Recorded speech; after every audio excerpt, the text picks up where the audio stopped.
Hey guys, it's PokeDude. Welcome back to Tsukihime. Here's Misaki, and we're going to continue the Akiha route. Although it might actually be the Satsuki route with the way things are going. Alright, so... last time we had to go back to a previous choice.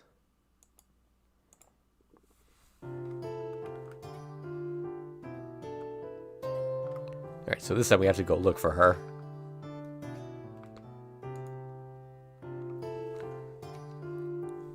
I just can't let her be. I know that looking for Yumizuka is dangerous. No matter what her reason is, she did kill me. She did kill that many people. But I can't let it go. That way, home in the sunset. I cannot forget the last words she said. I'll go. Obsessing over it won't do any good. I change clothes and slip my knife into my pocket. I tiptoe out the mansion so as not to wake Akiha or the others. The lights in the lobby are out. It's a dark, lonely place, perfect for a secret departure. Creak, creak. I go down the stairs, which creak only when they shouldn't, and walk quietly to the door. And... Nissan, you're going out and at this hour? already in the lobby, Akiha speaks quietly. Akiha, so you got back, huh? Yes, just a little while ago. But anyway, what are you doing, Nissan? You change your clothes so it appears you're going out. Akiha gazes intently at me. It's not a look of blame. She's merely gazing at me uneasily. You're going out. You're going to go out and get hurt again, like last night. Aren't you, Nissan? I'm sorry. A friend of mine is in trouble. I can't let it go. I see. I'm sure you're going to go even if I stop you, Nissan. Yeah, but I won't do anything dangerous. I'm just going to check it out a bit. I'm sorry to cause trouble like this when I've only just come home. Saying so, I begin walking out.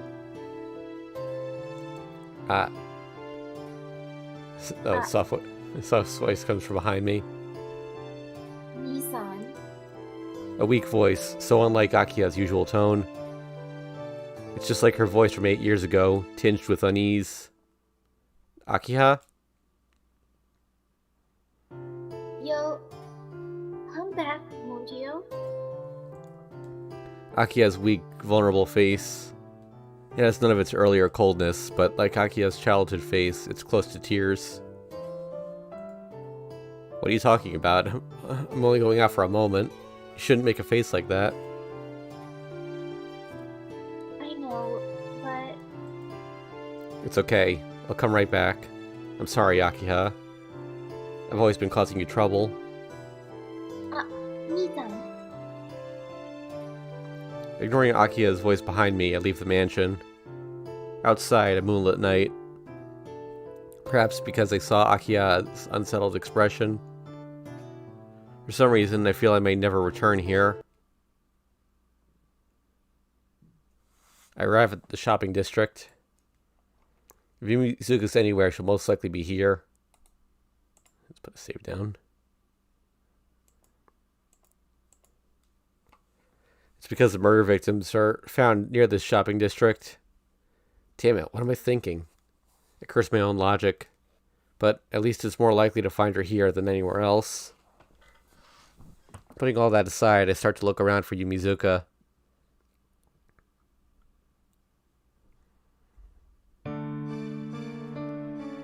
How long has it been? There's no sign of Yumizuka, not in the back alleys nor in the crowds. I rest my body, burning from all the running. It's almost midnight. It might be useless to keep looking around. Where is she gone? I start walking again. There's one place I haven't looked yet. I'll give up after my body really can't move anymore. Leaving the brightly lit main street behind, I arrive at the park. Because of the serial killings recently, there's not a soul to be seen around here. Even though I can't imagine Yumizuka being here, it's the only place left to look. The park is empty at night. There isn't a sound under the moonlight. I don't know why, but a chill runs through me. The back of my head numbs. A horrible chill, as if my body freezes to my fingertips. I try to catch my breath. In contrast with my cold body, my throat is scorching. It's dry with thirst. I put my hand in my pocket. I just wanted a blade in my hand. Why? Just faint headache, a low temperature. My mind is cool like ice. Something strange. This park, it feels like something bad is around here. A little more till I reach the center of this park. Shake the headache off and walk deeper in. There's no one around. A terribly dark and lonely place to meet someone. There, someone is crouched, breathing raggedly. This is the same dialogue as last time, isn't it? Maybe it'll be different since he met sooner. Yumizuka. I guess there is a joy of finally finding her. Not thinking about last night, I run towards her.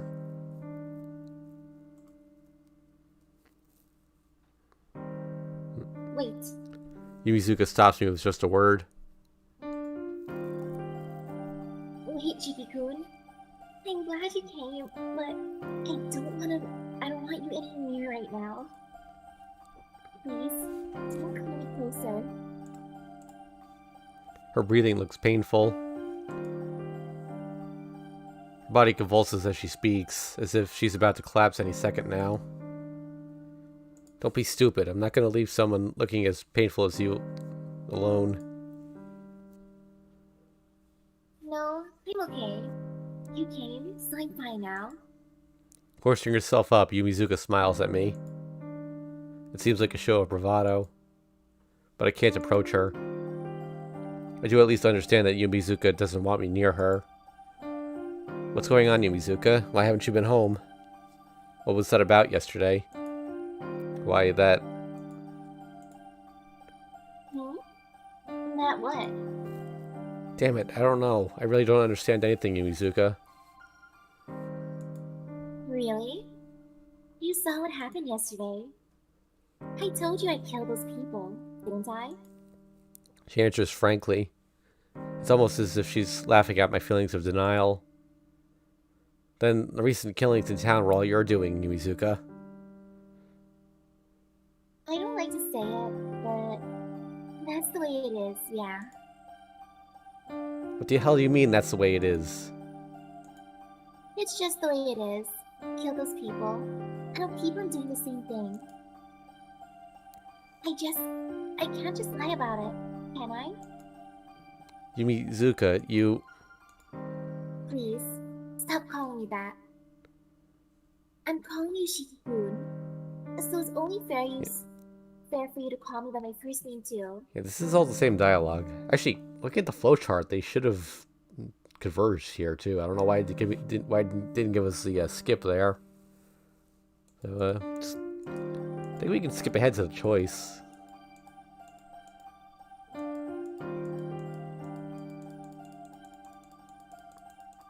Yep, there's her confession. Yep.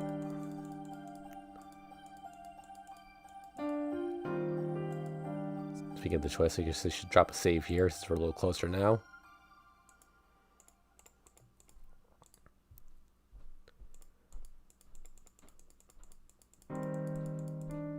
Okay, here we go. So again, this choice doesn't actually matter, but let's say I hate her, since we said like her last time. I'm sorry, but I can't have any special feelings for you. I answer clearly while looking straight in her eye. See. Both Yumizuka's voice and body tremble. can't think of anything else to say. Maybe this makes me a horrible person, but those are my true feelings. I never had any special feelings for my classmate Yumizuka Satsuki. I'm only here because what happened on the way home 2 days ago left such an impression on me. I couldn't just forget about it. Yeah, I knew that. I guess that's why things turned out this way. It, it's okay. Since you say that, I'll be honest to myself too, Shiki-kun. Nope. Okay, there's a skip. With this, it is over. Well, that's interesting. Toshiki will soon disappear and everything will end. Okay, so we just skip right to her biting him. Okay. He still consents. Yeah. And is that okay?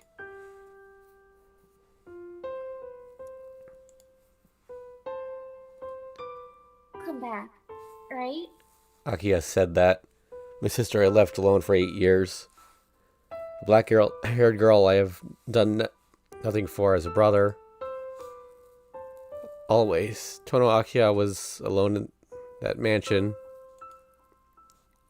Before, I faced Yumizuka with my knife to bring her salvation from death. And now I am giving up my life to save her with my life. But doing that, who would be saved? At least for Tonoshiki, it's not helping someone he cares the most about. Aki, I can't die. Even if I'm wrong, I can't die now. Yumizuka. My knife moves. The line on her chest. The line on the heart of the girl who believed in herself, hoping for some salvation. I plunge my knife deeply into it.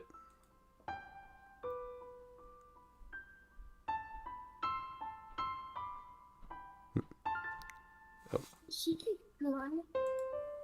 Satsuki's lips pull back. The power there turns to nothing. Sorry, I couldn't help you, Yumizuka. This is the only way I can. If she can't escape from the pain, then at least I can let her have a painless death. I see. I knew it. You couldn't be with me, right, Tono-kun? Her voice is terribly peaceful. Just like the way you home in the sunset 2 days ago. But I'm still... But, it's her, yeah. but I'm still happy. Even if it was just a brief moment, you chose me, Tono-kun. Yeah, in that case, maybe dying like this isn't so bad. All the pain is gone, and the scary emotions have disappeared like magic. I feel something blowing at my feet. Looking there, I see Yumizuka's legs have turned to ash from the knees down. And it's a little warm right now. This must be your warmth, Tono-kun. She speaks happily. This pure regret is so much I want to die. I prepared myself. I prepared myself when I betrayed her for whatever hateful words she might say. So why? Why is this peaceful, happy voice? She doesn't even blame me at all. Sorry, I was powerless. I'm the lowest. My eyes are burning. Inside my brain, my vision wavers. Tono-kun, you're crying. You really are kind. After I did these horrible things, you still cry for me. Yeah, that's what I like the most about you. I watched you since middle school, Tono-kun. So I always knew about that side of you that no one else did. Her proud voice and that sensation of something drifting away on the wind. Her lower body doesn't exist anymore. I want to talk more with you, Tono-kun. Normally, just as classmates, to talk more. That's why I really don't want to die now. I can't say anything. I don't have any words for her. At the very end, she leans her head against my forehead. But this is for sure the best way. So don't cry, Tono-kun. You did the right thing. The sensation of the knife gets lighter. Satsuki's body doesn't have a heart anymore. It seems like I won't be able to talk anymore. Well, my house is this way. So this is goodbye then. Yumi, Zuka. Yeah. Bye-bye, Tono-kun. Thank you. And sorry. Whoosh. Like ash scattered by the wind, Yumizuka Satsuki completely disappears before my eyes. Her figure disappeared like it was just a mirage. All that remains is this dizziness. I killed her. I wanted to save her. I even said I would save her. But in the end, I killed her to save myself. But still, it would have been okay for her to call me a liar at the very end. If she did that, I really could have turned into a bad person, so why? Thank you. Sorry. Oh, I think that's her line, but... Thank you. Sorry. She didn't have to thank me. There was no reason to apologize. I killed you.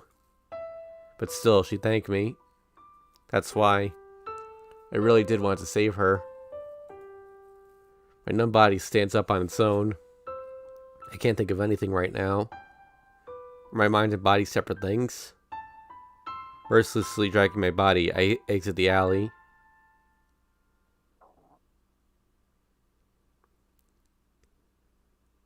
The door opens with a creak. Let's save here. Covered in wounds, I finally make it back to the mansion.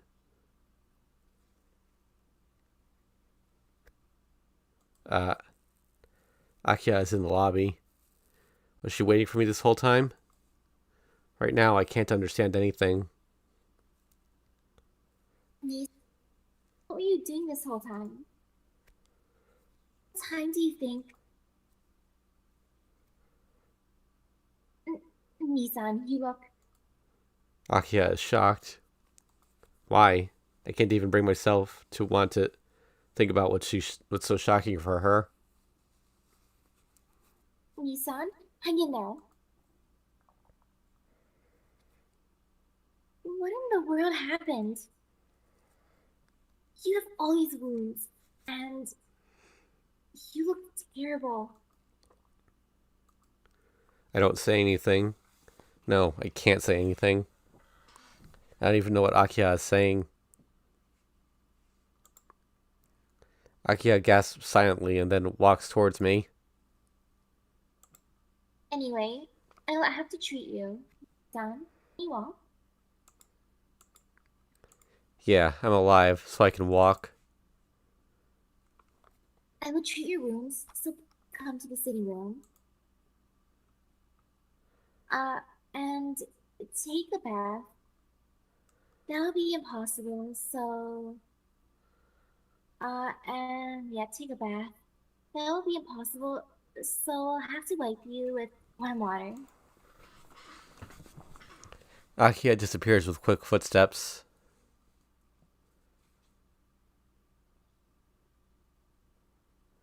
Akia takes care of me by herself. She wipes off my dirty body with a towel, goes so far as to make me food, and accompanies me to my room. During that time, I couldn't even say a single word. Go back to my room. Please rest well tonight, Nisan. Without even asking anything. In the end, she doesn't ask anything and quietly walks away, disappearing, just like the girl I killed. As I think that, I grab Akiha's arm. Huh? Then I embrace Akiha strongly. Unable to be alone, I wanted to feel someone's body warmth. Akiha. I embrace her without thinking. Akiha doesn't say anything. Even though she definitely should pull away, she doesn't resist my trembling body. Like this, all I wanted was to stay like this. I am the worst, I confess, for my sin, and I escaped to Akiha. I wanted to save her. But I couldn't do anything. As if seeking salvation, I squeeze Akiha tighter. There's no response from Akiha.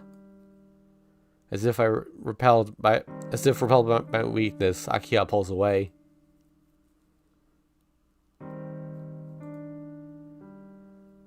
I didn't know what happened to you. I think it is something I shouldn't ask about either.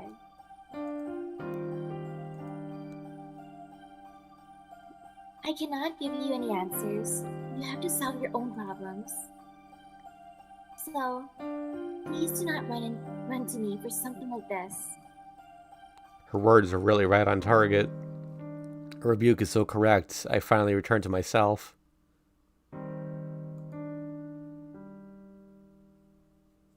Sorry, just forget about it, please.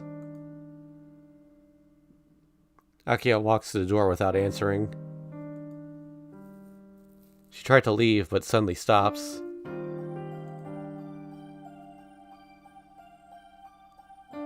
What happened? Left. I was very frightened. I felt like you would not return.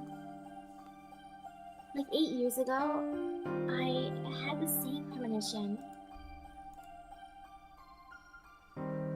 But you did come back, Nissan. You said you were unable to save someone. But at least you were able to save me from that premonition. So, welcome back, Nissan. Just your return has made me so happy. So please keep that in mind.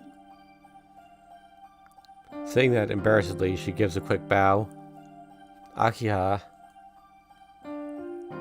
That is all I have to say.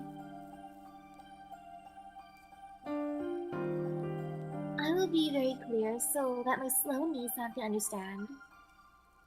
I'm saying, please don't leave your cute little sister alone again. I see. I get it. But cute? It's not right to say such things about yourself, Akiha. I finally managed to respond. But with just that, Akiha gives a boastful smile. Yes. Then I will see you tomorrow. Sweet dreams. Tomorrow will be a new day. I won't allow you to be looking like that tomorrow. Akiha leaves. I, looking at my body covered in wounds, fall to my bed. Deep. As if I'm saying goodbye to something, I let out a deep sigh. Sorry, Yumizuka. I decided I shouldn't be full of regret after all. Everything about what happened with her was an incredible scar. But I should believe it was the right thing to do. I know it is a sin, and I will have to accept my punishment someday. But I can't have regret for being alive right now. I'm back, Akiha. I mumble aloud my heartfelt thanks. My mind starts to drift. My exhausted mind and body swiftly approach sleep. In that instant, I thought, it's good for me to be alive. At the very least, I have a home to return to. And waiting for me there is my priceless family.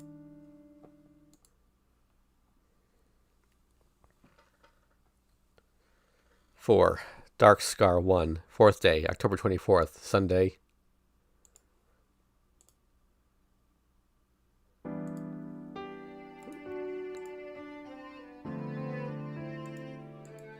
I awaken to brilliant sunshine. Climb out of bed and look out the window. Weather out of the window is beautiful, truly fitting for a Sunday. That is, there isn't a cloud in the sky, as if trying to tell me everything that happened yesterday was just a dream. Is it morning? My chest hurts. The unmatched clear sky greets me, as it always does. But that fact just hurts me too much. That girl, the girl who disappeared last night, will never be able to experience a morning like this again. Shiki-sama, are you awake? That voice brings me back to reality. What is it all of a sudden? Being regretful, is that hypocrisy? Shiki-sama? Are you awake, Shiki-sama? Knock knock comes a hesitant sound at the door. I'm back in my room. No matter how much regret I feel, I wake up just like always. As long as I live, I can't escape reality. No matter how much I regret it.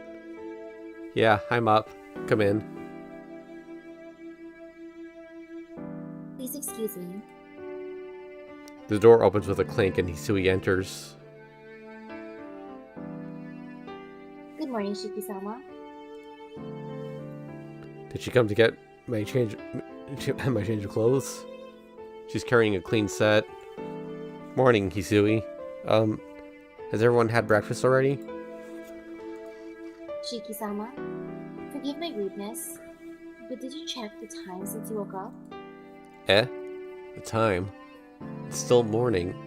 The clock claims it's just past 12. What? Why does this clock say it's noon already? I think the clock is not the one who has the time incorrect, Shiki-sama. I came to wake you many times this morning. You did not open your eyes even once. Was it really that deep of a sleep? Not just my mind, but my body suffered heavy wounds, I suppose. I see. Sorry. You came to wake me up. Just what was I doing? It was last night, but I still shouldn't have slept in like that. It was a late night, but I still shouldn't have slept like that. No.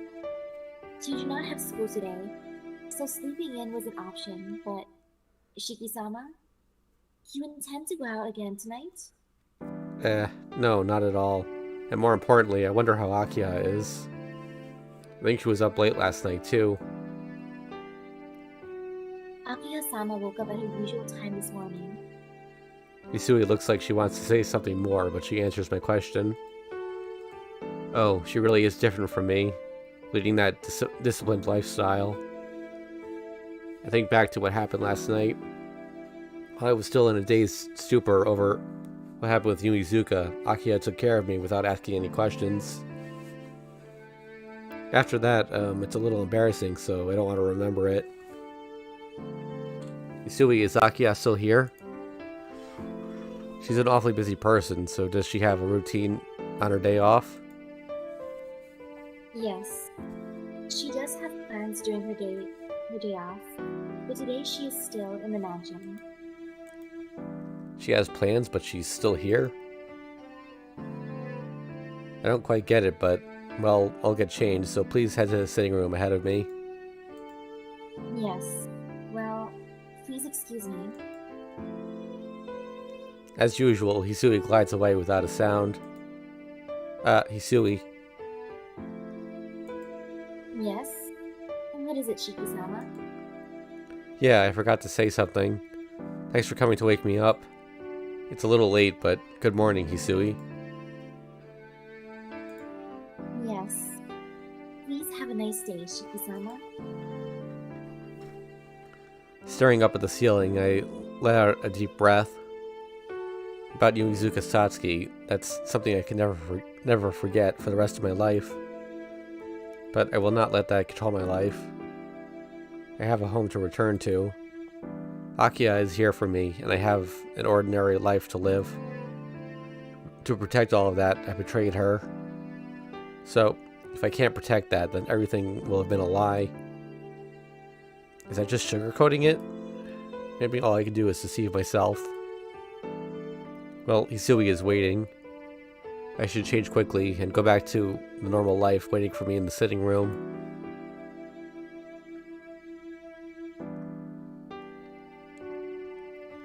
In the sitting room, Akiya is on the sofa, Kohaku-san is keeping her company, and Hisui is standing by the wall. The next choice on the flowchart is weird, so I don't know when it's going to pop up.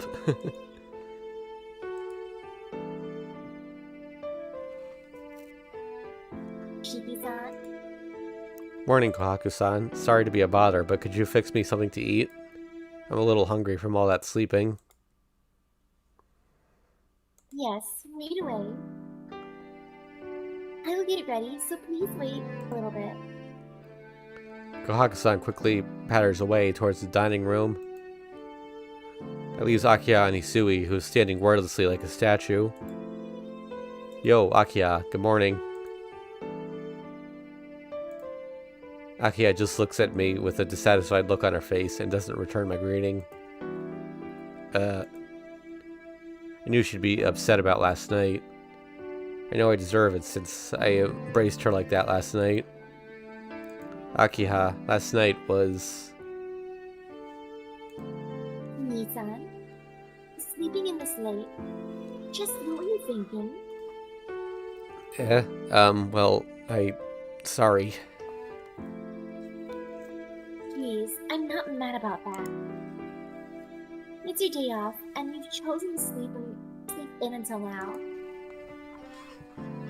It's your laziness that angers me.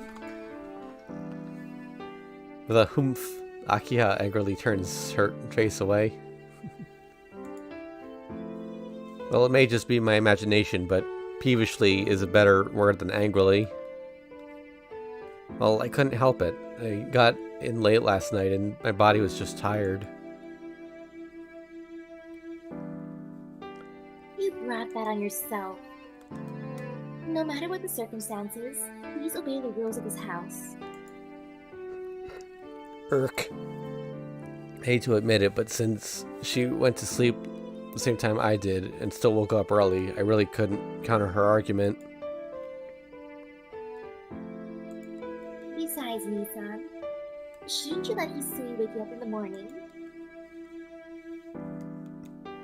I'll let you go today because of last night, but you always laze around in bed too long, son. Akiha, maybe it's not my place to say it, but it's not like I'm sleeping in because I want to.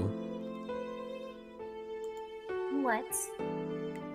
So how come you always sleep in until the last minute every morning?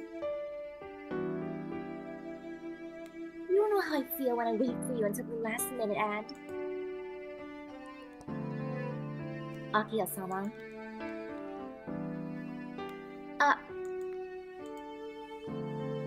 Where did the dire threatening atmosphere go? All of a sudden, Akiha descends into silence.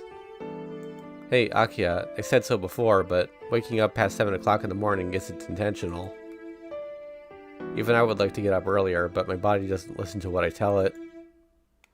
If you want to help me wake up earlier, please buy me a really powerful alarm clock. I'm sure that'd get me up.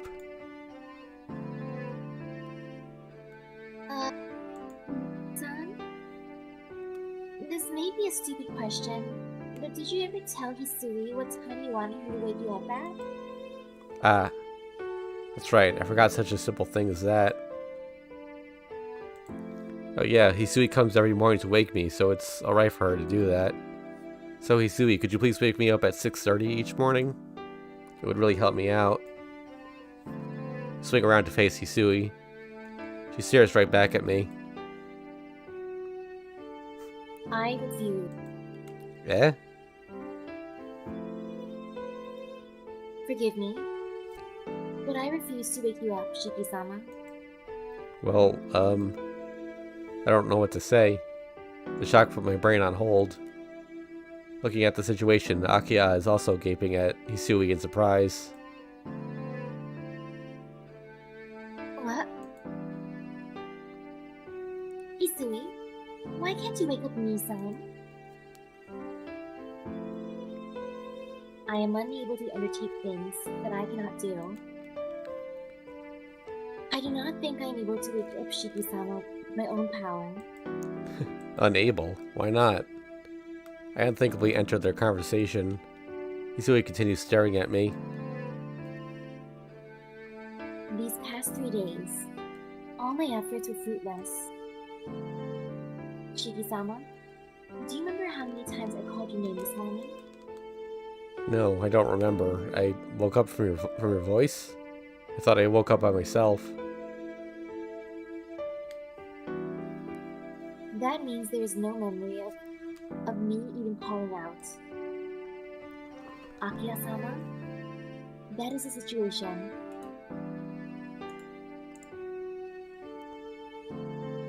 Oh, I see. Akiya says and looks over at me teasingly. How do I say this? It would seem my standing here has just been lowered quite a bit. In short, you have tried repeatedly to wake up Nisan, but there isn't even the slightest reaction on his part. That's how it is, Hisui. Hisui nods silently. I nod silently as well. I see. The truth is, Hisui has already been trying to wake me early in the morning. I don't want to say it myself, but I must really be good at sleeping in. Nisan? Why are you looking so proud of yourself? Nothing. I was just surprised by how daunting it is to wake me. I understand. Hisui, just like before, please try and wake Nisan as much as you can. Hisui nods in assent. It seems like the conversation is finished. In the end, it may just be me waking up whenever I feel like it again.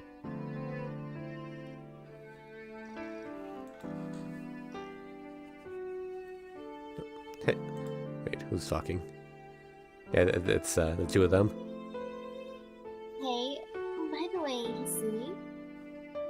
Yes, what is it?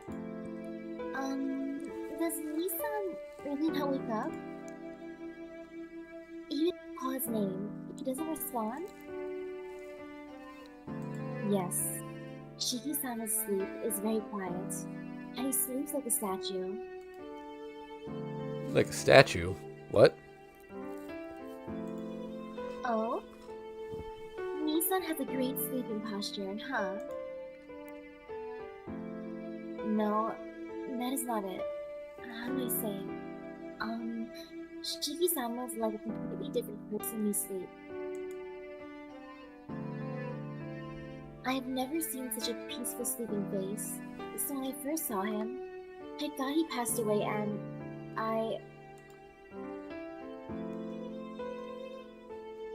So it is not quite that he is hard to awaken, but that it seems very rude to do so. So I cannot help but be very gentle. You're a little low, Misaki. I don't know if you can... Uh-oh. Let me just toggle a tiny bit. The mic part. Is that better? Yeah, I think that's better. Okay. Once Shiki-sama is about to wake up by himself, warmth returns to his white face. And I know he will wake up soon, but... Looking down, Hisui talks about how I look when I sleep. I can't help but feel embarrassed. Come to think of it, a sleeping person is completely defenseless, and after listening to that explanation, I flushed red as if she said she saw me naked. Hisui descends into silence, and Akiya is obviously trying not to look in my direction. The air has become a little heavy. Thanks for waiting. Shiki-san, breakfast is ready. A bright voice saves the situation. So, thanks. Well, I'll eat up. Yes, please take your time eating. Turning my back to Kohaku-san's smile, I head to the dining room alone.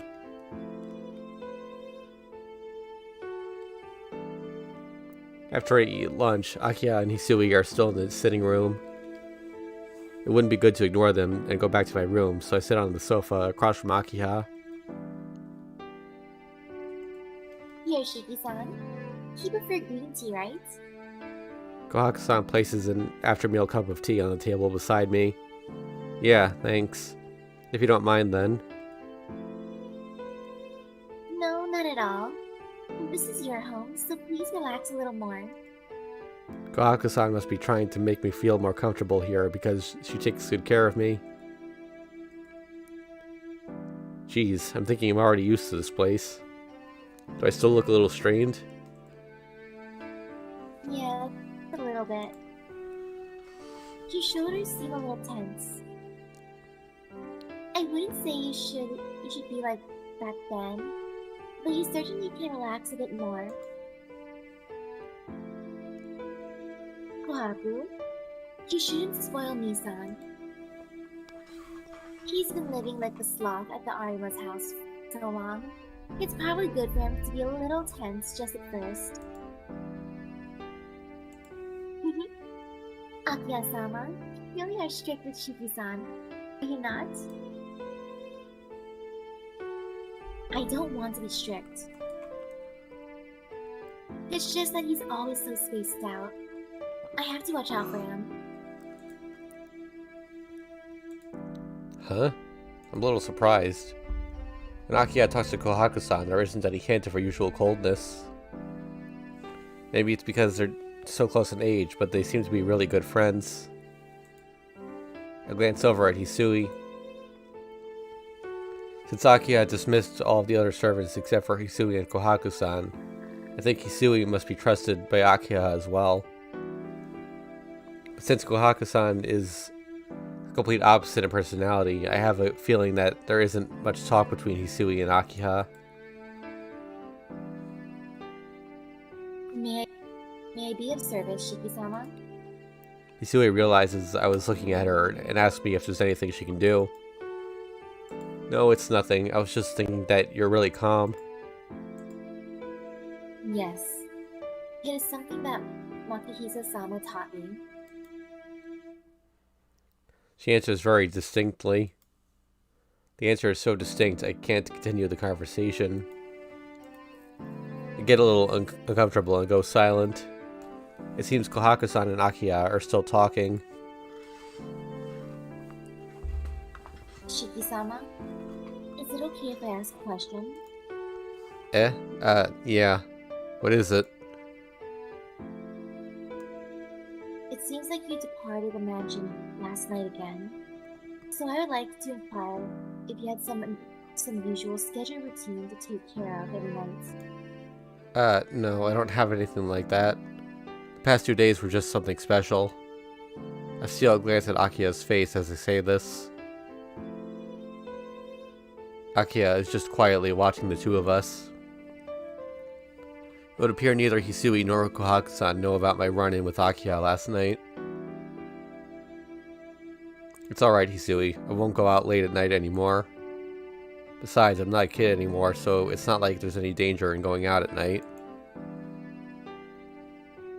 You say that, but Shiki-sama, you are the eldest son of the total family.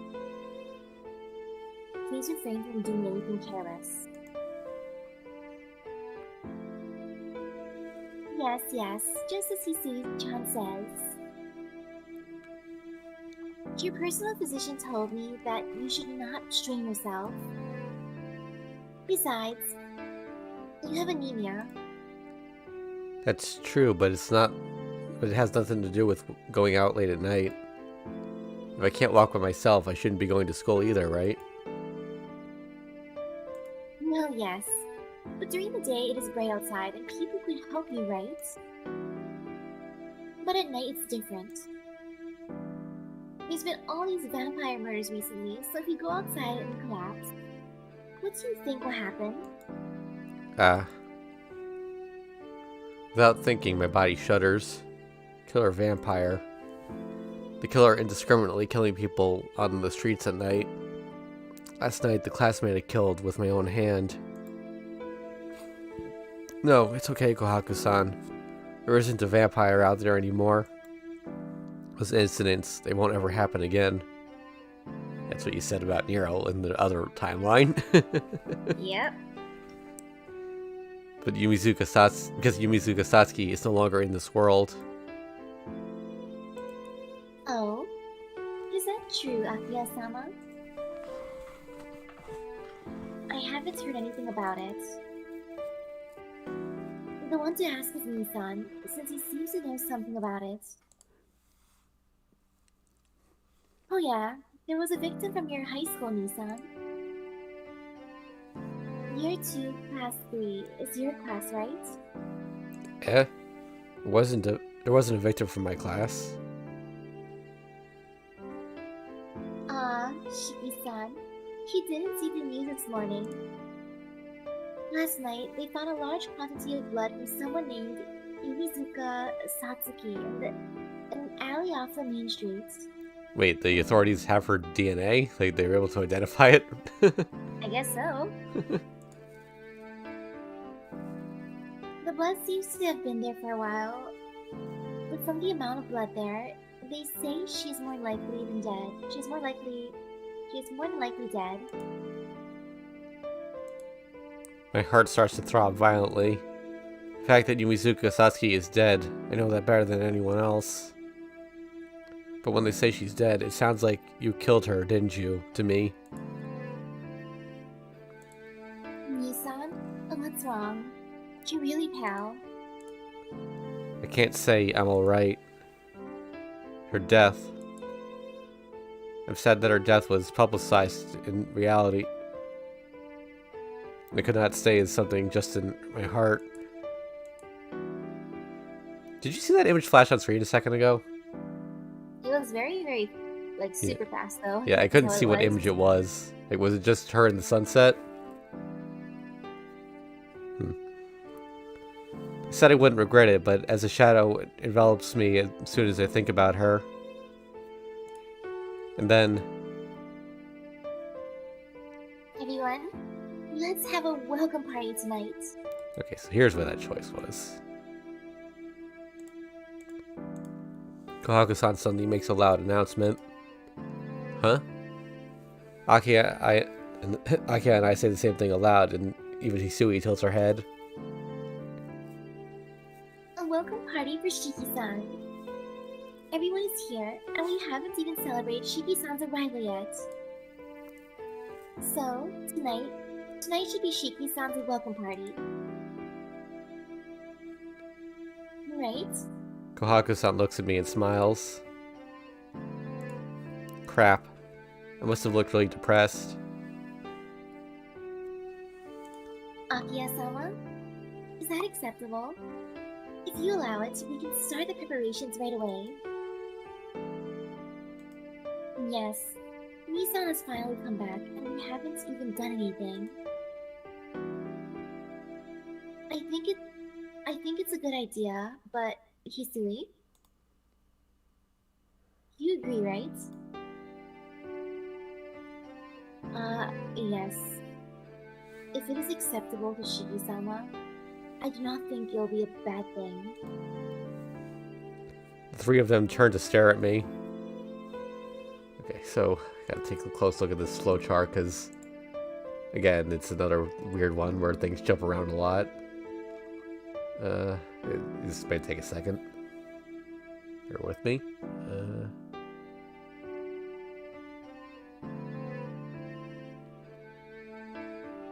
Well, this sounds nice, but I feel like he's just gonna skip out. Where's the guest of honor? Okay, so if I'm looking at this right, then... Not partying... Oh, great. Okay, so first of all, if we don't party, we miss out on a chance to increase Akiya regard, so we have to party, but not partying also triggers a flag, and I gotta see what that flag does now. Flag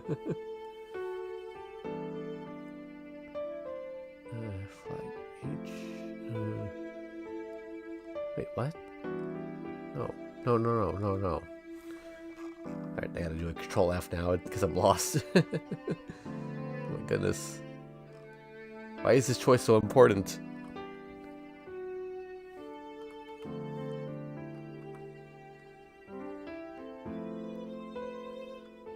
Wait, what? What do you mean 1 of 1?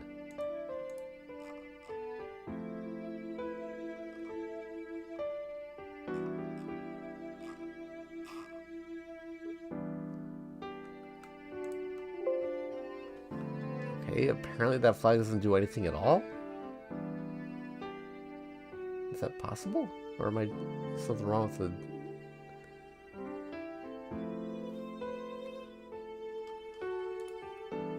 Oops. Alright, I guess for partying then. I'm gonna... try and... Okay. Of course I agree. Yeah. I decided not to have any regards, and I don't want Kohaku-san to worry about me. I'm in favor. I'm not about to turn down my own welcome party, am I? Excited. Well then, I'll prepare the food. Hisui-chan, can you take care of my work for today? That'll be fine. Sweeping the lobby and this building. Well then, I shall... What should I do, Kohaku?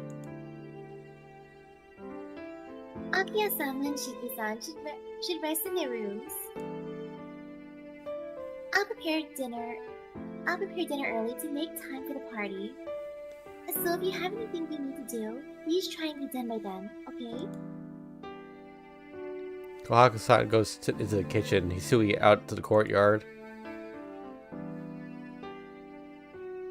Well then, I'll go back to my room.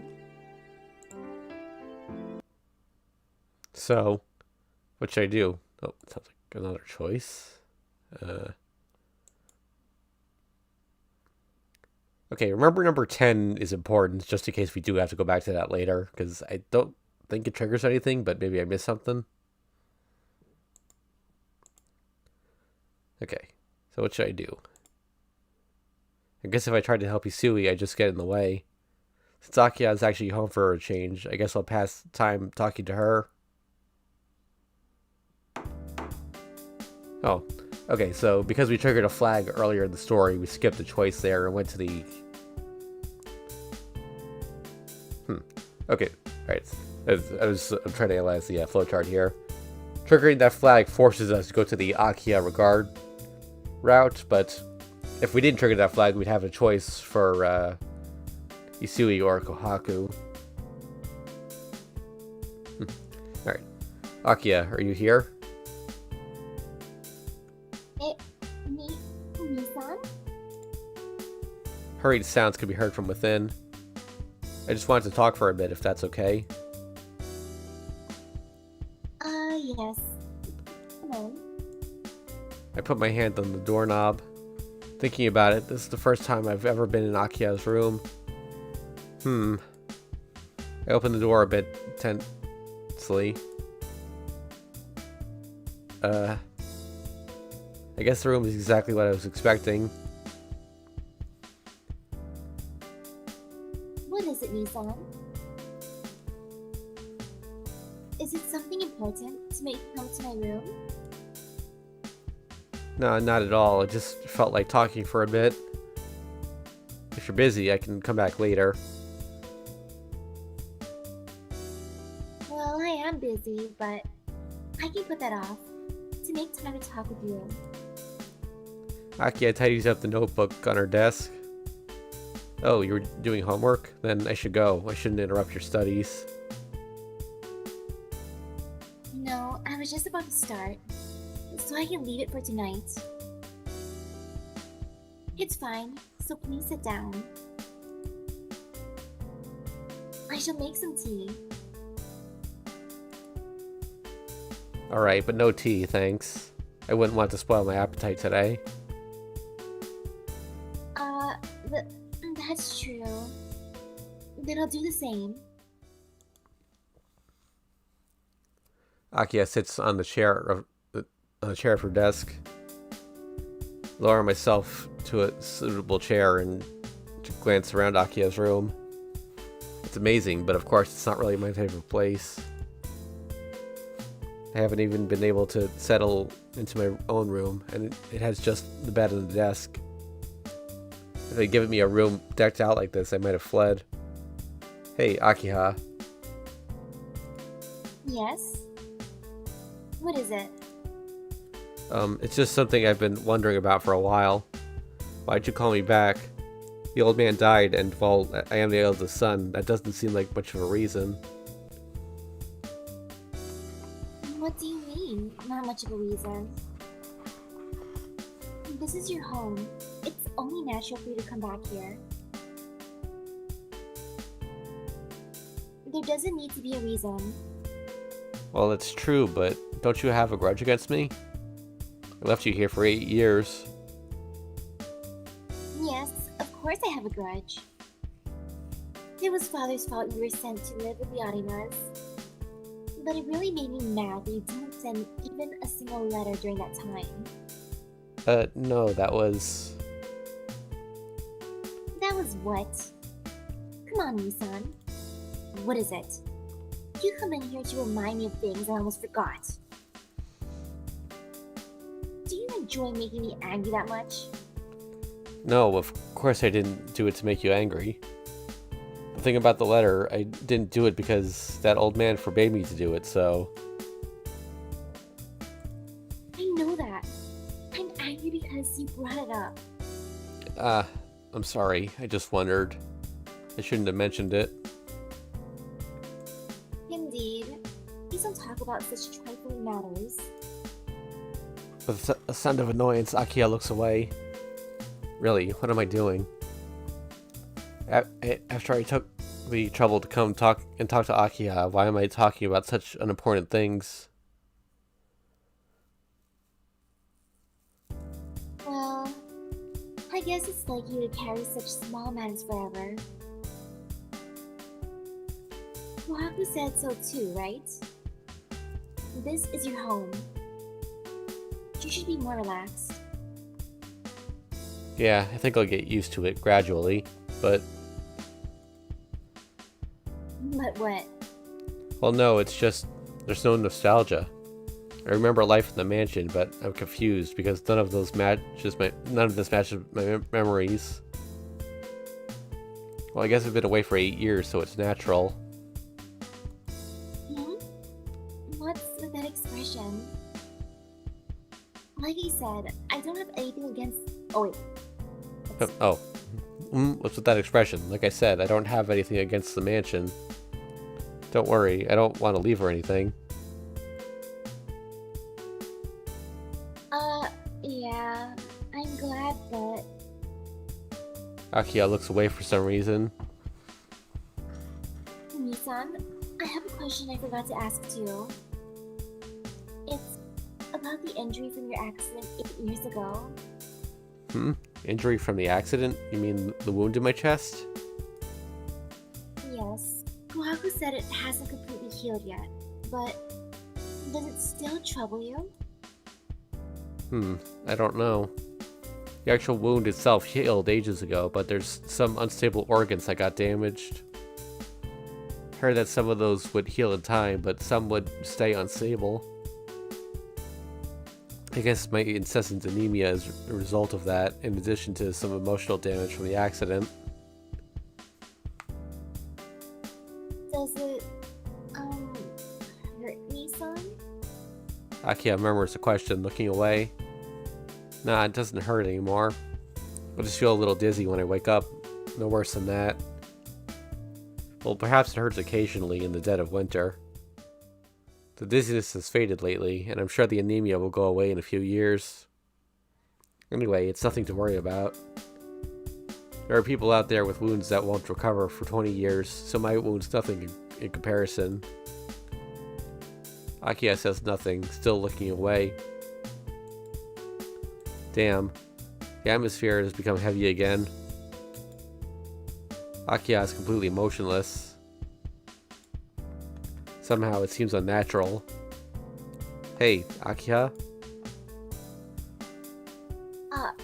Nissan? Akiha looks up. She lacks all vitality, as if she was passed out until now. What's wrong? Do you feel bad? If you do, you should lie down. I'll go back to my room. No, that's not it. I was just listening to you. I was remembering about the past. Akiha's body shakes. She almost falls off her chair, but she remains in it somehow. She takes a halting breath. Akiha, you're really acting strangely. You should lie down. No, it's alright. It's not as bad as yours, but I get easily dizzy too. I was just thinking about the accident 8 years ago. Your wound was so deep, and there was so much blood coming out of it. That's why I felt so bad. I see. If that's so, but don't push yourself. If you feel bad, please tell me. Of course. I would do that without being told. It's alright. Unlike yours, my dizziness is purely mental. Akiha answers me clearly, completely recovered. Sorry. It's almost time, isn't it? Kohaku will call us soon, so you should go back to your room. 5 o'clock already? Well, I'll go back to my room, but Akiha, don't push yourself. It doesn't do any good not to speak up when you're suffering. Oh? It's not like you'd be so concerned about me, Nissan. Maybe I should do so once in a while. Dummy, it's just an occasional thing. I'll see you later. I open the door. Akiha's room is deep in the east wing, a good 50 meters from my room, deep in the west wing. Nissan. What is it? Did you forget something? No, it's not that, but... Akiha falls silent, unable to find the right words. But the eyes gazing at me. I'm sorry, it's nothing. Seems like they are apologizing to me.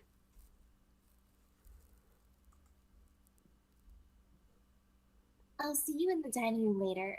I won't get angry whatever you do today, so don't worry. That's a relief. Since Kohaku-san cooked up a feast, I was hoping we might be able to forget about table manners today. With that, I leave Akiha's room.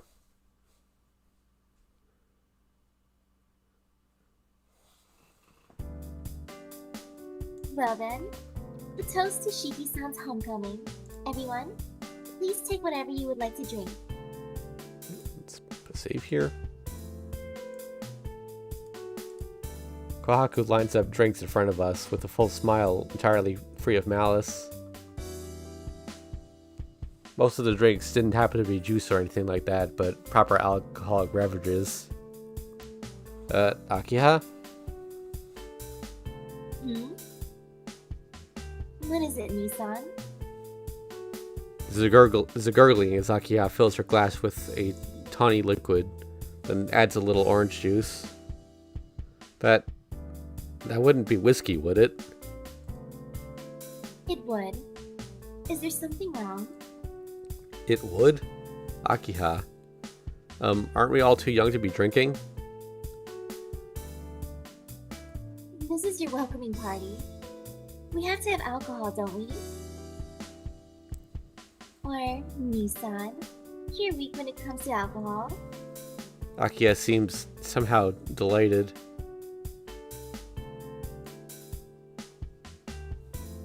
Aw, Hisui-chan. That's unusual. Not a juice today? Seeming a little shy, Hisui silently pours wine into her glass. See, Nissan? Even Hisui is drinking. It's so weird to see underage drinking in Like, you never see that in modern shows. They always make up some excuse like it's root beer or they're getting drunk on juice. Or not, it's usually like the chocolate. Yeah. What are they doing in the Total household while Shiki was gone?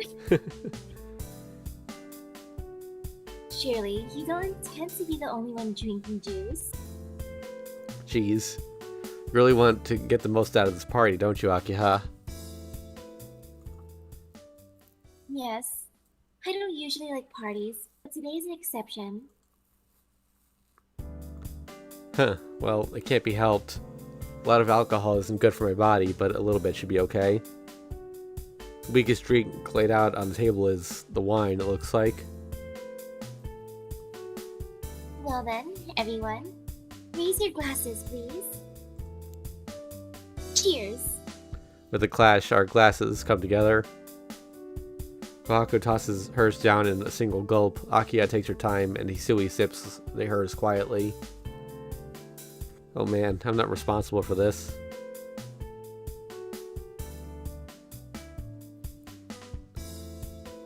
And in less than an hour, Hisui falls asleep, and Kohaku-san carries her to her room with a smile.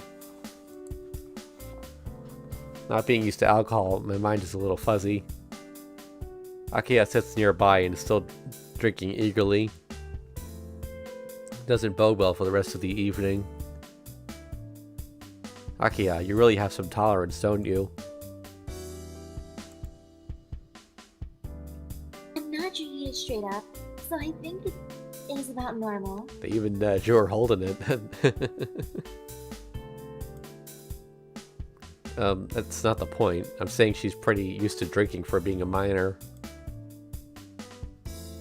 Jeez, making that face again. Please get at least a little drunk, Nisan. Kohaku prepares... Oh, sorry. Kohaku prepared all this to cheer you up, so isn't it meaningless if you don't? That's right. Yeah, I have to thank Kohaku-san for her consideration. Thanks to that, I do feel a little better. Oh, wait. Sorry, they drew her holding the thing, and now she has her arms behind her back. Didn't she just spill... just spilled on the floor? And now it's gone. What are you saying? You don't look happy at all. If alcohol doesn't make you feel better, isn't there nothing left? Wow, that's a little bold. Saying nothing is left if alcohol doesn't work. Isn't that mistaken? It cannot be helped if you do not wish to speak to me, Nisan. If you would talk about last night, I wouldn't ask for the help of alcohol. I see. Just like Kohaku-san, Akiya is concerned about me. But I can't ask, right? I already promised no longer to ask about it. Sorry, I'm just a big burden to everyone. There it is again. Well, as long as you understand, it is alright. As you say, I see... Oh, wait, that's not her. Oh wait, as you say, I seem to be a little drunk. So I will go outside. I'm pretty sure she just grabbed a new cup and she's just... she's gonna chug the entire bottle. Yeah. She says drunk, but her steps are firm as she exits the dining room. Following Akiya, I go to the courtyard to get some fresh air. It's before 6 o'clock. Just put a save here. The red sun paints the sky. Still the afternoon? I think we call this early evening. There's no one else around. I thought Akiya was going to be here, but I guess we missed each other. Red sunset? Until now, red sunset reminded me of fresh blood. But today, it reminded me of her final smile as we parted on the same road home. Throb. Stabbing pain in my chest. Does the scar on my chest hurt? Or is my heart in pain from regret? I can't tell the difference. Only that my chest hurts. As if it was bleeding. Gah. Dizziness assails me. Because of the alcohol and the pain in my chest, such a small, insignificant thing causes me to lose consciousness. My house is this way. Saying that, she went down a different path. Thanks. She probably said that since I was there for her until the very end.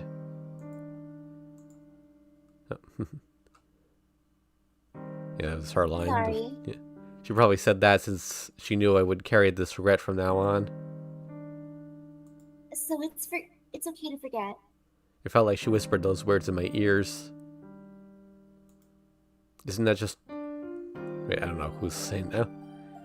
Isn't that just false happiness? In a dream I dreamed such selfless words. If I could just forget, it would be very easy for me. But I can't forget. I didn't like her, nor did I hate her, but I think I shouldn't forget her smile. And more than that, as long as the scar remains on my neck, I can't forget. When I come to, I'm lying in my room. While I was sleeping, Akiha must have been watching me, because she's there in front of me. Aki, huh? Have you awakened? Goodness, suddenly collapsing like that. What happened, Nisan? I see. Did I pass out? Yes. Thankfully, you woke up quickly. I'm sorry for forcing you to drink like that. No, that has nothing to do with this. I just collapsed on my own. Saying that, I stare up at the ceiling. My head is still dizzy, and I don't feel like talking with Akiha right now. Even still, Akiha is not bothered by this, and she quietly tends to me. Akiha? Yes? What is it, Nisan? Well, isn't this boring for you? It's fine, so you can go back to your room if you want. Are you saying I'm bothering you? No, that's not it at all. I was just thinking that maybe you were a little bored. It is boring, but I can stand it. This is something I'm doing out of my own interest, so there is no need for you to worry, Nisan. Then I guess it's alright. Time passes. It's past 7 o'clock. 7 hours since then. Has Akiha been tending me this long? Akiha silently takes my temperature. Ah, I remember now. That had to have been more than 8 years ago. Akiha came to watch over me as I caught a cold or something like that. It really was a terrible cold. Even breathing was painful. What is with Japanese colds? Like, why are they so deadly? That was all the time in anime. Yeah. The black-haired girl sat by my pillow, holding my hand and just staring at me. Tatami and the shoji. Cold winter air. In the dark tatami mat room, the young figure of Akiha watching me on the verge of tears. I'm a little relieved. Did you say something, Nisan? Yeah, I was just thinking there is a little bit of the old Akiha in you. It's not really anything, but it makes me pretty happy. You give Akiha a gentle smile so naturally, it almost surprises me.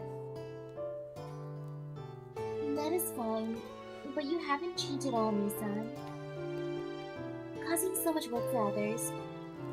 To work properly. Akiha looks away and complains. Understanding, she's just embarrassed. I start to feel even more happier. Sheesh, why are you smiling like that? If you have this much energy, I guess you don't need me to take care of you. No, that's not it. I just remembered something from a long time ago. Akiha, and that's the Tatami room.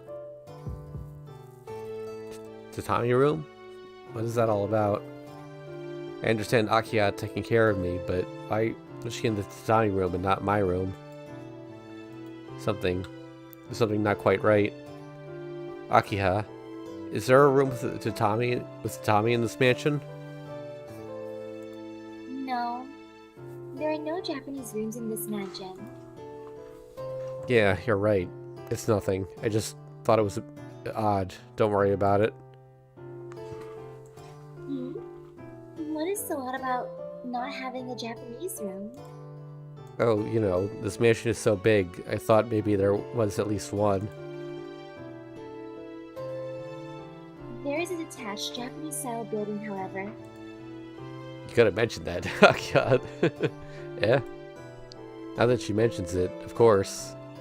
In the middle of the forest and the garden, there was a Japanese-style mansion. I believe we saw that during the end of Ciel's route during that dream sequence. Goodness, you really have become more energetic.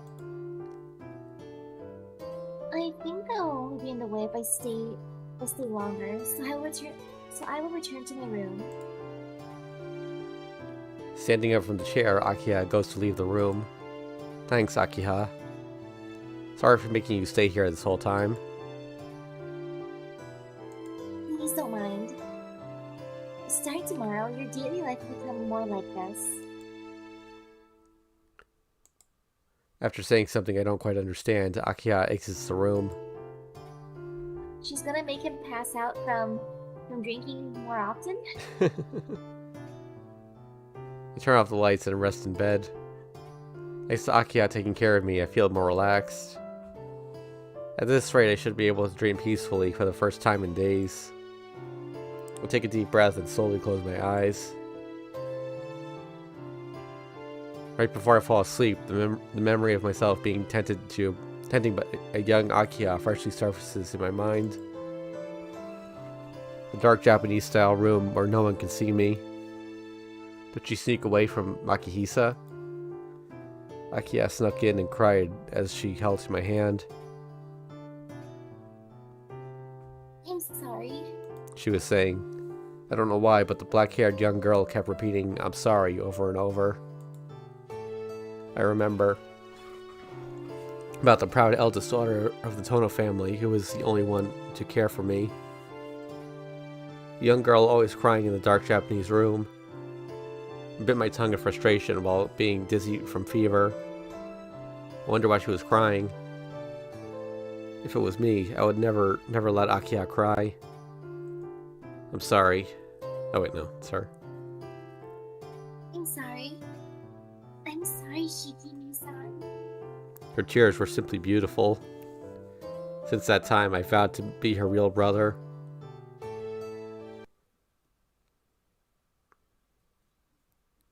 Five, Quiet Dream, 5th day, October 25th, Monday.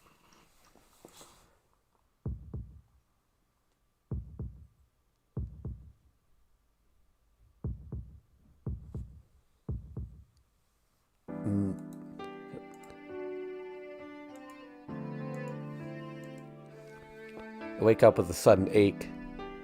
Morning? The clock says it's just past 6:40. The weather outside the window is perfectly cloudless. Ow. Pain runs through me once again. Not my head or chest, but apparently on the side of my neck. That's odd. I never had pain there before. I put my hand on my neck, but there's no blood. The wound from Yumizuka's bite is already closed. Maybe I have a fever. Is it because of the alcohol last night? My body is heavy and I feel like I have a fever. Good morning, Shiki-sama. Ah, morning, Hisui. Did you sleep well last night? Yes. Please forgive me for my unsightly behavior last night. That's right, you went to sleep. It's okay. I fainted afterwards anyway, which was probably worse. Thank you for your kind words. After you change, please head towards the dining room. She must still be very embarrassed about last night, at least somewhat flustered. Hisui, maybe it's possible for her to be easily embarrassed. I thought she was basically expressionless at first, but when you look at her closely, she gets embarrassed and mad a lot. Next time I should try to make her laugh really hard. I don't know how I would do that, but there's no doubt Hisui's smile would be very cute. Hey, Hisui's smile would look just like Kohaku-san. Aborted conclusion. I quickly change and head to the sitting room. I run into Akiha in the lobby. I guess she's going to school as she's holding her bag. For some reason, my entire body starts to heat up as soon as I see her face. Good morning, Nisan. Yeah, good morning, Akiha. Thump. My chest starts to hurt. Wow. Is something special going on today? You're up a full 20 minutes earlier than usual, Nisan. No, I just had a bit of a bad dream, that's all.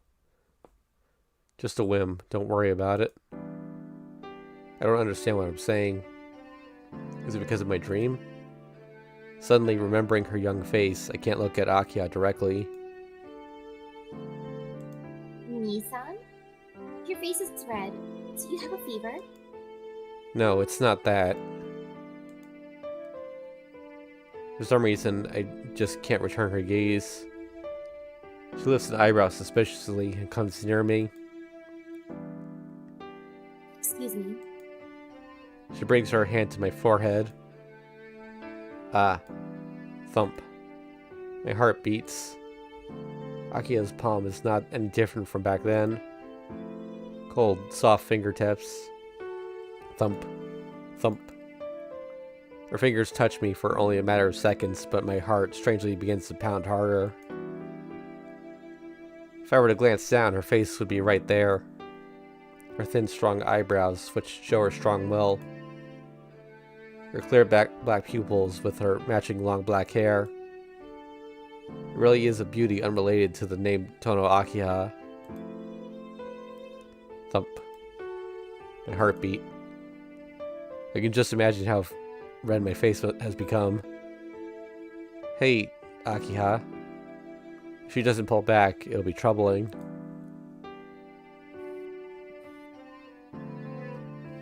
It seems you don't have a fever. She pulls her fingers away and backs off slightly. Just in case, I'll have Kohaku prepare some cold medicine. Please wait in the sitting room, Nisan. With that, Akiha goes up to the second floor. The hands of the clock reach 7. Sorry to keep you waiting. I have cold medicine and water, so please drink it after breakfast, okay? Kohaku-san. My shoulders slump. I'm really glad Kohaku-san brought it, but I was expecting Akiha to bring it, so I'm a little disappointed. Thanks, Kohaku-san. Where's Akiha? I think it's a bit early for her to go to school. No, since there were some formalities to take care of, Akiha-sama left for school earlier. And you know what, Shiki-san? Kohaku-san looks into my face with a smile. What? Did I do something again? Yes. I was wondering what you did to Akiha-sama just now. It's been such a long time since I have seen Akiha-sama this happy. I'm curious, really curious. I didn't really do anything to make her happy.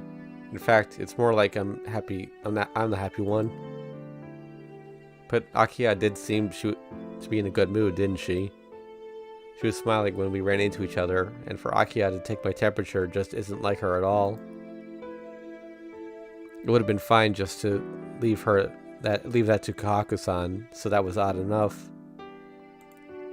Shiki-san? Does anything ring a bell? No, sorry. She definitely did seem in a good mood, but I don't think it was because of me. In the first place, I don't understand Akia right now at all. She's different than what she was 8 years ago. Oh, really? Well, I personally think you're a bit dense at times, but let us leave it there. Well then, please eat breakfast, Shiki-san. It is waiting for you in the dining room. Yeah. Thanks as always. I give her a quick bow of the head and go to the dining room. Ah, Shiki-san. What you said earlier was mistaken. Mistaken? What was? Akia-sama has not changed one bit from the past. I think the one who is making Akia hard to understand is you, Shiki-san. Leaving me with a phrase loaded with meaning, Kohaku-san disappears towards the lobby.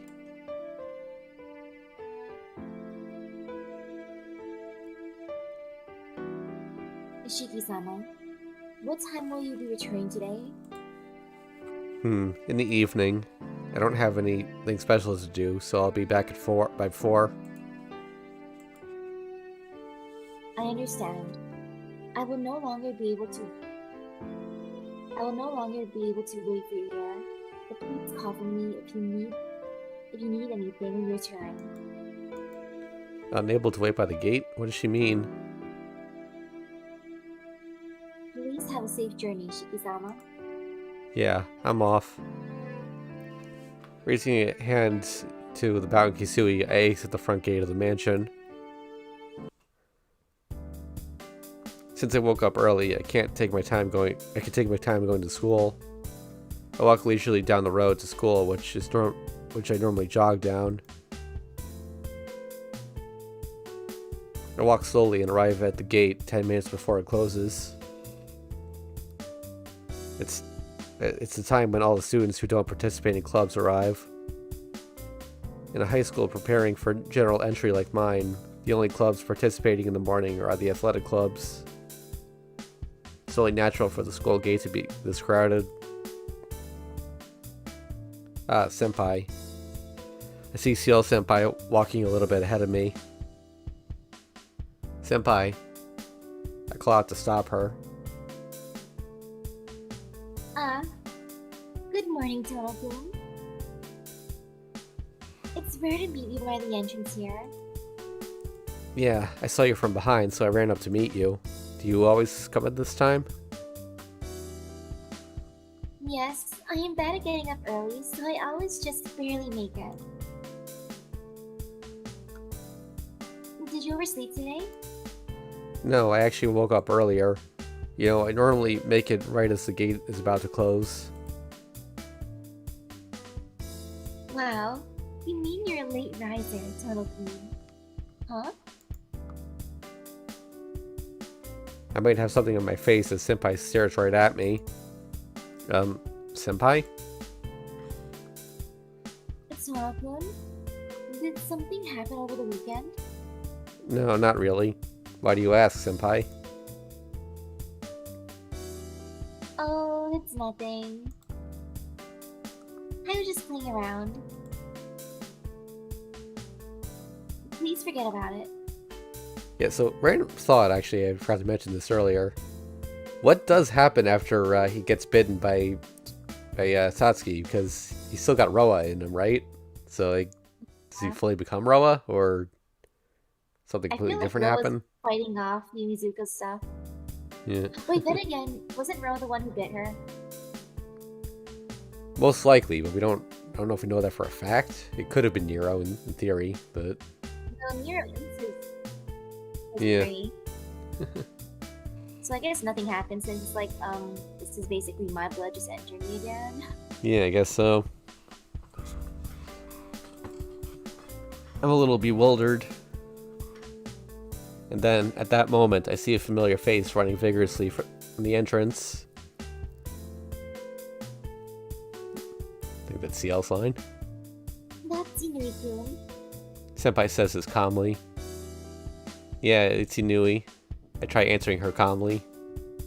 Senpai and I don't even think the actions of the rampaging Arihiko as he dashes towards us are odd at all.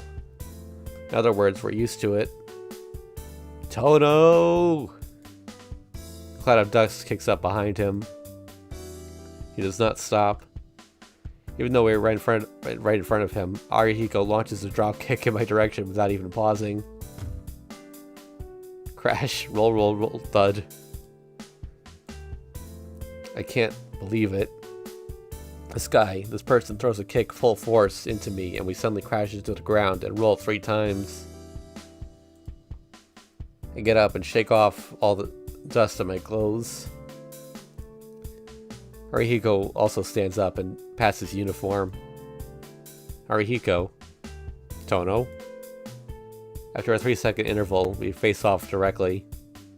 Ready? What the hell are you doing? You have a sister? Both of us shout simultaneously.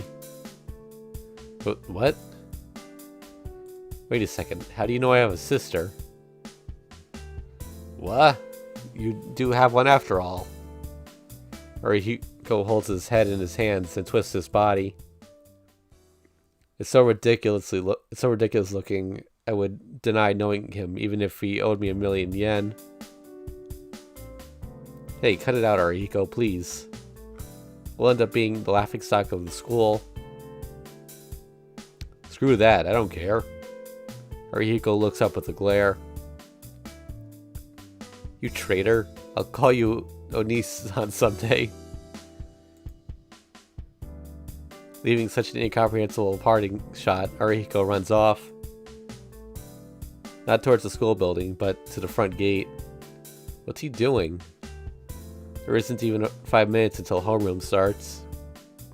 Nothing about him is understandable. Anyways, it seems like I won't run across him for the rest of the day.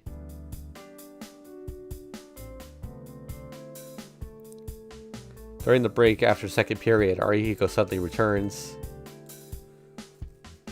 After thinking about it for a while, I have no reason to go home. Saying so, he calmly takes his seat. Leaving him alone, I stare blankly in my seat and wait for a third period to start. But the classroom seems odd today. Every break, all the guys leave the room and come back with happy looks on their faces. I'm a bit curious. Hello, Tono-kun. Do you mind? Huh? It's break time, senpai. Is it okay to come to the classroom like this? Yes. Being here is much more fun than being in my classroom. She smiles happily as she says this. Arihiko sits at his desk, unaware of senpai's arrival. Haven't saved in a while. Let's do that.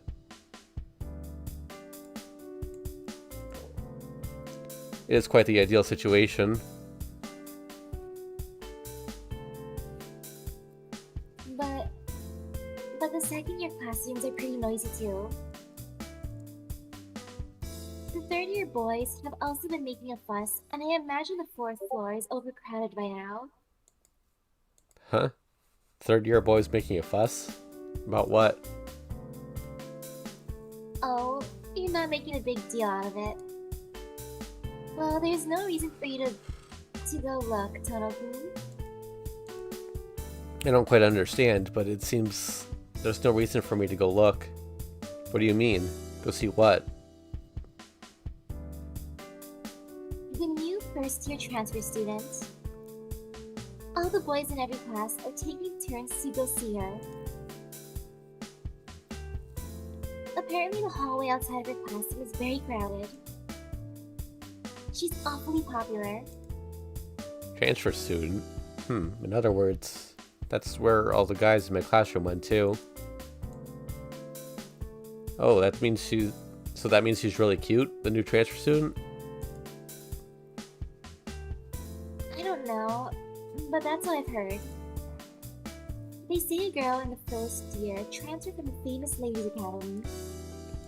I see. For someone to transfer at this type of time of year. There must be some strange circumstances. It's Akiha, isn't it? Yep. The dropkick. You thought so too, huh? But it seems like a waste. Oh, wait, who's talking? Else. Yeah, I think that's Ciel's line. Too, huh? But it seems like a waste. Why is she transferring from the distinguished Asagami Women's Academy to go here? What a coincidence. My sister is also a first-year student at... Wait a minute. There's something not quite right about this whole conversation. Senpai sounds like I know this transfer student already.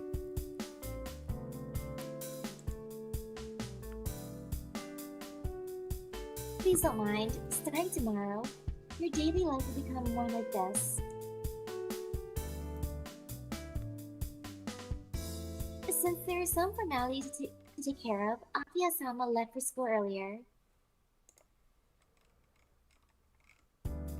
No way. I'm shocked. But that's the only conclusion I can draw. Toku? I can hear Senpai's voice. I can't hear Senpai's voice anymore. I look over at Arihiko's desk as he has an especially evil grin on his face. I walk purposefully over to his desk. Arihiko? Oh? What could it possibly be, Oni-sama? I'll punch you for saying that. Hey, can't you take a joke? What is it? Is there a reason you would talk to a commoner like me? Yeah. Arihiko laughs. Reason? Well, I do have a reason this time. Arihiko, can you tell me the name of this new transfer student? Man, you should know without me saying anything, right? Yes, her name is Tono Akiha, your younger sister. Jeez, you even kept it a secret from me. I would have found out quickly since she's that hot. I really doubted our friendship this time. No, there's never been that sort of illusion between us, but I see. Totally drained, I answer and return to my seat.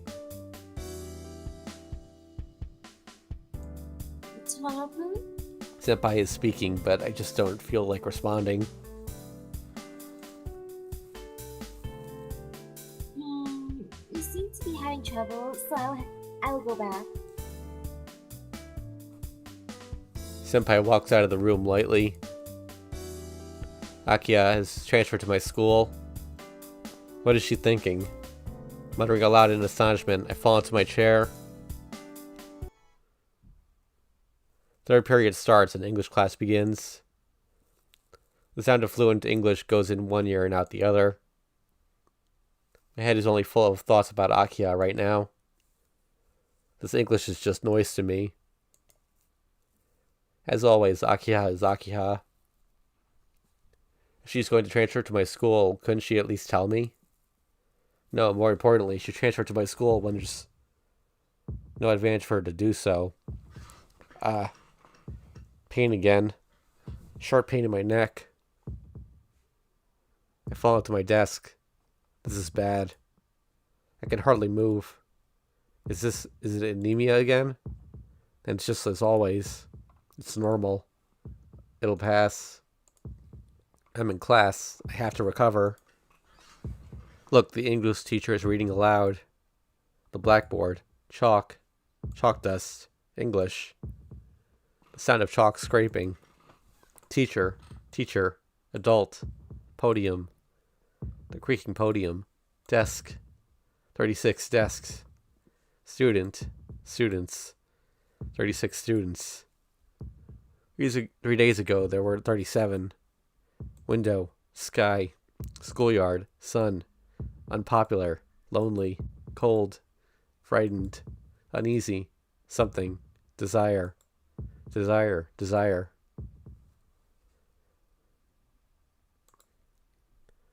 Tono-kun. Hey, are you alright, Tono-kun? My eyes open wide at the sound of the teacher's voice. Sweat rolls down my forehead. My body is cold. My breathing is ragged. What is it, Tono-kun? If you're not feeling well, you can rest. No, I'm fine. It has passed.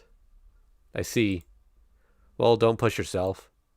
Your grades are good, so it is acceptable to take an occasional rest. Your progress will be satisfactory, even with some handicaps. The English teacher's words lack a little consideration for the other students. Once again, I declare I'm fine and resume class.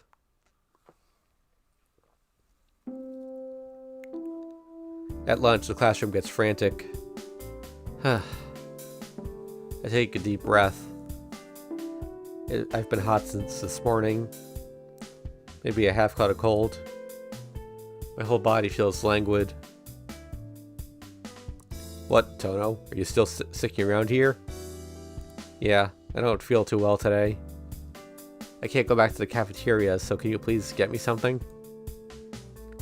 I'll have the usual. No, I don't mind, but is that alright? Your dear sister seems to be having trouble in the cafeteria. Ah, that's right. She's always been at the Ladies' Academy, so she wouldn't know anything about how a normal school cafeteria system works. I can distinctly imagine Akiya standing in the cafeteria, not knowing what to do. Damn, I can't leave her like that. Ah, Tono, wait up. I'm coming too. I dash out of the classroom. Close behind me, Arihiko follows, a bit more energetic than usual.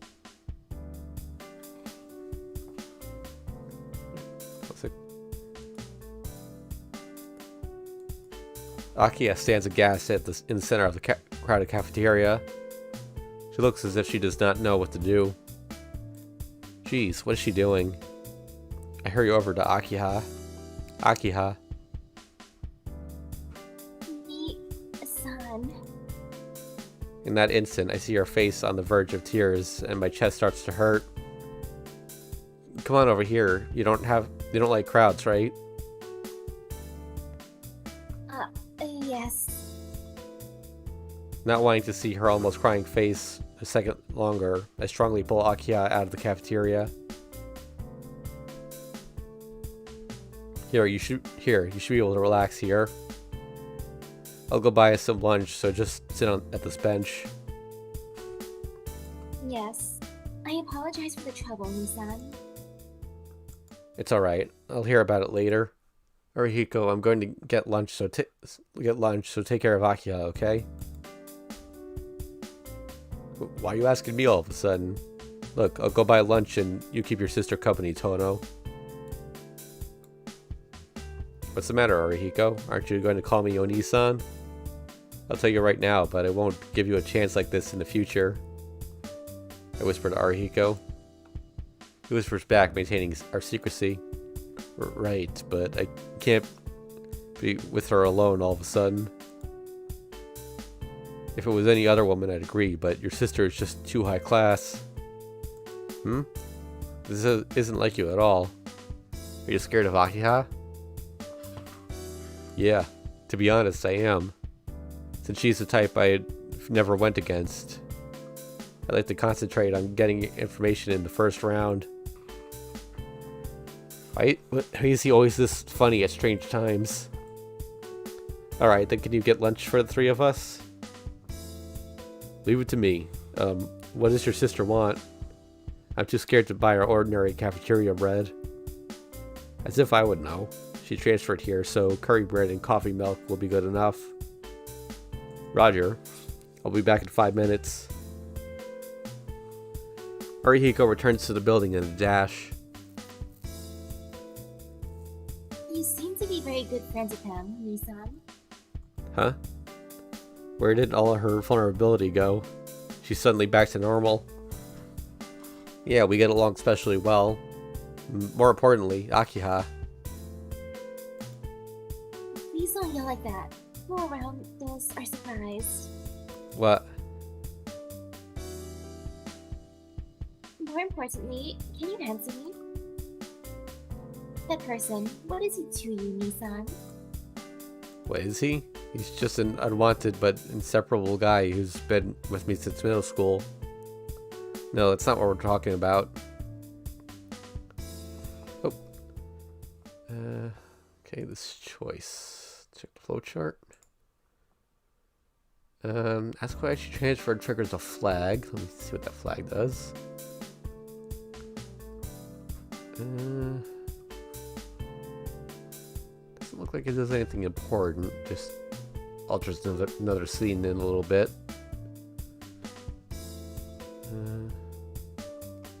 Man, introducing is tempting. Yeah. Yeah, that choice doesn't seem like it really matters much, so, yeah, we'll introduce. Be a cool bro. What is he to me? Arihiko is just a classmate. What else does he look like? Oh, so you refer to just your friend by his first name, Akiya looks at me unhappily. Look, does it matter if I refer to him by his last name or his first name? Why are you hung up on that all of a sudden? You have no awareness, Nissan.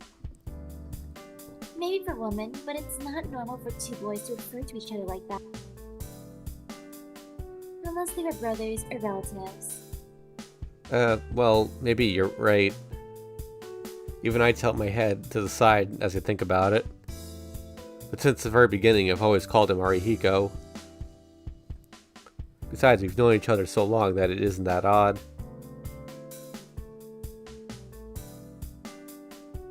Another case.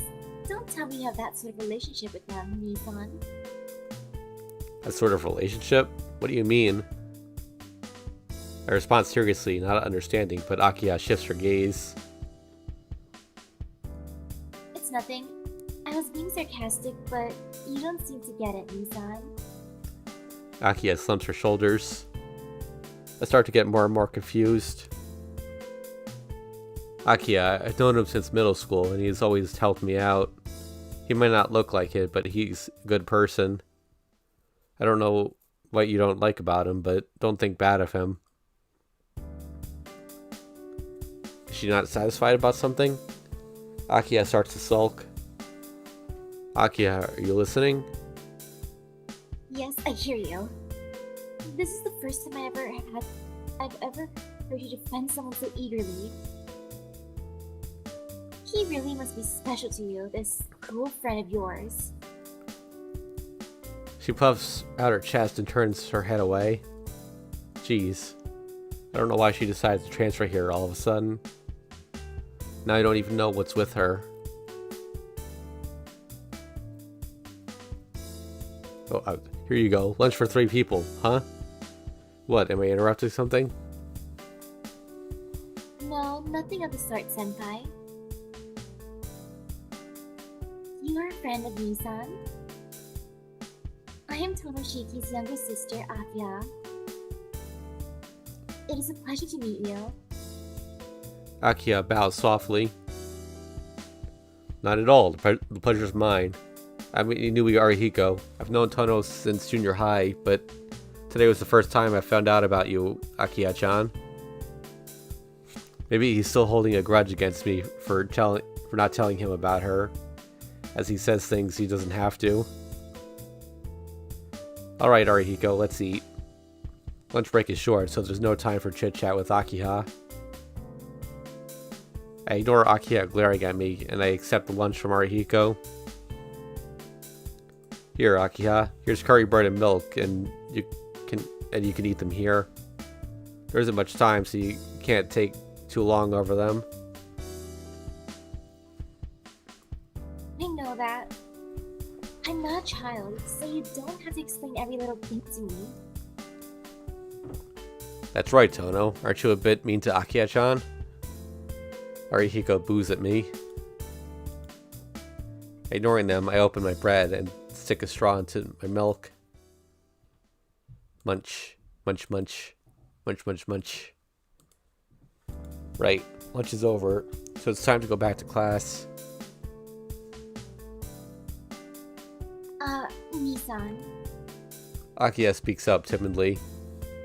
Looking over, I see that she's even opened her curry bread. She hasn't even opened her curry bread yet. What is it, Akiha? You're not hungry? Well, it's not that. It's just...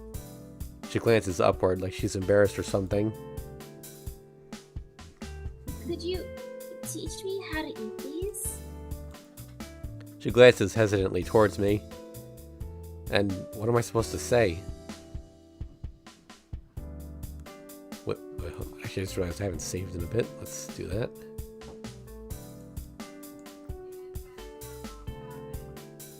Hold on a sec. Sorry. What do you mean, how to eat them? You just break open the wrapper and eat it. It's not hard, is it, Tono? Or he goes, sorry, but could you go get a napkin from the cafeteria? Me? And nod silently. Fine, but you'll owe me one.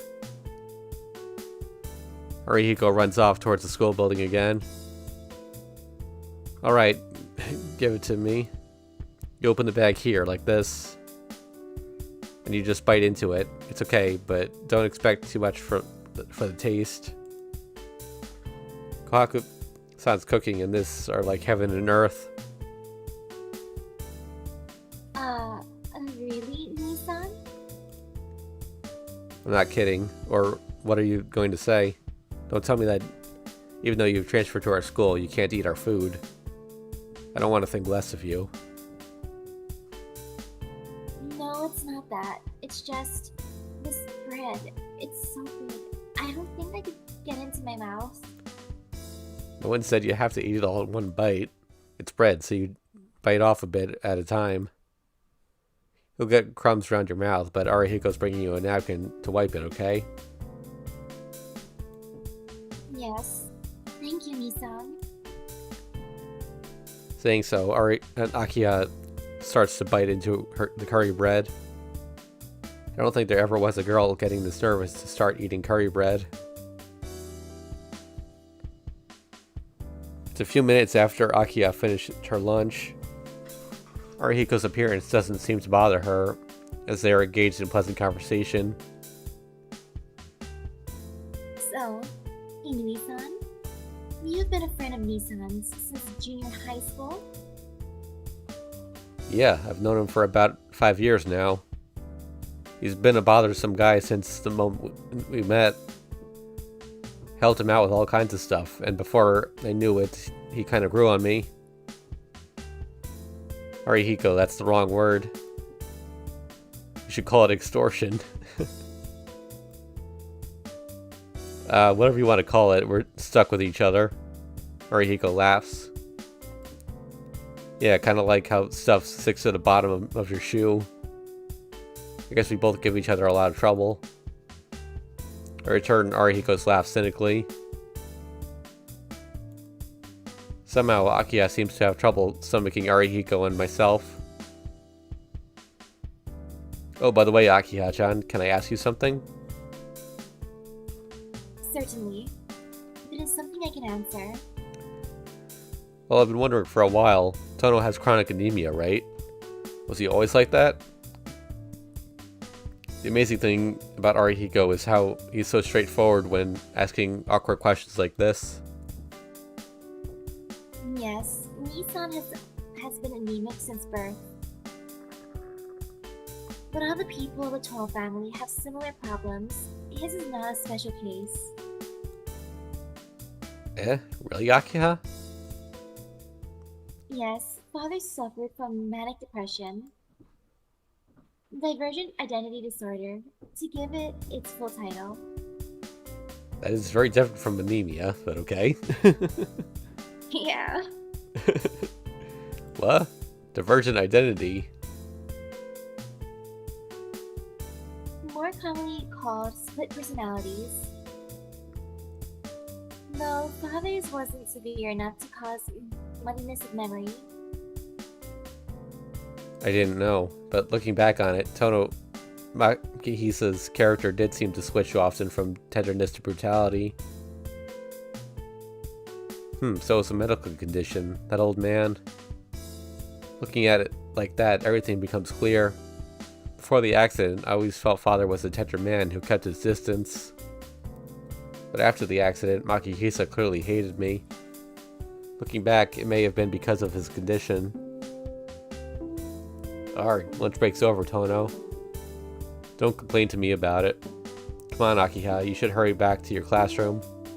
It'll be embarrassing to be late on your first day at school. I understand. Take care, Nissan. As the bell resounds, we return to our classrooms.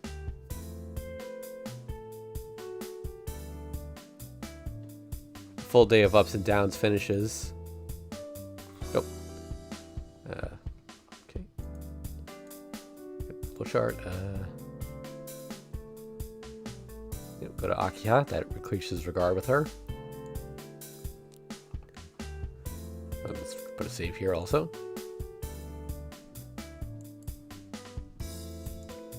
The events which happened during lunch break still weigh on my mind. I'm sure we can walk home alone, but I feel I ought to go check on Akiha. We walk along the corridor lit by the fading sun. I think Akiha's class is first grade, class 1. The classroom is silent. The girl stands alone in the empty red classroom. I feel a little dizzy. The classroom died in the evening by the evening glow. Alone, a girl with long, faintly red hair is preparing to leave. No matter how I look at her, she's Akiha. So why? Why do I feel as if I'm seeing a stranger for the first time? Nissan? She calls out to me, the dizziness subsides. You're Akiha, right? Nissan? Are you feeling poorly again? Akiha addresses me in her usual tone. Looking at Akiha's black hair, I feel that without a doubt this is my own little sister, Tono Akiha. Nah, it's nothing. Come on, Akiha. It's time to go back. If you're not doing anything, do you want to come walk home together? Yes, if you don't mind. Let's walk home together. For some reason, Akiha smiles tenderly. My heart thumps. Perhaps it's the dizziness from earlier, or perhaps the strangeness of seeing Akiha at my own school. For some reason, my heart beats far harder than it needs to. I leave the school building with Akiha. As we reach the school gate, I catch sight of Senpai waving at me. You came at last, Tono-kun. Huh? Senpai? What are you doing standing here like this? Jeez, I wasn't just standing here. I was waiting for you, Tono-kun, but... Senpai glances at Akiha next to me. Somehow, at a glance, she realizes that Akiha and I are walking home together. Tono-kun? Is this your little sister? Senpai throws a sidelong glance at Akiha. Akiha says nothing. Nothing is said, but both Senpai and Akiha tell me with their eyes to introduce me to this person. Ah, it seems like this is going to be a really tiresome job. Senpai, this is my younger sister, Akiha. She transferred to our school just today. Akiha bows to Senpai. I see. Hello. My name is Yao, and I'm a friend of Tono-kun.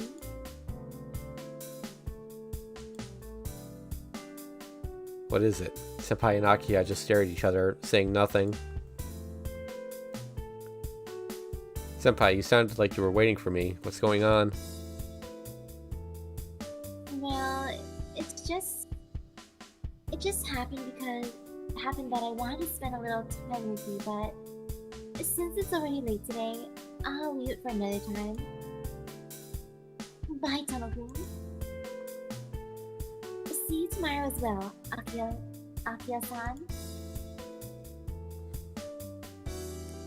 Bye, says Bye. Senpai, as she walks away from us. Senpai leaves without giving me a chance to stop her. Let's go Nissan. It'll get dark soon. Akiya says this as if nothing happened. I walk with Akiya towards the mansion. Frankly, it's difficult. If I look beside me, I can see Akiya walking with her long hair fluttering. Akiya is silent and graceful, the perfect daughter of a respected family. I can't think of anything to say. Even though I see Akiya at home every day, I somehow feel some tension walking home towards the mansion. But I still haven't had an explanation. Akiha. Yes? What is it, Nissan? What is it? Why have you transferred to this school? What possible reason could you have for transferring to a second-rate elevator school? Okay, so just looking at the flowchart real quick. The flag that would have triggered if we asked why she transferred breaks off the route right here. So I guess this is just an alternate scene where he asks that if he didn't ask previously. Okay. But it looks like they reconverge after this scene.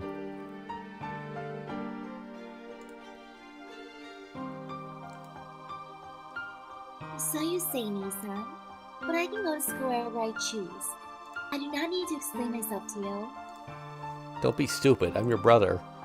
I can't just overlook things that are against your best interests. Frankly, I can't see any benefit to you transferring to the school. Since our old man isn't around anymore, it's my responsibility to look out for you. What?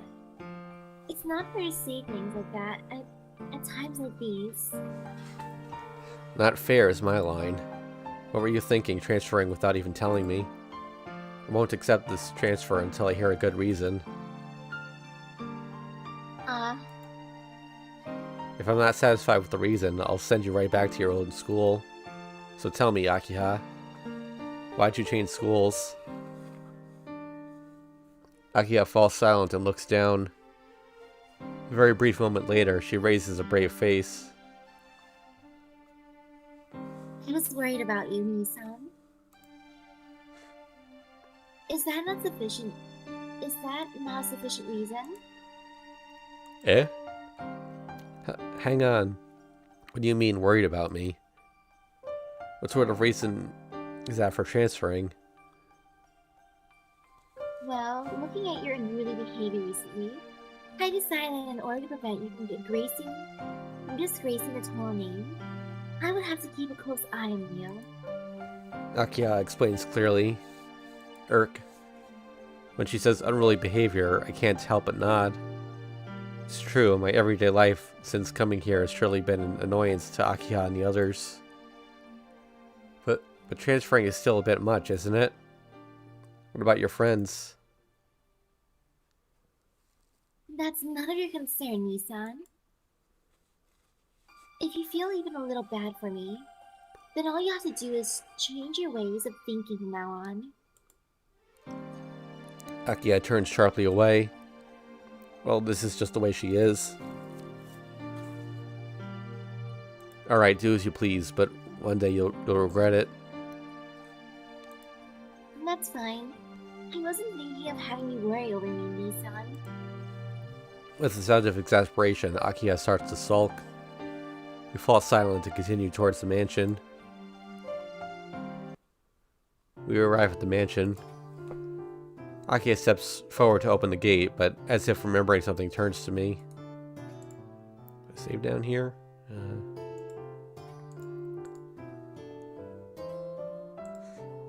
I have one question.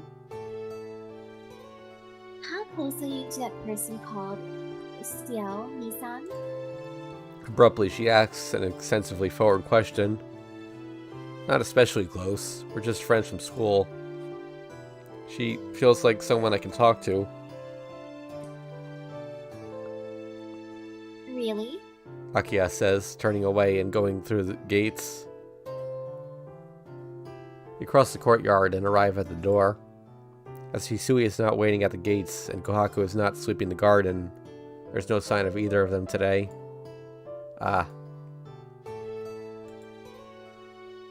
Yes. Did you say something, Nissan?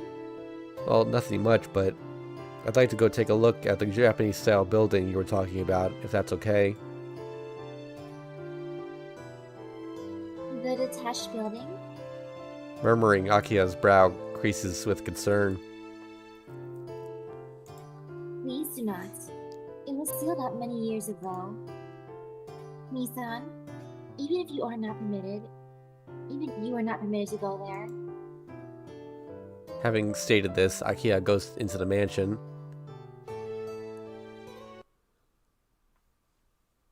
It's a bit past 5 in the evening. There's about an hour of free time before dinner. Between now and dinner, I should spend time in my room, or...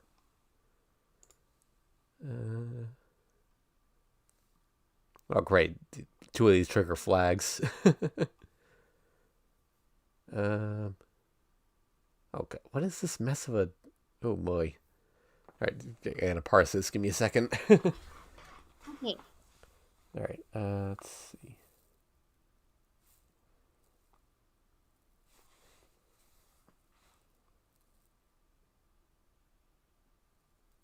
Boy, so they lead to like 4 different scenes. Then that triggers another flag. I gotta plan like 3 or 4 steps ahead here.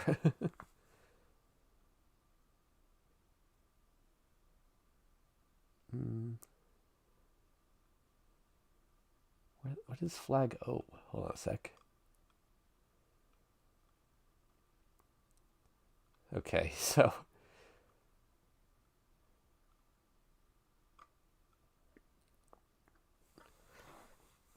Alright, so we're going to have to come back here later, but in order to reach an unavoidable bad end, we have to...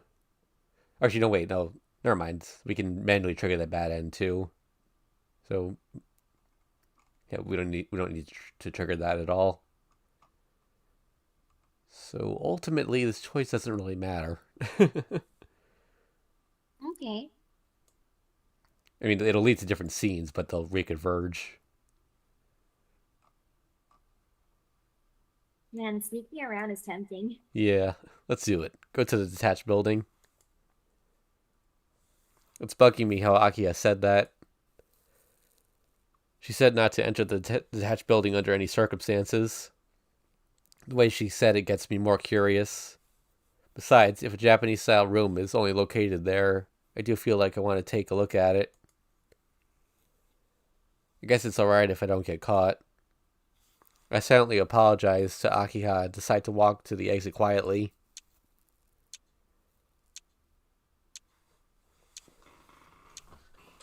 The sun is set and it's pitch black outside.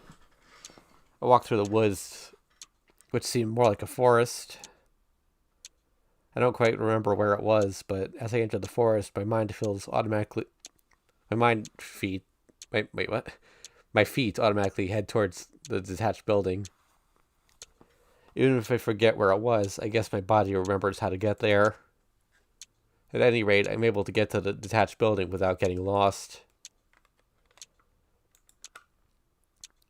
It must have been many years since this building was put out of use, as many parts are deteriorated.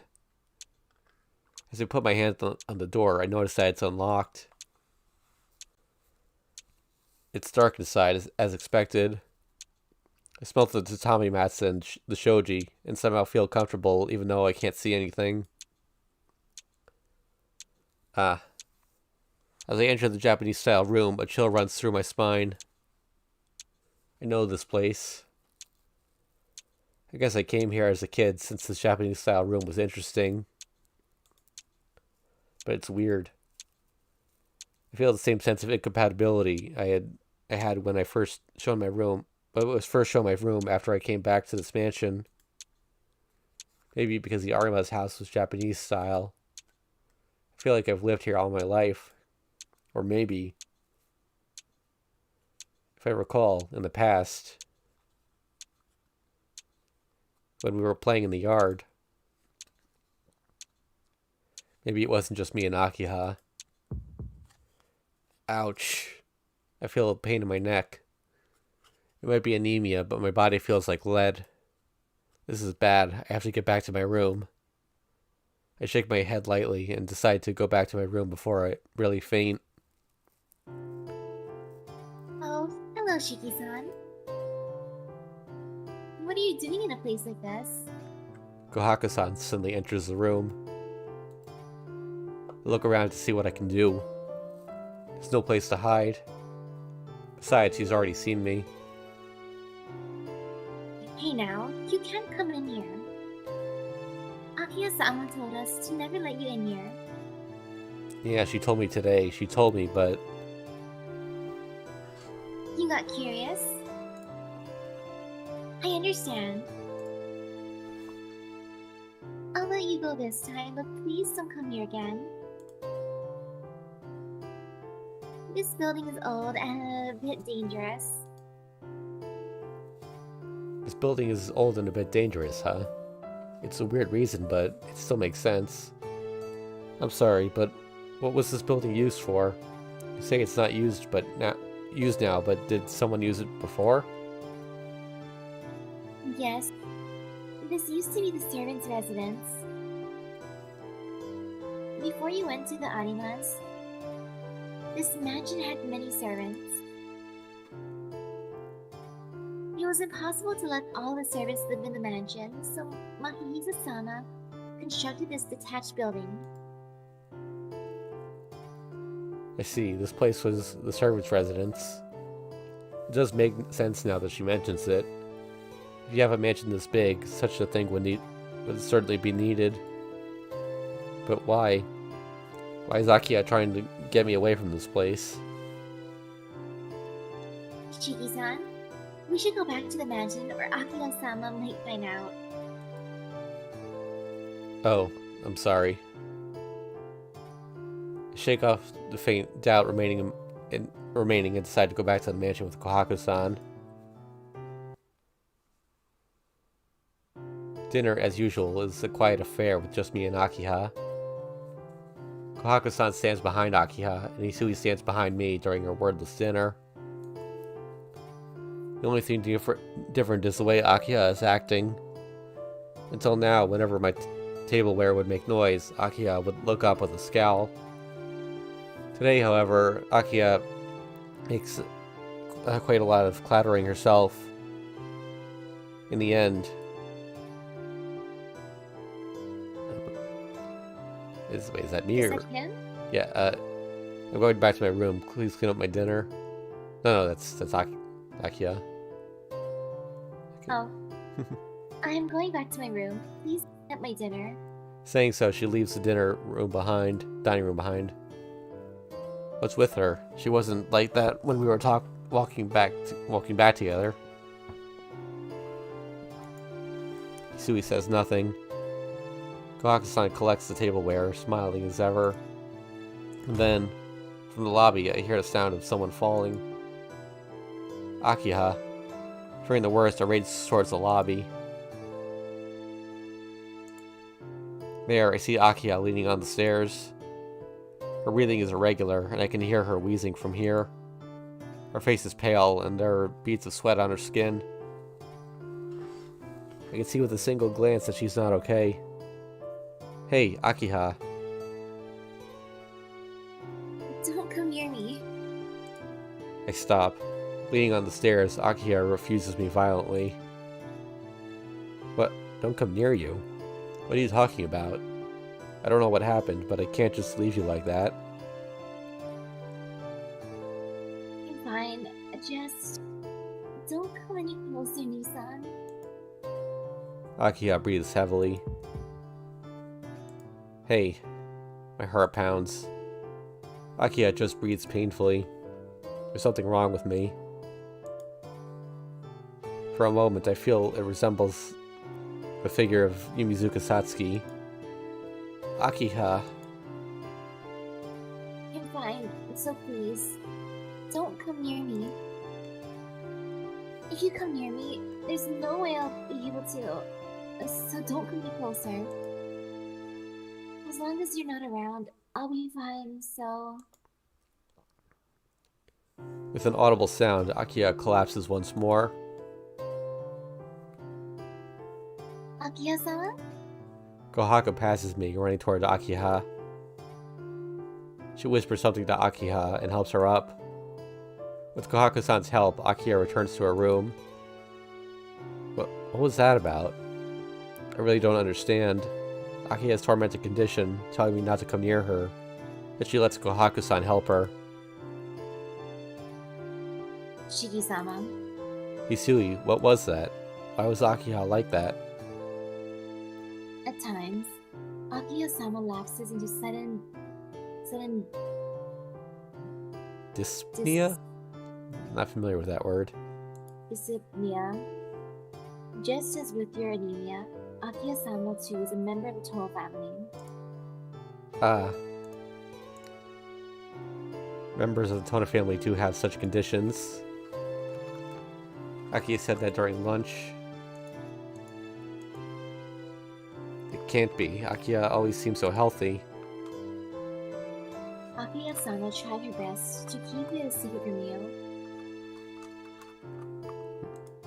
Sorry. Akiha-sama tried her best to keep it a secret from you.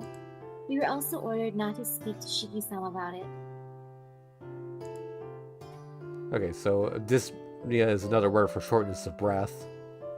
Oh. Okay. There's nothing to be said. I can only look aghast at the stairs Akiha just ascended. Man, though, Kohaku is buff. She can carry her sister back. She can carry like Akiha back. Well then, good night. Please leave Akiha-sama's condition to Nesan. As Makihisa-sama was under her care for many years, she has medical experience. I guess so. If we leave Akiha to Kohaku-san, I'm sure she'll be fine. Since there doesn't seem to be anything else I can do, it seems I'll just have to leave her to Kohaku-san. Shiki-sama, it is rare for Akiha-sama to be like that. Since it can be easily relieved with a medication, I do not think that you need to worry. Rather than being concerned with your treatable condition, Akiha-sama is concerned more about your health, Shiki-sama. I know. Damn it. I'm a crappy older brother. I guess I really didn't realize anything at all. You do not know anything? Isui murmurs to herself, looking down. Isui, what is it? Don't say that even you feel bad. No, it is just... Shiki-sama, do you remember nothing about the attached building? Remember what? Isui, that's... You really became Tonoshiku, did you not, Shiki-sama? Isui? The attached building fell into dispute right after you left for the Arima family. Makihisa-sama decided to demolish it, but as Akiha-sama objected strongly, it remains standing today. So Shiki-sama, if you think anything at all of Akiha-sama, please do not approach the attached buildings. Saying so, Hisui leaves the room as if she were running. Too late. Right, put a save here. It's 10 o'clock and all the mansion lights go off. I can't sleep. Akiha. The attached building she wants to keep secret from me. Yeah, so this is why I was so struggling so much here. So, depending on the choice you made previously, whether to go here or not, these two choices each lead to two different paths depending on the choice you made. So if we had chosen to stay and then also go to sleep, basically if we had chosen to never go to the mansion, it would be a forced dead end a little bit later, or to the building rather. So we had to go there at least once. But I guess we'll go to the detached building. But hold on. Isui's words bother me, but I went to the detached house earlier. I know there's nothing there. I'll keep quiet tonight and sleep.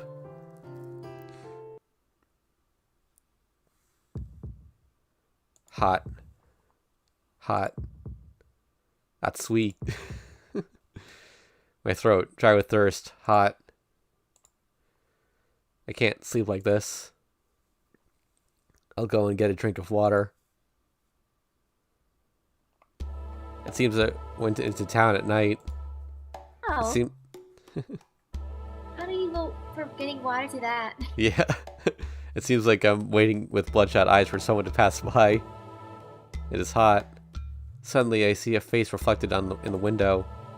The eyes are bloodshot and the face looks quite insane. It was just so hot. It seems I found my prey. Strangling her from behind, it's all over. Seems that the unknown woman has died just from that. I'm just so hot.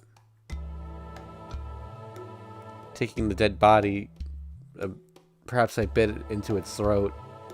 Is this still Shiki? Yeah, I'm confused. And again, Satsuki did say something about him walking around at night before she got turned into a vampire. Yeah.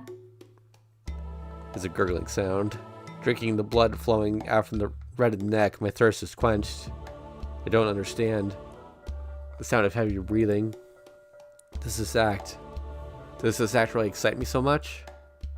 I stick my finger in the chest of the dead body. The sound of crushing meat, the sound of breaking bones, the sound of a heart being ripped out with my bare hands.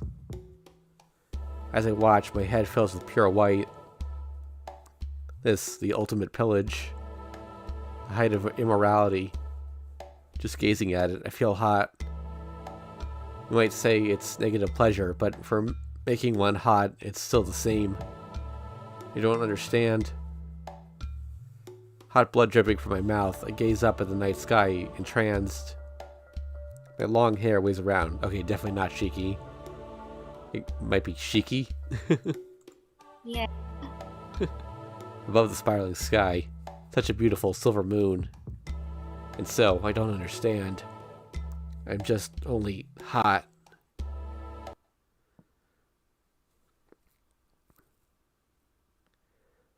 Or it could be Akia, I suppose. Yeah, that too. 6. Deep Dream. 6th day, October 26th, Tuesday.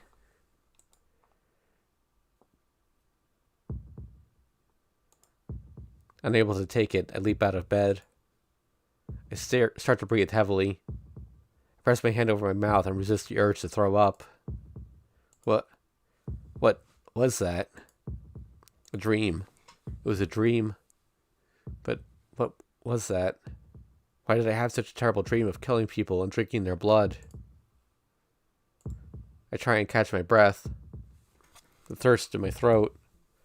The feeling of biting flesh. The pleasure burning through my brain as I killed. These things, why did they seem so real? I can even remember perfectly the feel and sound of the heart as it was ripped out. I continue to grasp hungrily for air. I don't know if it was really pleasure. It was just excitement condensed like a bullet, fired straight into my head. Gah. My breath stops as I remember. And perhaps that impact could be something called pleasure. Why did that kind of dream? I look down at my hands. Of course, they are pure white, without a trace of red blood on them. I'm sleeping on the bed, and fresh morning sunlight shines in through the window. That time, my first meeting with the vampire Yumizuka in a back alley. Is it still in my mind? Maybe that's why I had such a ghastly dream. Ow. My neck hurts where Yumizuka bit it. Those who are bitten by a vampire become vampires as well. Unexpectedly, the common phrase pops into my head. Can't be. I'm overthinking this. So I guess it could have also been Nomizuka, but I got long hair. I don't really think of twin tails, so Yeah. let's put a save down. Excusing herself, Hisui enters the room. The same figure, the same voice as always. Good morning, Shiki-sama. Hisui speaks politely. Since I arrived here, Hisui has brought a calm tranquility with her every morning. As I think this, the tumult of bad dreams simply fades from my head. Shiki-sama? Is there something wrong? No. I was just enraptured for a moment. Morning, Hisui. This morning's just like always, huh?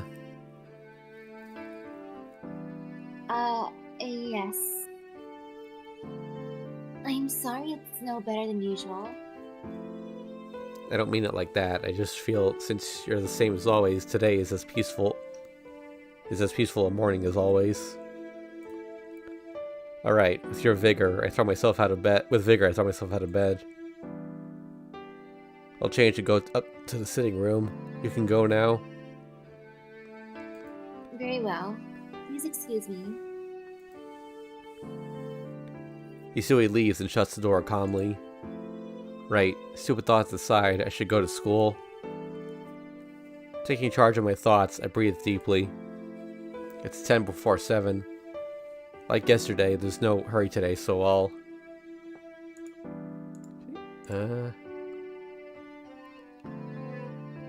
Okay, so... The second option increases Akiha regard, but the first one increases it by 2. So, calm down a little, then head to the sitting room. That's right. Having just had a bad dream, my chest's still jumpy. I can't have breakfast right away. I'll go to the sitting room in about 10 minutes.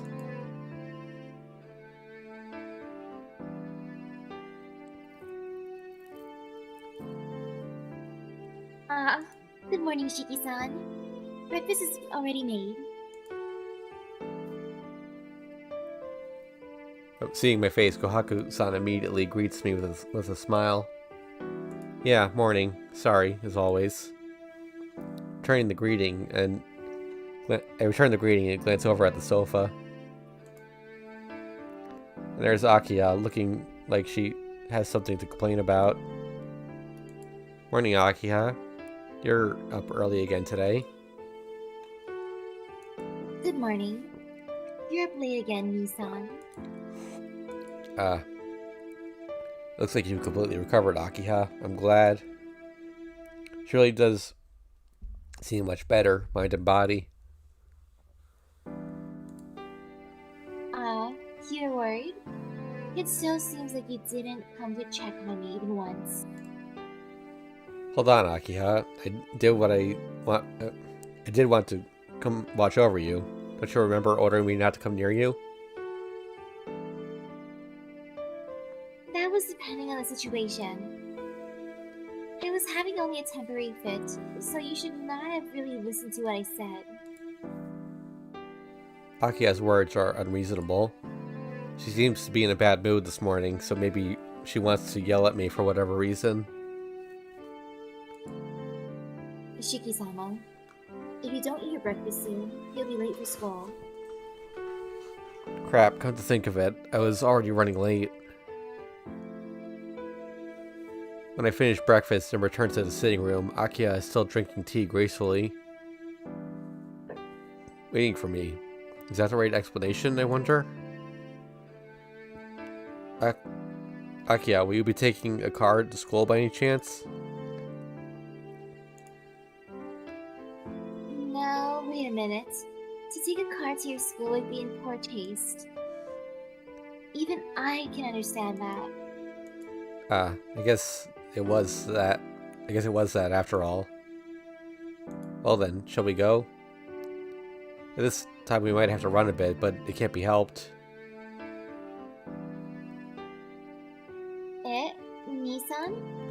I'm saying let's go to school together. I'll show you the best route to take. Well, if you don't want to go with me, I don't really mind. If you say so, I don't mind, but...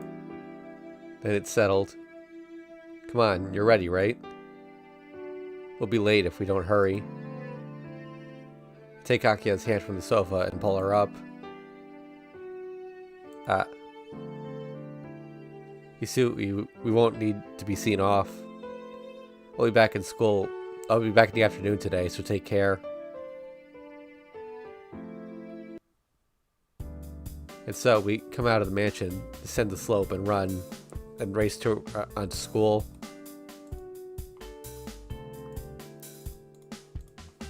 Matching my speed with Akia's, even though it takes longer, we still make it in just under 15 minutes. Right, we're here. You should just about make it to homeroom, Akiha. Yes, we're going to make it plenty... yes, we're going to make it in plenty of time. Since we ran all the way... For some reason, Akiha seems to be angry. What's wrong, Akiha? Such an angry face. Maybe you should have come by the car after all? Oh, please. Not at all. I'm angry for much simpler reason. Breathing heavily, shoulders heaving, Akiha glares at me. Then did I run a little too fast? Yes. Not a complete answer, but that is one of the reasons. Well, perhaps it's that. Two of us running together to school, being seen and pointed at. True. Although I was really embarrassed, I don't really care about that. I don't get it then. Why is Akiha so angry? She's not angry because she's tired and we made it to school on time. Never mind. I'm making an issue out of it on my own. Thinking about it, you have no reason to get up early. Really, I don't know what I was hoping for. With a sigh, Akiha hangs her head. I don't really get it, but I guess Akiha is saying she wanted to go to school more leisurely. But I'm surprised. I'm a fast runner, but I wasn't able to keep up with you, Nisan. Even though you don't do any clubs, you're quite fast, aren't you? Well, vigorous activity isn't good for my body, so I can't do clubs, but I still move around. Actually, I'm pretty athletic. Yes.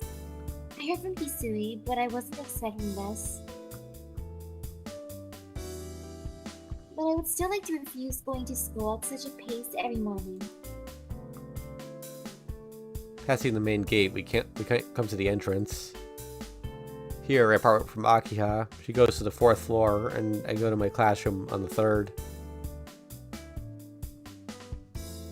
Well then, Nisan, I shall go to the first year classroom. I shall see you after school. What are you talking about? There's a lunch break before that. I'll be waiting in the courtyard, so come quickly. Yes. I'll be waiting. Giving a cute little bow, she runs inside. Then, as if remembering something, Akiha stops and turns. Nisan, this morning's race was enjoyable. Though I wouldn't want to do it every day, perhaps it's not so bad once in a while. Her breath bouncing, Akiha disappears inside. Well, I guess she does have a cute side. How nice, the two of you get along well, don't you? Oh, darn it, there's a 50-50 shot of that being Ciel or Hiko. How nice. The two of you get along well, don't you? Ciel-senpai, please don't sneak up on me like that. Yes, I'll be careful from now on. Smiling sweetly, Senpai gazes at me happily. What is it, Senpai? If you want to say something, say it. no, I don't think I need to say anything. You look really happy, Tono-kun. What? If you go into the class with a face like that, Inui-kun will surely tease you. Well, Tono-kun, I will see you at lunch again. Senpai walks indoors, laughing to herself. Oh, she's gonna see him, huh? I pinch my cheek. Did I look that happy? Well, I guess I did. Since just seeing Akiya smile made me feel really happy inside.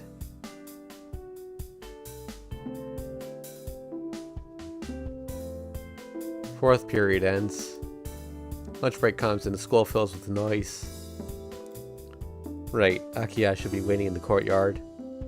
Since it's Akiya, I think she'd probably get back Kohaku-san to make her lunch. But I should go buy something just in case. And there. Yo, Tono, you're late. Indeed, you're rather late, Nisan.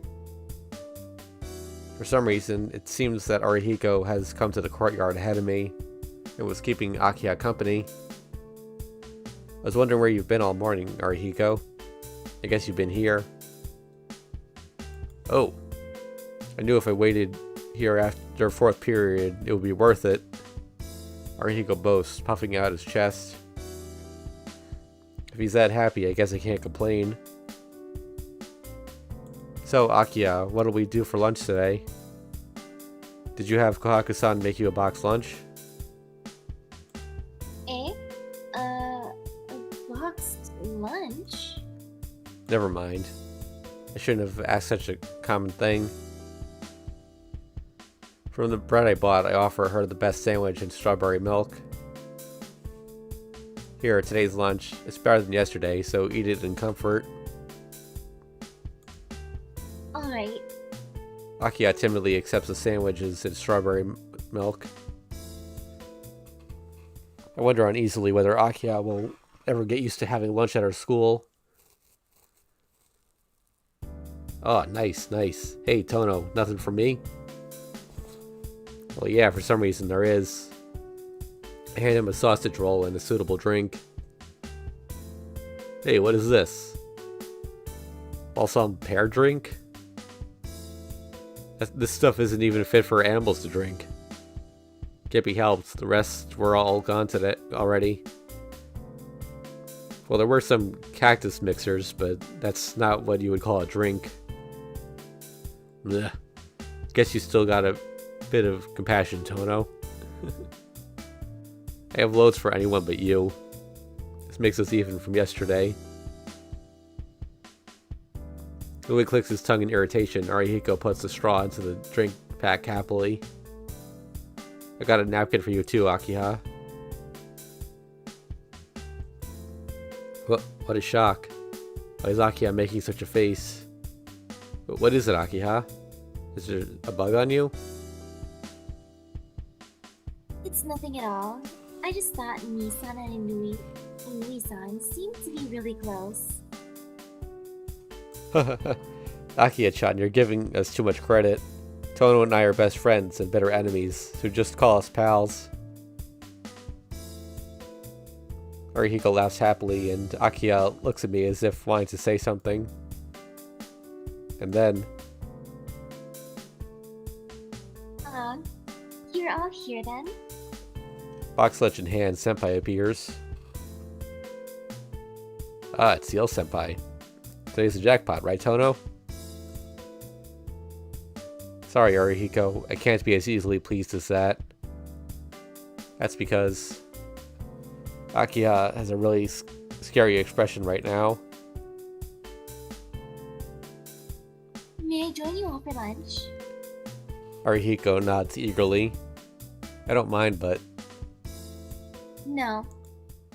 for some reason, Akiya refuses directly. The air in the courtyard is cold. Ouch. Yeah. It's not going to be warm in October, but it's still quite cold. Arihiko, who who until now knew only the ladylike Akiha, gaped silently. Ah. Well, as an older brother, it would be bad if I didn't respond to what Akiha just said. What are you talking about, Akiha? That was rude, even for a joke. Nissan, I am not joking. I meant what I said. What are you saying? You've only just met Senpai. You've no reason to dislike her, so why? I don't like what I don't like. She and I are entirely incompatible. You feel the same, don't you? You know there's no way we can get along, don't you, Senpai? No, not at all. Certainly, we seem to be incompatible types, but I think I can somehow restrain myself. So clearly something is up with Akiha, but Akiha's jealous. no, I mean like Jealous of everyone. probably something supernatural. I get the feeling she knows who CL is. Well, they did say that, Yeah. like they're half something non. Yeah, that is. So Dad, wow, Dad, he went after. Well, I still wonder why Akiha didn't say anything about it herself during the previous routes, but once we figure out what that is, I guess we'll have our answer. Arihiko and I pull ourselves back. Amazing. Akiha spoiling for a fight is amazing, and Senpai's smiling face turning it aside is also amazing.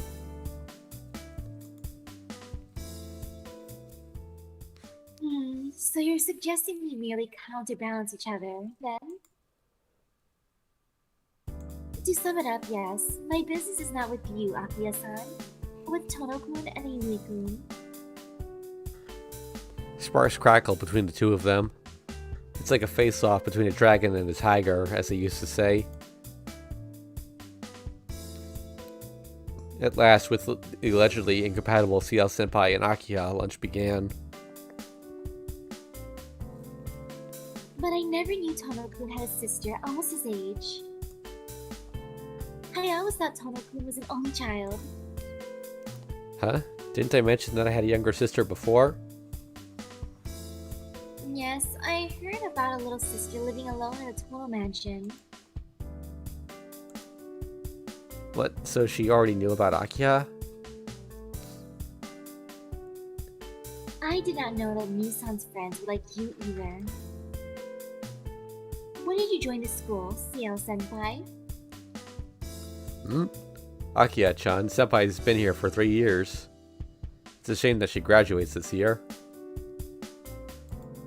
Really? She doesn't seem accustomed to the school uniform yet, so I thought she might have transferred from another school like me. Yes, I really wanted to wear a uniform like Akiya-san's. Akiya-san, is that the uniform of your last school? Yes. Since the uniform here isn't to my liking, I wear the uniform from my old school. Akiha says such an outrageous thing casually. I see. I'd assumed the uniform simply hadn't been made yet, but it seems she never intended to wear our school's uniform at all. Well, I think this one suits your level of activity well. What do you think, Tono-kun? Apparently there's a choice coming up about this. About what? About Akiya-san's uniform. Which one would suit her better? Which one suits her better? Huh. I would have to say...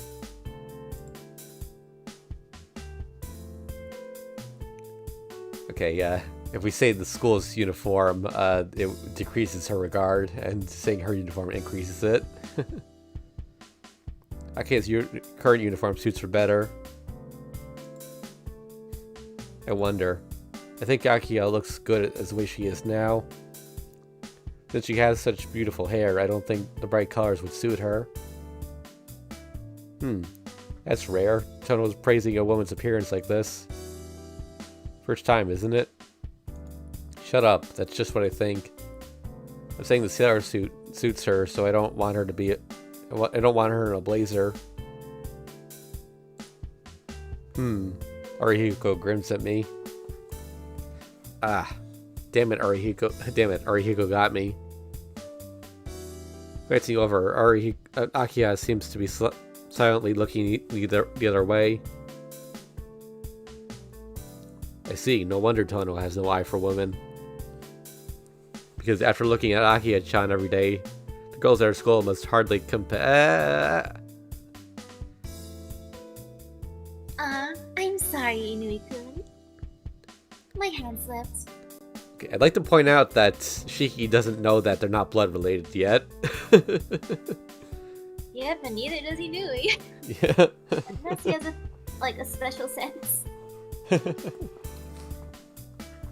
TL-senpai laughs gently as she drives her elbow into Arihiko's side at a sharp angle. Man, I have to live through this stressful situation for almost 10 more minutes.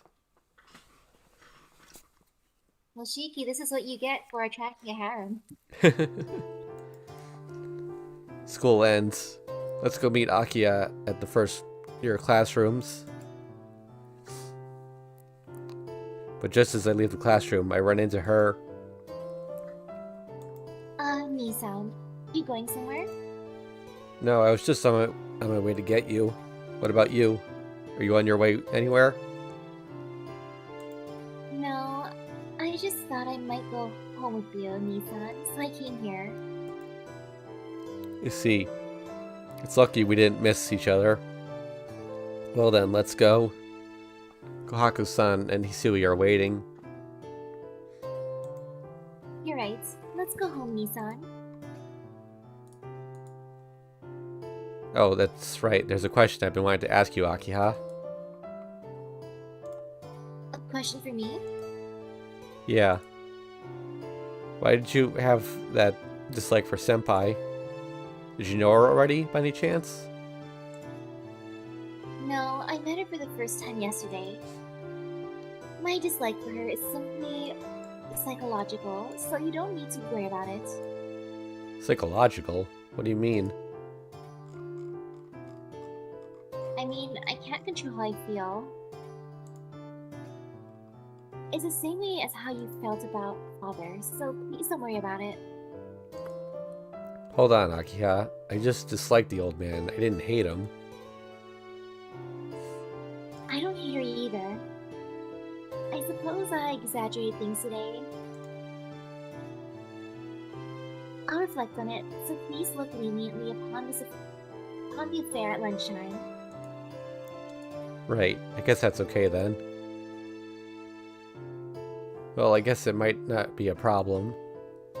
Senpai often comes by at lunch, so if relations between Akiya and her are bad, it'd be a problem. At this rate, with Akiya saying things like this, me and Arihiko might not end up on pins and needles on the sidelines. I feel bad for Arihiko because Yeah. all the girls he's kind of interested in, they're going for Shiki. Yeah. I toss my bag on the desk and sit down on the bed. Well, what should I do? It seems Akiya has lessons, and as soon as we get back, she went somewhere by car. That's right, Hisui and Kohaku-san were busily walking about too. Oh. This choice does not matter, so... What do you say? Hisui or Kohaku? Kohaku. Alright. I'm always in her debt, so I'll go help Kohaku-san. Huh? I don't see her anywhere in the courtyard. I glance around. For just an instant, I see the color of her kimono in the forest. Is that where the detached building is? After a little internal debate, I follow after Kohaku-san. Kohaku-san continues and enters inside. It would be pretty stupid if I came all the way here only to go back, so I force myself to go inside. Shiki-san? Why did you come here? Well, I was thinking maybe I should give you a hand. Am I in the way? Shiki-san, I'm happy you feel that way, but I didn't come here to work. I only came here to check the electricity according to Akiya-sama's orders. Electricity? This place is still used? Yes, this is the only room with electricity. This building is still maintained at a level for people to live in. The bath is still able to be used, and there are futons ready. Really? But this place hasn't been used for a while, right? Why is it maintained like that? Let's see. Maybe Akiya-sama is just fond of this place. A long time ago, this is where Makihisa-sama's adopted child used to live. Huh? Mikihasa, my old man, adopted a child a long time ago? Wait a second, Kohaku-san. My old man adopted a child? Oh? You don't remember? About 10 years ago, he brought a child here. His parents both died in an accident, so he adopted the child. That happened? Yes, but 2 years later, the child passed away. It was a trivial accident, but a lot of the servants began to say that the total family was cursed. Wait a minute. Something about her words seems scary. Just hearing them, my vision starts to warp. It's like the whole room is made entirely of dissolving sugar. Kohaku-san. A child adopted 10 years ago. 2 years later, the child died. In other words, 8 years ago. That's when I had my accident and was sent to the hospital. Accident? What kind of accident was it? An accident that seriously wounded me. An accident that the adopted child was killed in? A hot summer day. I can't remember. All I know is, at that time, my arms seemed to be soaked in blood. Kohaku-san, you said cursed? No, it isn't anything important. It is just that a lot of the members of the Tono family have died young. Such as an accident or suicide or illness. Such as an accident or suicide or illness, a curse that does not allow them a natural death. Well, that was the rumor anyway. Suicide? What? Yes. Whatever the case, the members of the Tono family, mostly now, carried some mental illness and committed suicide when they became adults. These are just stubborn rumors, but it is said some of them were murderers before the war. Mental illness? Murderers? Such as seeing dreams of killing people every night? Such as feeling a sense of longing as I see dreams of killing people every night? Kohaku-san, that... Oh, I'm very sorry. Those are just dark rumors about the Tono family. No, that's fine. It's okay. Could you tell me more in detail? Tell me in more detail, Kohaku-san? I do not mind, but I do not necessarily know all the details. Just that, well, Makihisa-sama did have that kind of air about him. My old man did? Blurring. My vision whirls around. Yes. I took care of Makihisa-sama's condition 2 years before he passed away. While you were living with the Arima family, Makihisa-sama would become very depressed, and I would have to prepare his medicine to calm him. Medicine to calm him? Was my old man that bad, Kohaku-san? Yes. It would not be uncommon for him to walk into the garden at night and kill the pet dogs and cats, or to hurt his own body. What is this? It's pretty much crazy. As crazy as I am in my dreams. No, that's backwards. Am I crazy just like my old man? I like how upfront Kohaku is about everything. She's the only one who's telling him stuff. Yeah. She... oh, Shiki-san? I hear... Wait. They're missing a quote there. I hear Kohaku-san's voice. I don't know when it happened, but I'm on my knees on the tatami floor. Shiki-san, you look terrible. If you're feeling poorly, you should rest in your room. Kohaku-san says this as she grabs my shoulder. With her help, I can stand. Yeah, I'm fine, so... I'm somehow able to focus again. But I'm still dizzy. In the red and white swirl of my vision, white, Kohaku-san's terribly warm-looking neck. Ah, how captivating. Oh no, not in this timeline too. If my body could move properly, I would seize Kohaku's body and... Black vision from my anemia all of a sudden turns deep red. Kohaku's white neck. Last night's crimson dream. The nighttime killings. Painful pleasure, as if my heart would rip itself out. Gah! Unable to bear it, I pull away from Kohaku-san. Shiki-san? No, I'm fine, so leave me alone. That won't do. If you collapse here, Akiya-sama will get very angry. In the first place, you look like you're in a lot of pain.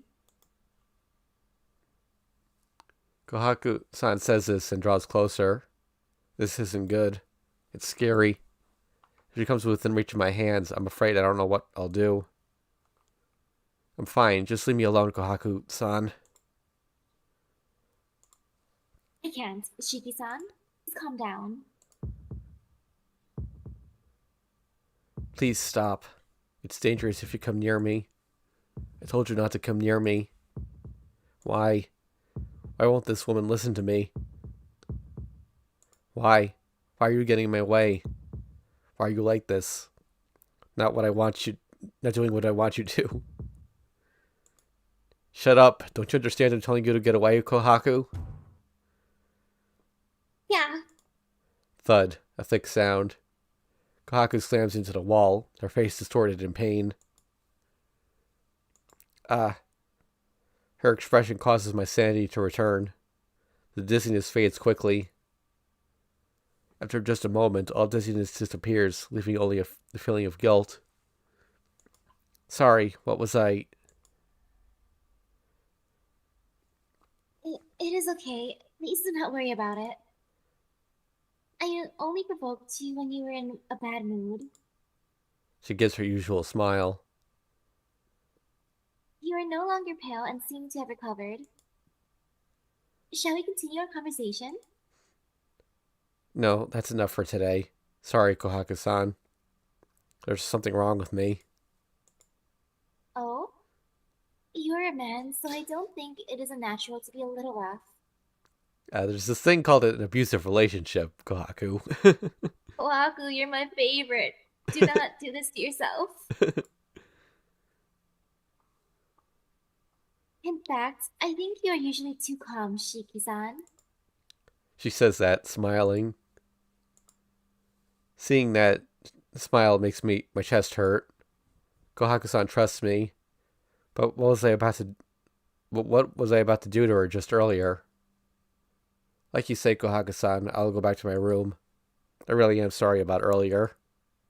I say this and run away. Leave the detached building behind, being crushed by self-loathing.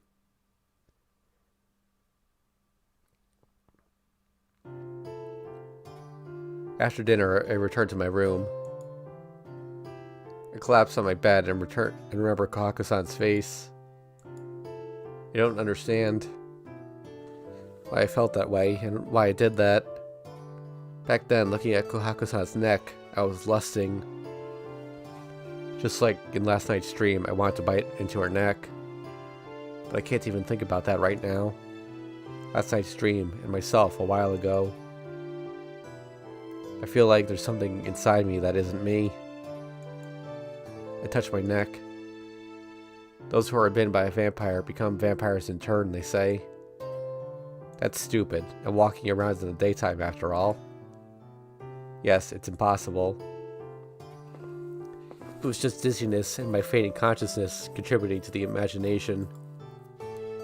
What happened with Yumizuka is burnt into my mind, so I think I just remember it when I suffer from anemia. Like Kohaku-san said, maybe I'm just tired. Perhaps I should hurry up and get to sleep and rest my tired body.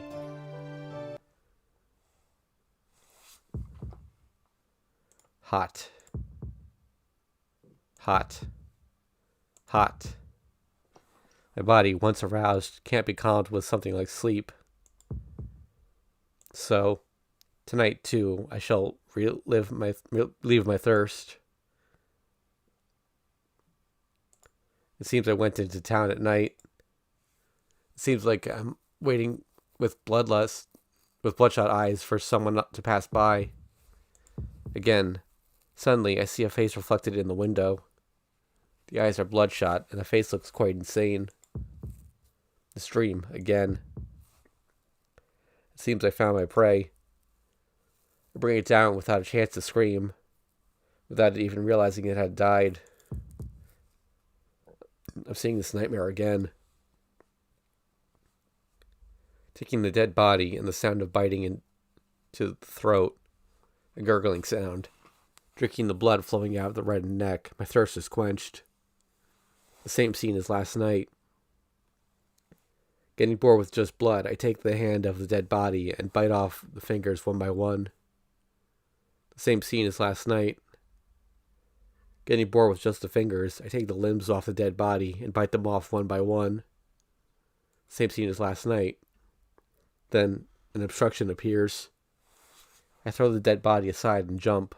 Someone is watching me. Is it different from last night? Something like a fast nail is flying through the air. To dodge it, I leap aside. I run out the side of a building and jump from rooftop to rooftop. The figure in black chases the vampire. From rooftop to rooftop. From shadow to shadow. The figure follows. It can't be helped. It can't be helped. Oh, okay. I think that's the L sign then. It can't be helped. It can't be helped, it murmurs. Or, wait, was that... Does it mean the vampire? Eh. And tonight's meal ended.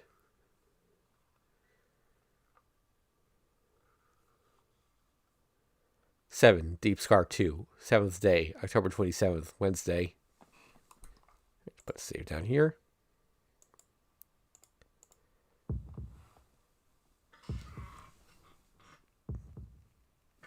Shiki-sama? A voice. Please get a hold of yourself. I'll bring you a drink right away. The sound of running footsteps. Awakened from the nightmare. My own room. I'm definitely in my own room. Just lying in bed, and morning has come. I saw that dream again. Dream of sucking someone's blood. Though I know it's just a dream, it still feels terribly real. My hands retain the feel of ripping meat. My nose, the smell of fresh blood. What's happening to me? I touch my neck gently. Mizuka's bite marks are long gone. I'm still a normal human being. I don't want to drink people's blood, and I don't have a problem with the sun. No.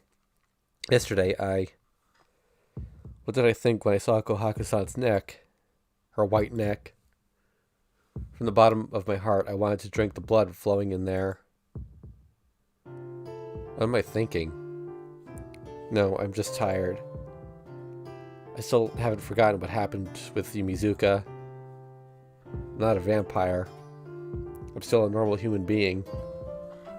But there's a part of me that wanders in search of blood every night. So maybe it's that I don't notice, but I'm already at a point where I can't go back.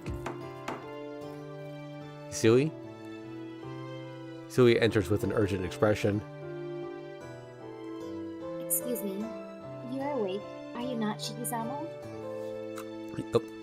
Hisui bows quietly.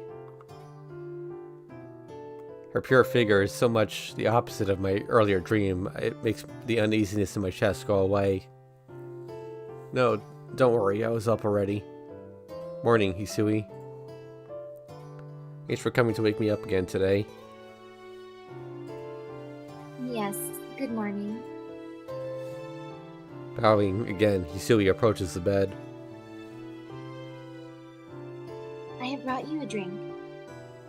If you're feeling poorly, please take it. Hisui presents a drink on a silver tray. The tray also has some kind of medicine on it. What is it, Hisui? You've never come with medicine before. Shiki-sama, are you feeling alright? As you seem to be caught up in a terrible nightmare and your face appeared pale, I brought you some medicine. I seem to be having a nightmare? Yes. It also seemed that your body is very hot, so I had Nessa prescribe something for a fever. Perhaps there was no need? Of course not. Thank you for worrying. I swallowed the medicine and the water she offers. Ignoring the medicine, I'm grateful for the water. As Hisui says, my body is very hot and my throat is terribly dry. Even though it's only pure water, it tastes great. If you're feeling better, please go to the dining room. If you are not, please take today off. No, I won't skip school. I can't take a day off just because of this. But your face still appears pale, Shiki-sama. I'll be fine. Anyway, our school is tomorrow off. Since I'll have tomorrow off, I can push it a little today, can't I? Hisui glances down, looking like she wants to say something. Do I really look that bad today? Hisui, just one question. Was I really having a nightmare? Yes. I do not know when you returned, but you were terribly tired and went straight to sleep. When I came to wake you in the morning and opened the curtains, you were in pain, and your breathing was rough. I see. A dream like that would cause me to be in pain, eh? Just hang on a second. Hisui, what did you say? That you were in poor condition since this morning. No, before that. I came back? Where from? I do not know. Nessan told me that she saw you leave while she was patrolling the mansion. I left? Yes. Nessan and I patrol the mansion every 3 hours. While Nessan was doing the rounds at midnight last night, she saw you leaving the mansion. What? Since it seems you were able to return before morning, Nessan has not told Akira-sama of this. As Nessan is indulgent of you, Shiki-sama, it will surely remain that way. What is this? I went outside? That can't be. I was sound asleep this whole time, having a dream. Having such a lively dream. But this is weird. Dreams are forgotten the moment you wake up, so why do I still remember all the details of the dream so perfectly? Not always, Shiki. I remember a lot of my dreams. Same, especially the nightmares. Those will stick the longest. Yeah. Shiki-sama, your face still appears pale. How are you feeling? Yeah, I'm fine. I'm fine, so go ahead, Hisui. It's okay. I'll go right away. I understand. I shall wait for you in the dining room. Closing the door behind her, Hisui leaves the room. Yeah, I'm fine. No problems at all. I'm just fine. I say it over and over again, trying to persuade myself. Aw, Kohaku's probably covering for him. He's probably coming back home all covered in blood. She just changes his clothes, wipes him down, all good. To get to the dining room, I have to pass through the sitting room. It's depressing. And I think it's also time for a save. To be honest, I don't want to see anyone right now.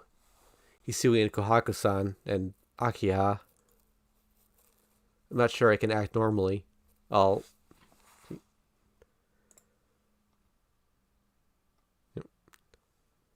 My guess is saying good morning to Akiha, since Akiha's route seems to be straightforward in that sense.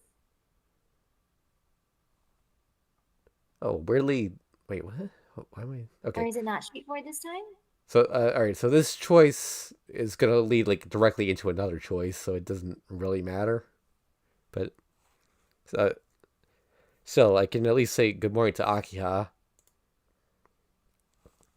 Still, I have to at least say good morning. Avoiding Akiha because of this little thing would be confirming something's wrong with me. Good morning, Nissan. As soon as I enter the sitting room, Akiha greets me with a smile. Morning, Akiha. Morning, Akiha? What's wrong, Nissan?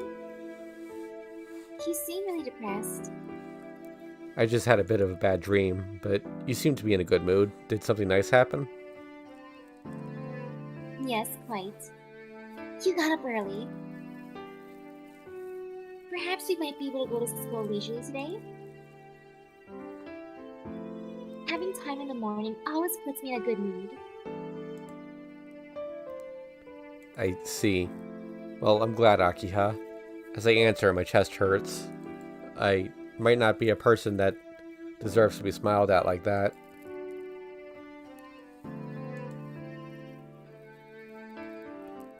You should go ahead then. You'll end up running if you wait for me. Did you say something, Nissan? I mean, if you like free time in the mornings, you should just go ahead. You don't really need to accompany me, and I don't really have time to keep you company either. If you're ready, you should just go on ahead. Well, that's true, but But what? You're saying you can't go to school on your own? Give me a break, you're not a child. We're not that young anymore. Akiha stands up from the sofa. Nissan, were you serious about what you just said? Not really, it's just what I thought. Her teeth grit. Akiha looks down, her shoulders shaking. Akiha, you'll be late if you don't go soon. Yeah, I know. After all, I don't want to go with you and be late. Right, so go on. I'm not in the mood to be with anyone right now.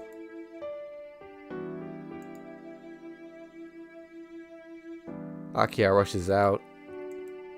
What am I doing? I didn't mean to say that, so why? Chiki-san, that was horrible. Kohaku-san? Oh, I completely misjudged you. Why did you say such things to Akiha-sama? I know, even I didn't plan on turning her down. No, you do not understand anything. You don't know how much Akiha-sama was looking forward to this while waiting for you up until now. Waiting for me? You mean this morning? No. Akiha-sama told me not to tell you, but I can't bear this anymore. Listen, Shiki-san. Now Akiha-sama eats breakfast with you normally, but it was a real hassle before she transferred. I think the Ladies' Academy Akiha used to go to was in the next prefecture. Next prefecture? Hold on. That's more than an hour's worth of driving. You finally noticed. To begin with, Akiha-sama would not have made it to school unless she left here at 6. Nevertheless, she looks She overlooked that because she was looking forward to eating breakfast with you. Looking forward to it. Why? She complains every time she sees me. Because Akiha-sama is a tsundere. I mean, isn't honest. I was just about to say it. Beat me to it. If you ever woke up on time, I do not think she would have any complaints. Well, all you did was sleep in and didn't eat with her even once.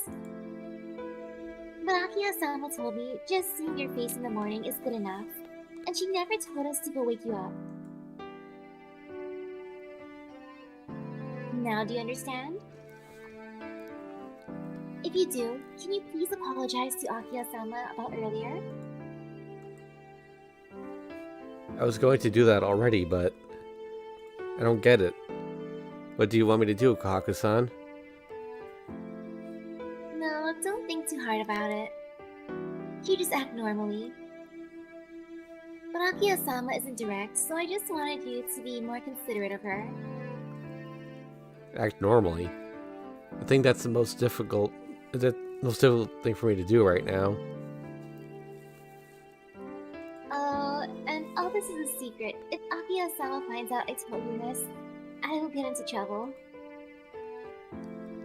Kohaku-san heads to the dining room with a smile on her face. Come, Shiki-san. If you don't hurry up and eat, you'll really be late. I can hear Kohaku-san's voice from the dining room. I headed to the dining room, hiding my embarrassed face with my hand. I arrived at the school gates just in time. Running all the way, I somehow escaped being late. Then I patted on the shoulder from behind. Good morning. Just made it today, huh, Tono-kun? Senpai. And it seems you're not with Akiha-san.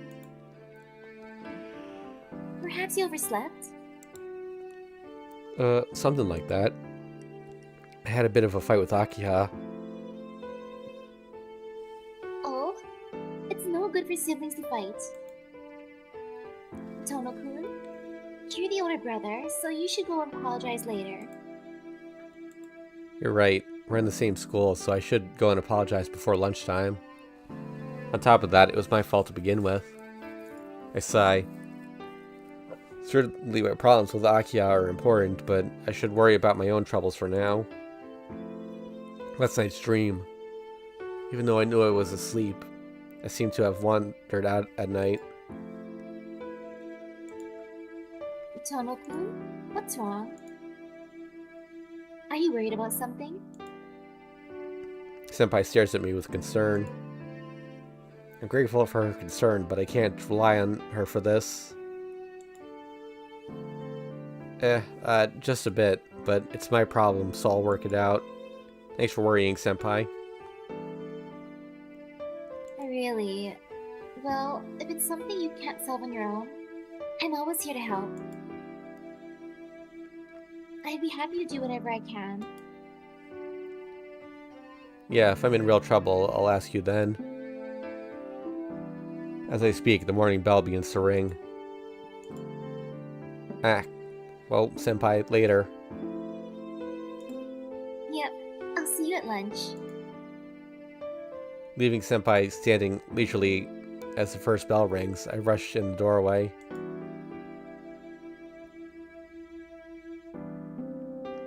Second period ends. If I'm going to apologize to Akiha about this morning, now would be the right time. Let's save here.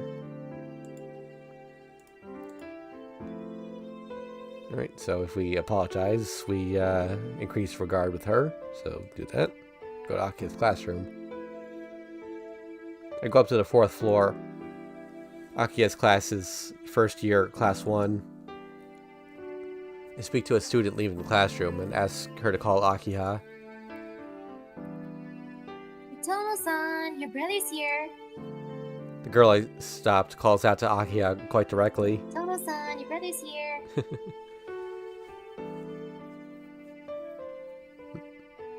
It's her line. I do need something, Nissan. Akiya comes out with a sullen expression. Well, this is troubling. Kohaku told me to apologize, but after hearing her story, it's a little troubling. If you don't need anything, I'll go back to my classroom. No, there's something. It's, well, I mean... Ooh, is mention it being weird? Uh-oh. What? Oh. Okay, I think it's better. Bad internet. If you don't need anything, I'll go back to my classroom. No, there's something. It's, well, I mean... Uh-oh. Huh? Are you... What's wrong? Are you not seeing the feed, or... Oh, did we lose Misaki? Hello?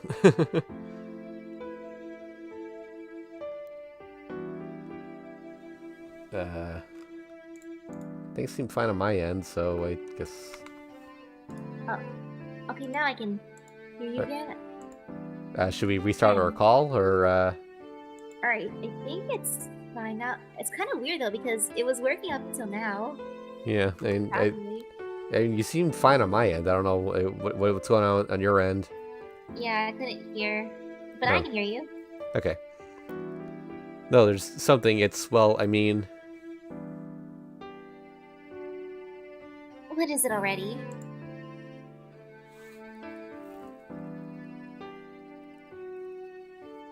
The break time is short, so if you want to say something, then please hurry and say it. I think you might have lagged out on the preview on your end, so I'm going to restart it for you. Just give me a second.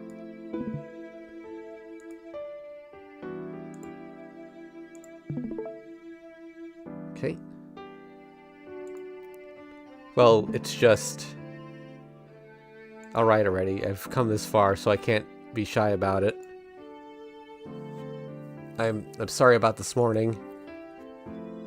Shoot, I can't see anything anymore. Oh, crap. Yeah, I can see now. What? Lisa? I came to say that this morning was my fault, and that from tomorrow on, I'll be good, so please forgive me, Akiya. There's not much to forgive. It didn't really bother me. That's fine, I just wanted to apologize. I'll see you later. Sorry for taking your time.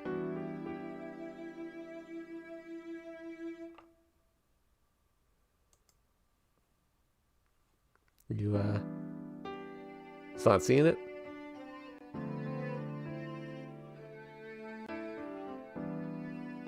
Nope.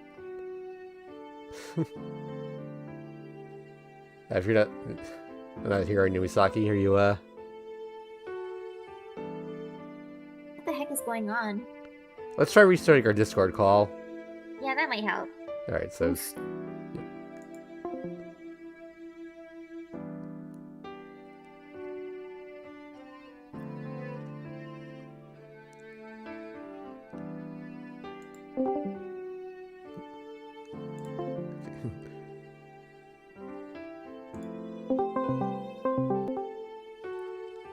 Okay, I hope it's better. Alright, let's get back the screen. I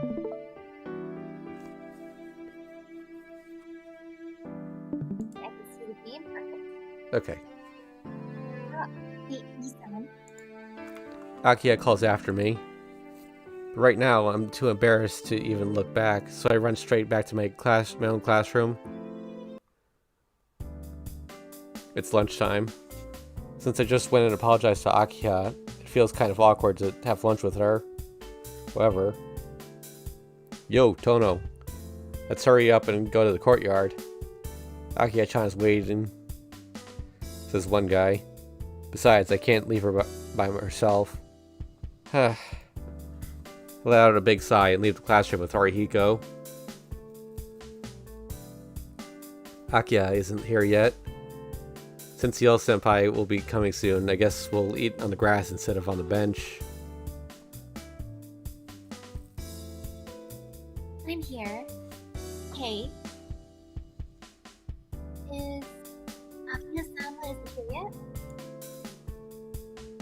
Yeah, she should be here any minute now. Hey, Tono, did something happen between you and Akiya-chan? Arihiko asks, elbowing me in the side. Why is he so perceptive all of a sudden? Ah, there she is. Akiya-chan, over here. Arihiko waves his hands around. Akiya comes onto the grass, looking a bit puzzled. Sorry I'm late. I received an invitation to have lunch with my classmates, and it took some time to decline the invitations.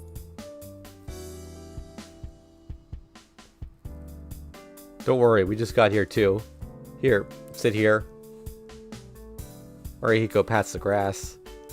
After hesitating for a moment, Akiya sits down next to me. Akiya says nothing. Not knowing what to say, I remain silent. Too? It's weird to eat lunch like this in silence.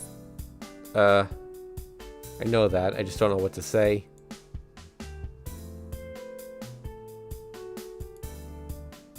Akiya stares at me intently.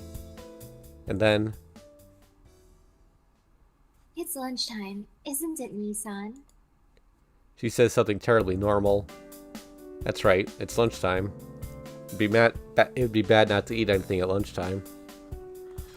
I pull the bread I bought out of a plastic bag. It's the same bread as yesterday. Is that okay? Yes, thank you. I hand Akiya a sandwich and start to chew on my own. Damn it, somehow Akiya's even more... every move gets my attention and my body won't move right. Oh, you're lying in luxury today, senpai. You got something to celebrate? No, nothing like that. Since everything's coming to a peak, I have to eat a lot and get a lot of energy. Ah, I see. Autumn eating. I guess in your case, the food goes straight to your chest, huh? In contrast to the unpleasant meal me and Akiya are having, Arihiko and Senpai seem to be enjoying a very cheerful meal. Munch. Munch, munch. Munch, munch, munch, munch, munch. Nissan? What is it, Akiya? Well, is there no drink today? I'm a little thirsty. Ah. I forgot about it. The strawberry milk I bought is still sitting in the plastic bag. Sorry, I forgot. Here you go. I offer her the milk. Akiya takes it. Because the carton is so small, our fingers touch. Thump. Just that. It's just that, but my fingertips get hot. Even though I should take my hand away immediately, it stays there. Looking at Akiya, she seems to be paralyzed as well. Huh? Oh, no, it's Ciel. Tono-kun? What are you doing? Quickly, I pull my hand away from Akiya's. No, I was just passing Akiya her drink. Is that so? Since you both stopped moving, I thought you were fighting over the drink. Oh, you thought so? Oh, you thought so too, Senpai? It looked to me like Tono was battling to the death not to hand her over the juice. Since Akiya was thirsty, it would have been good to give it to her, and I was thinking he was being a jerk. Well, I guess it did look like that. Nah, it was nothing like that. I was just careless for a moment. Right, Akiya? Akiya just seems vacant.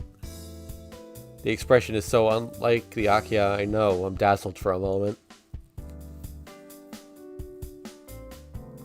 Hey Tono, I've been thinking for a while, but you and Akiya-chan. What is it? I'll get mad if you say something stupid. Nah, you just don't seem all that alike. That's natural, right? We may be siblings, but we're a man and woman, so we won't be that similar. Oh, I don't mean that. How to say it? You seem like different types. That's true. Akiya-san is quite unapproachable. Toto-kun is the opposite. It's like Toto-kun is water and Akiya-san is oil, right? Well, certainly Akia is hard to grapple with. I'd have no complaints if she was nicer. What? Akia-chan's kind enough, right? She's nice on the surface, but underneath there's another person entirely, the coldest of the cold. You should see how she scolds me when I make mistakes at dinner. Well, that's about enough. Let's talk about something more interesting, Haruhiko. Oh, I think that was Shiki's line. Well, that's about enough. Let's talk about something more interesting, Haruhiko. You're stopping in the middle of what you're saying. I would like to hear exactly what you think of me, Nissan. Leaving the honorifics in and the first name, last name stuff actually does make it easier to understand who's talking, because everyone refers to each other differently. True.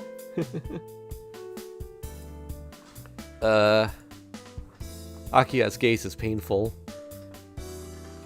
The Akiya from a moment ago must have been just some kind of illusion. Something more interesting, huh? Thinking about it, Tono, did you see the news about your place this morning? This morning's news? Yes, the serial killer's latest victim was found near Tono-kun's house, wasn't he? The blank prison-like wall is the wall of Aki-Hassan's mansion, isn't it? I don't... Oh, I don't really know. I didn't look at the news in the morning, so I can't say. Akiya neatly dismisses the affairs like it had nothing to do with her. But I can't dismiss it like Akiya. Because there shouldn't be any more killings. Yumizuka isn't dripping with people's blood to live any longer. Drinking people's blood to live any longer. So there shouldn't be any more victims. If that dream of mine is just a dream. Senpai, is this true? Is it the same as those vampire killings from before? Yes. They say the last night's was a 10th victim. Of course, all the blood was drained from the body, but this time, there were body parts missing too. Senpai explains in her usual tone, but I'm attacked by great dizziness, like the whole world just tilted. The body's hands and feet were missing, but they say it was like they were bitten off with a human mouth. That's strange, isn't it? A person's mouth?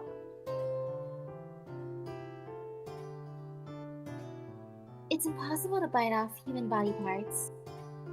The human jaw is not strong enough to bite off someone's hand or foot, and the teeth wouldn't bear it either. Well, you could grind on the cartilage with your teeth, but that's about it. Precisely. But the marks on the body can only belong to a human. So maybe it is something inhuman, yet shaped like a human. Quite similar to a vampire, don't you think? I feel sick. Senpai, since she doesn't know, can say all this with a smile.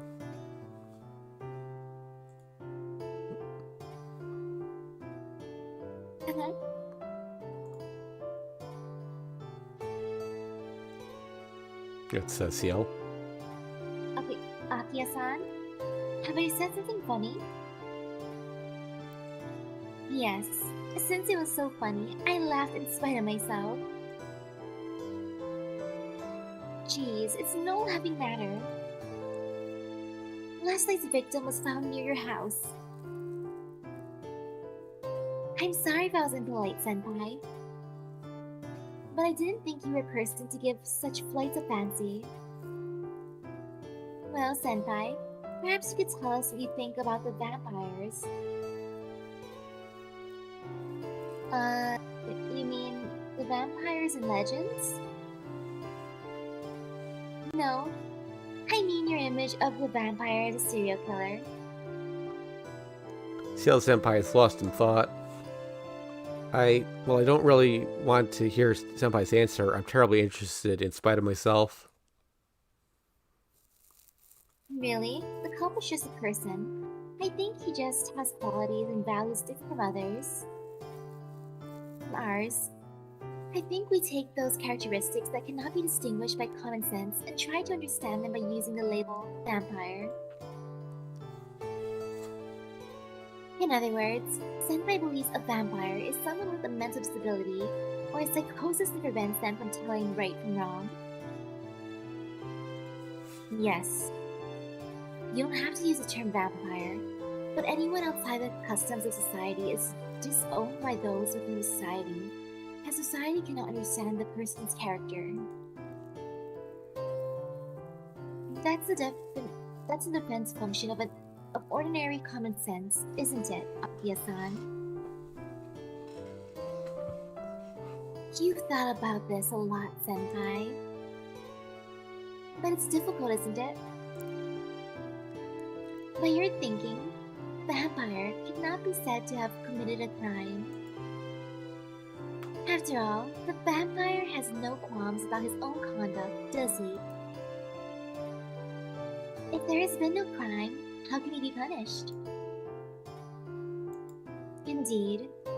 So it is not the role of those within society to exact punishment. To punish a crime not recognized as a crime, punishment must be based not on the morals of an individual, but on the principles of the entire species. The principles of the entire species? Yes. The first principle is that it is better for one's own kind to prosper than for others to. For species, that which obstructs this principle is a crime by itself.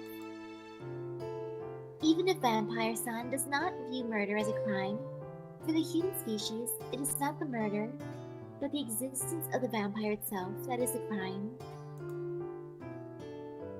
The existence itself is a crime. What is this? Akiya asking me those strange things and Senpai giving those answers. And for some reason, it seems like they're talking about no one else but me. The chime marks the end of lunch sounds. The chime that marks the end of lunch sounds. I'm sorry for talking about such unappealing things. It's fine, it's fine. I'm happy just listening to Akiya's voice. Well then, shall we go? You'll all be late if you don't hurry. Senpai heads for the cafeteria. It's quicker for her to go through there to get to her classroom. Senpai's going. Is it because she knew so much about the serial killings, or is it that I was drawn into the conversation? Oh, I wish I had saved there. Okay, so here, if we had not gone to the detached building, we would be forced to pick the bad ending choice here, which is to not talk to her. That would just be a waste of time. No, there's no reason to. What could Seal Senpai do if I talk to her about my dreams? That dream. If I'm the person who dreams about killing people, then I'm the only one who should be able to solve that problem. Yo, Tono, we don't have much time. I know, I won't make it unless we run, right? Saying so, I start running towards our classroom.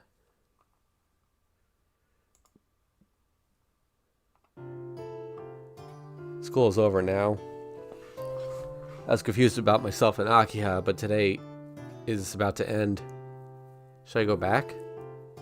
I should go get Akiha and go back to our mansion. I walk home together with Akiha. Just like lunchtime, we grow quiet as soon as there are only two of us. Well, I want to talk to Akiha. I also feel embarrassed looking at Akiha. Man, it's not like I'm some middle schooler. Do you see something, Misan? Oh no, it's nothing. Just talking to myself. Huh. Really, what the hell am I doing? We reach the long hill. Once we go up it, our mansion will be right there. Nissan, I'd like to ask you one thing before we get home. Akia's feet stop and she looks straight at me. The kind of silence that was there before is gone. Akia looks at me seriously. Go ahead, what do you want to ask about? If you don't want to answer, that's fine. Do you have something you're hiding from me, Nissan? Huh? The question is so abrupt, I stop in my tracks. What are you talking about? I decide to act like I don't know what she's talking about. What? That's what I'm asking. You've been acting very strange for the past few days. I can easily tell since we lived together. Akia looks at me as if she can read my mind. No, there's no way I can lie to her without her finding out. So you are hiding something. Is that the reason you've not been feeling well recently? Like this morning? I do not know what it is troubling you. But is it so bad you have to hide it? I'm surprised. Akia knew that I was worrying about the problem by myself. Akiha, you noticed? Of course. We're brother and sister. I can tell when you're depressed, Nissan. Yet, you keep the problem to yourself and don't ask us for help. I can't ask you for help. I can never do that. How could I dream about murder every night? How I dream about murder every night, and that I can't tell if it's real or just a dream, and the victims in real life are just like the ones in my dream. I can't tell her that I, Tonochiki, might be a killer, so be careful at night. Nissan, we're brother and sister, right? Then please rely on me a bit. Not just me, but both Kohaku and Hisui are also worried about you. If it's a problem you can't solve by yourself, we will gladly help you, so tell us about it. Akiha. Akiha just stares at me. Her eyes are filled only with worry.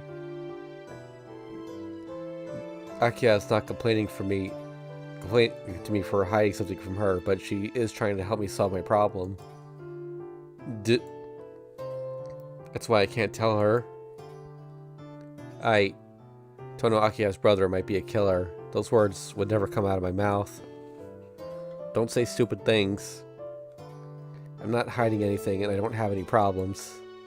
I wasn't feeling well recently because I wasn't used to life in this mansion. Akiha looks at me angrily. Akiha?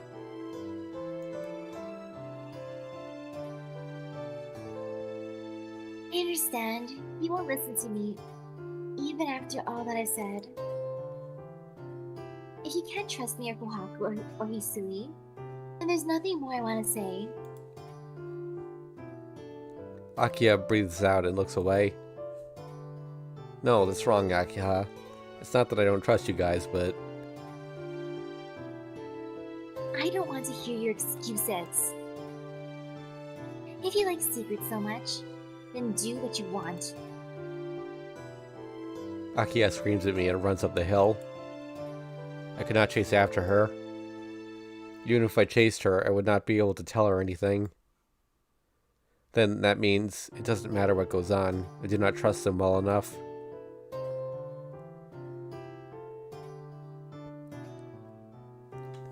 Dinner is ended and it's time to go to bed. Akiha ignored me during dinner and during the tea afterwards. She must be still mad about that conversation we had at the hill. This time, it doesn't seem like the anger will fade in a matter of days. No, that's better for me. Yes, I can't be afraid of my own dreams anymore. I did ask CL-senpai for help, and I rejected Akia's... Oh, I didn't ask CL-senpai for help, and I rejected Akia's offer for help, because I've decided to solve this on my own. To prove that I, Tonoshiki, am not the killer. I can only think of one way to do that.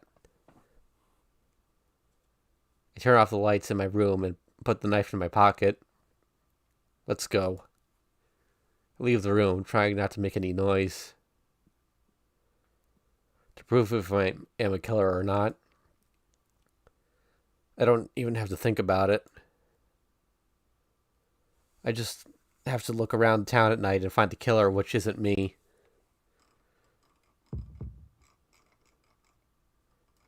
I let out a long breath. I walk around the night-shrouded town.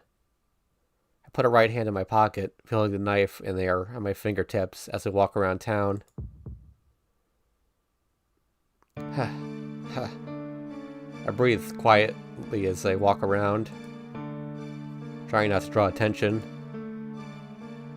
I look at the people passing by as I conceal my presence.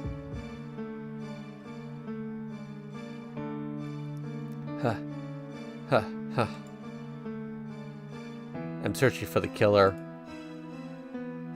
Someone will get attacked tonight. He's looking for a new victim. Say a girl with long black hair. A girl around my age would be best. Don't need to mention the beauty of her hands and feet, but the beauty of her neck should be considered. In the end, everything counts on that one spot.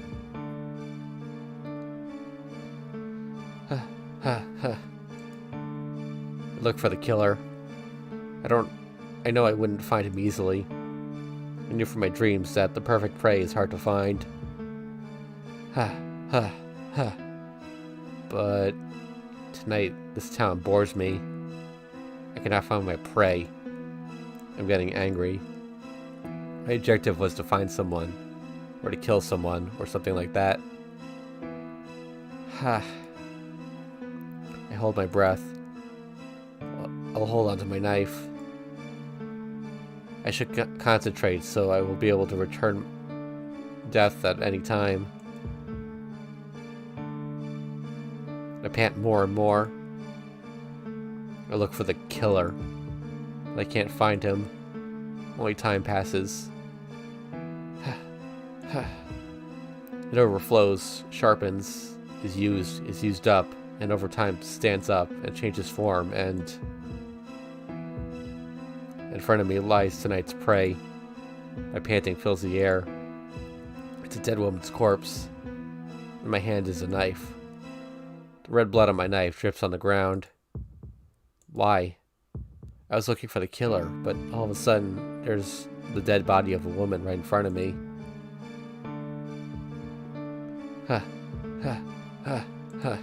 My breathing gets out of control. A dead body in front of me. A bloody knife in my hand. I don't understand. When, at what time, what I did. Did something happen in my mind? Yes, like, it overflows, sharpens, is used up, and over time stands up and changes form, changes its meaning, becomes free, explodes, and lightens up on that path. The theory of evolving consciousness and meaning, but an important path is missing. Since when did I turn into the other me? I see. There was no need for me to give you a... I see, there was no need for me to give you a push, Shiki. From behind me comes a voice. Heavy breathing. I turn around. There. Who was that? Who are you? Someone I have never seen before, yet someone who looks like me stands there. Is that also Shiki? Maybe before he becomes Roa? Get a makeover? It can't be helped if you're already broken. Bye, Shiki. I wanted to play around with you for a bit longer. / I'm cut with a knife. It hurts. It's funny. It's deep. It's great. Haha. Haha. I start to pass out. Like that, in that ambiguous state, I was killed. I'm happy, in a way. Tonoshiki was killed by the killer. That's proof that I wasn't the killer. You just killed someone, Shiki. And... Yeah, that's proof I'm not the killer. Yep. I didn't just stab a woman earlier. No. Teach me, Seal-sensei. Mercy. Now, the hint corner for Tonoku, who has regrettably ended up in this dead end. It is time for Teach Me, Seal-sensei. In this third period of the third day, I will teach you about the importance of cooperation. See? That's no good, Tono-kun. This situation you are involved in right now is not something you can solve by yourself. Let's see, the mistake you made this time. No good. This situation you're involved in right now is not something you can solve by yourself. You have to search weird places around your house. And don't be so persistent. You should trust the people around you and ask for their help. I don't want to see Tono-kun become a killer. But in a few years, Shiki will be called Sheep Killer. And we'll team up with the Knight of Vengeance to go hunt down the dead apostles. Mark-san, that is just what you hope for, not a fact. Alright, Tono-kun. Ignore the person who doesn't even get one appearance in this route and enjoy the rest of the main...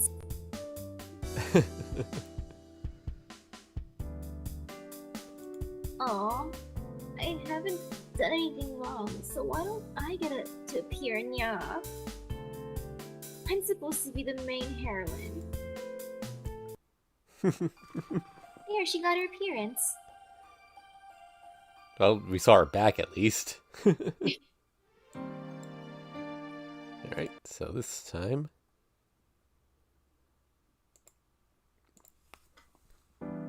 Yes. Alright, Oh, was that far back? Jeez. Skip. Alright, talk to CL. I don't have any reason for it, but I just have a vague feeling she might be the person able to help me with my troubles. There's no time to think. I can't bear to keep this to myself any longer. Sorry, go on ahead. You go on ahead, Arihiko.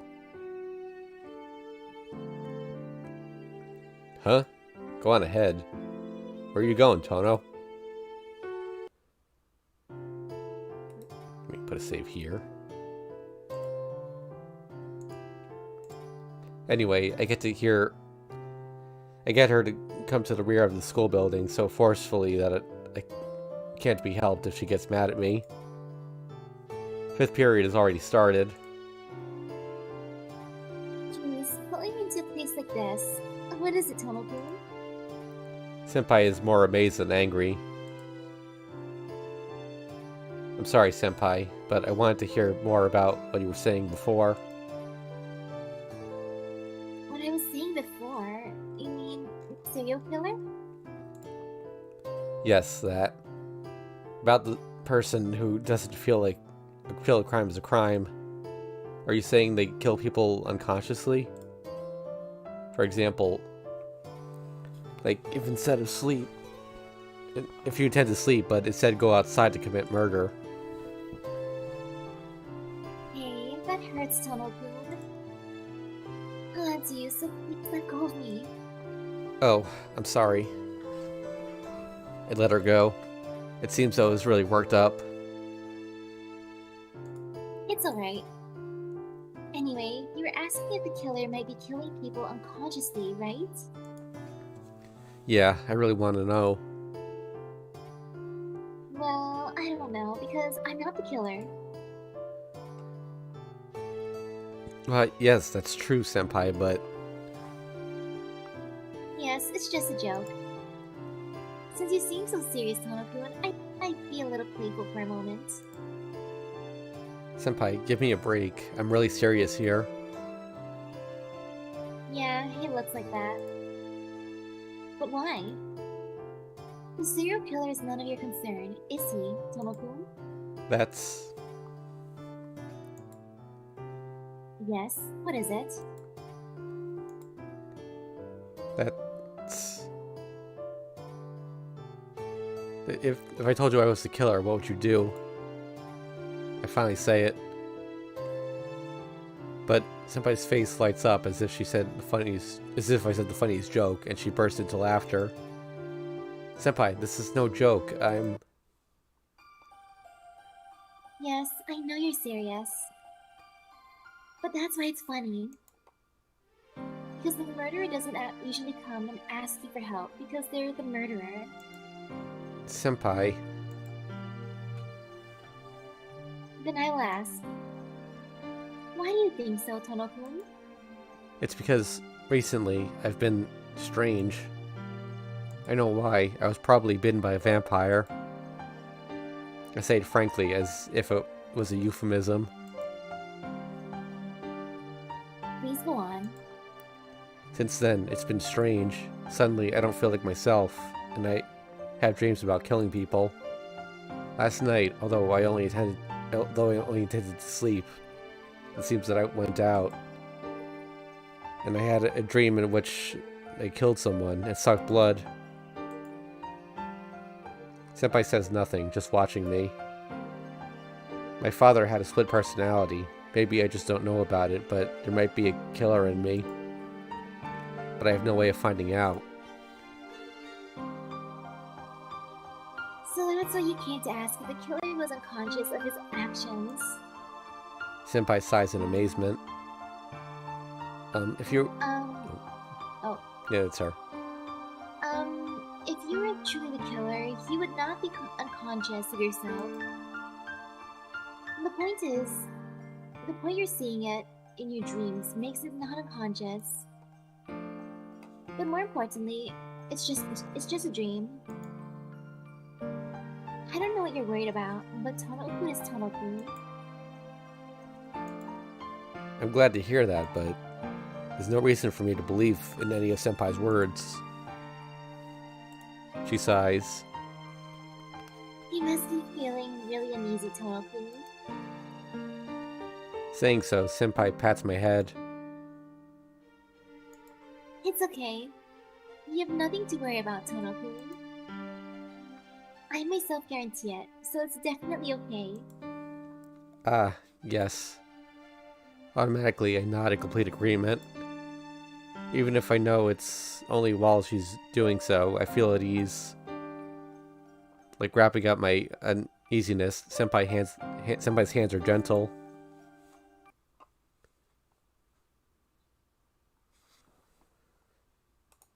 Put save here.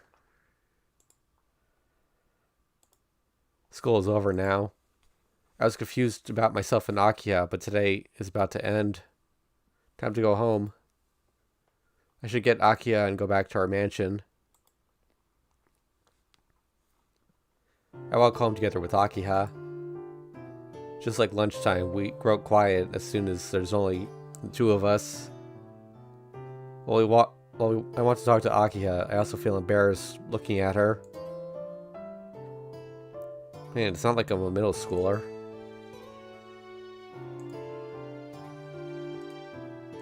Did you say something, Isan? Oh no, it's nothing. I'm just talking to myself. Huh. Really, just what the hell am I doing? We reached the long hill. Once we go up, our mansion will be right there. Isan, I'd like to ask you one thing before we get home. Akiya's feet stop and she looks straight at me. The kind of silence that was there before is gone. Akiya looks at me seriously. Go ahead, what do you want to ask about? I asked before, but what do you think of CL? What? That again? I don't think anything of her. She's just my senpai. She's a trustworthy senpai I can ask anything about, though. Ask about anything, though. I see. It seemed like something was bothering you. This morning was a result of it too, wasn't it? I'm surprised. Akiha knew that I was worrying about the problem by myself. Akiha, you noticed? Of course. We are brother and sister. I can tell when you're depressed, Nissan. So why didn't you just come and talk to me? Do you trust that woman more than you trust me? You were watching me? You watching me talk to Senpai? Yes. I could hardly believe my eyes and ears. You being so honest in front of that person. With a humph, Akiha turns away. She was stalking him. It's not like that. I didn't talk to you or Kohaku-san because I didn't want to tell them about my body and have them hate me. Because of what? If there's something you want to say, please say it. Are you stupid? I wouldn't worry this much if I could say it. I asked Senpai since you guys are important to me. It's not because I don't trust you or anything. I don't want to hear such excuses. Fine, I'll come out and say it. That person doesn't... Oh wait, no, that's her line. Fine, I'll come out and say it. Person doesn't suit you, so please, do not get any closer to her. It is for your sake. What? It's so sudden, I'm at a loss for words. Akiha, are you saying that ordinary people are not suitable company for those of the Tono house then? Akiha doesn't answer. The silence means a yes. I see. Well, you are the head of the Tono household. You're saying that family and lineage is important to that old man, right? Important like that old man, right? Nissan, that's... It's fine. I'm not really complaining. I'm the one who left you alone in that house. I should have been the one raised that way originally. So I'm not speaking badly of you. But I can't let what you said right now go. Even though you don't know anything about Senpai, don't just say she's unsuitable. Looking down, Akiha says nothing. For a while, we stand in silence.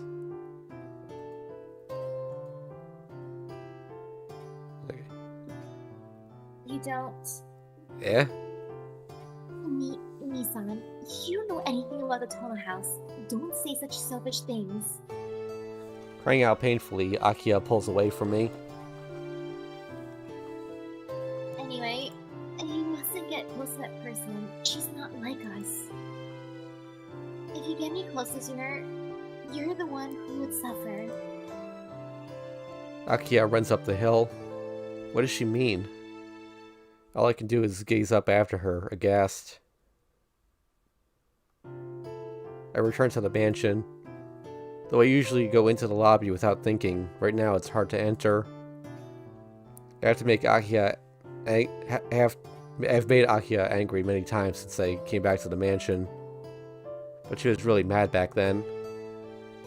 For the first time, I really angered Akiha and made her sound so hurt. I don't think it matters who was wrong. I'm sure that in time Akiha will calm down and explain why she doesn't like CL Senpai. I could hang out at the garden for a bit. If I go into the mansion, I might face Akiha, so I'll take a walk in the garden for a while. Huh? Kohaku-san? It's Kohaku-san. She doesn't seem to have noticed me, and she's heading into the forest. She hasn't noticed me. I don't know what she's doing, but she disappears into the forest. curious, so I follow her. It seems there's a small clearing where Hakusada is headed to. This is the same thing about that last time. Except it's orange now instead of blue. Yep. Same thing about the clearing. He'll pass out, probably.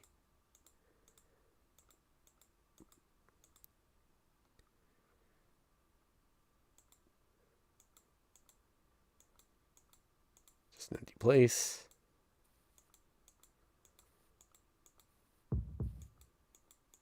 Cicadas.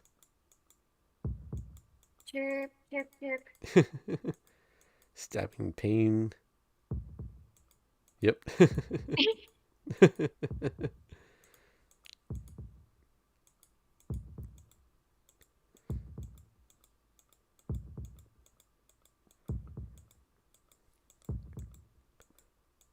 Third child's discarded shell. Oh. Young Nike is approaching footsteps. Clouds high in emptiness.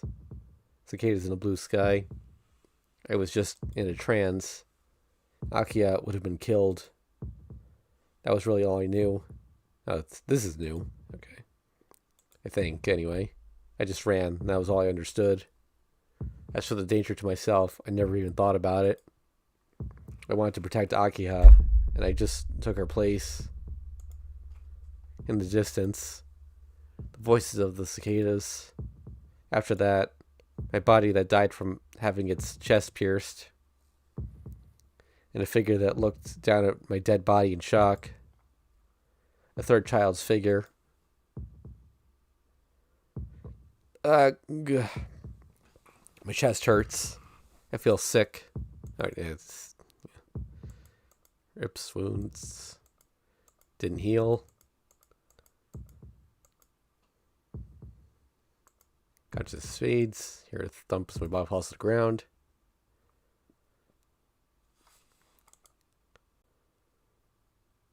Now, is this scene going to be the same? Yep, it's all the same, but his body's not normal. We've seen this. This is what, like, the third time we've seen this scene? No, it's kind of weird though. Why is she mad at Hisui mainly, even though he was following Kohaku? I guess because Hisui's the one who's supposed to be taking care of Shiki.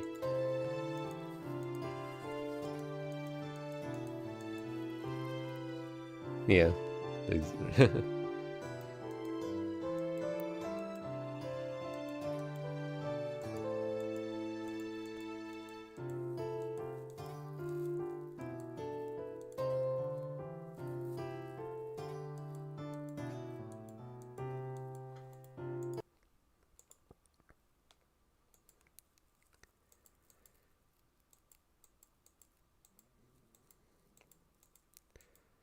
Yep, not her fault.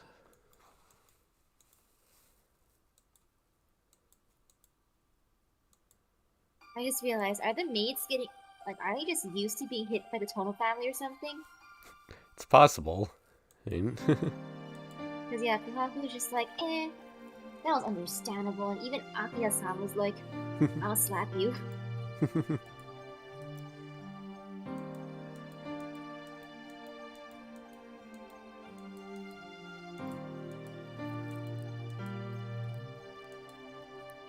I wasn't paying attention to her.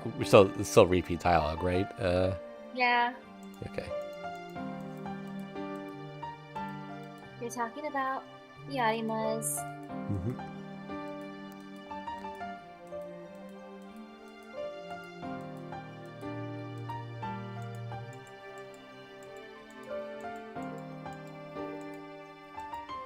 Just rest. Okay.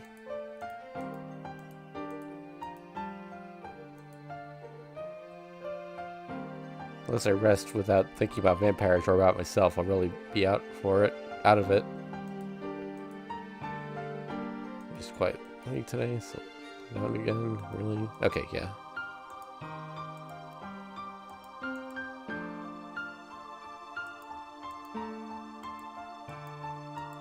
Dinner, don't feel like eating.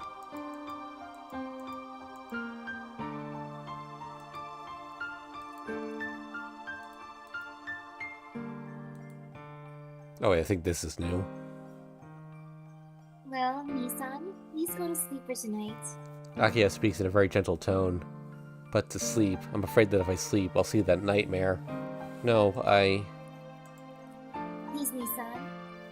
Didn't you say you listened to what I say just for today? Akiha's eyes are pleading. From the bottom of her heart, Akiha is really worried about me. Alright, I'll sleep quietly. Yes, thank you. Silly, why are you thanking me? I should be the one thanking you. Thanking me, even though I neglected you for 8 years, you're the one who called me back to this mansion. Akiha, I'm sorry for everything. I'm selfish and I never thought about you. But from now on... It's fine. Please stay as you are, Nisan. And I should be the one who's apologizing. Please don't apologize to me. If you do, I'll feel like a really horrible person. Akiha grasps my hand, tears welling in her eyes. I don't understand why Akiha is saying such things. Or why she keeps repeating, I'm sorry. I'm getting tired. I'll sleep for a bit. Yes. Good night, Nisan.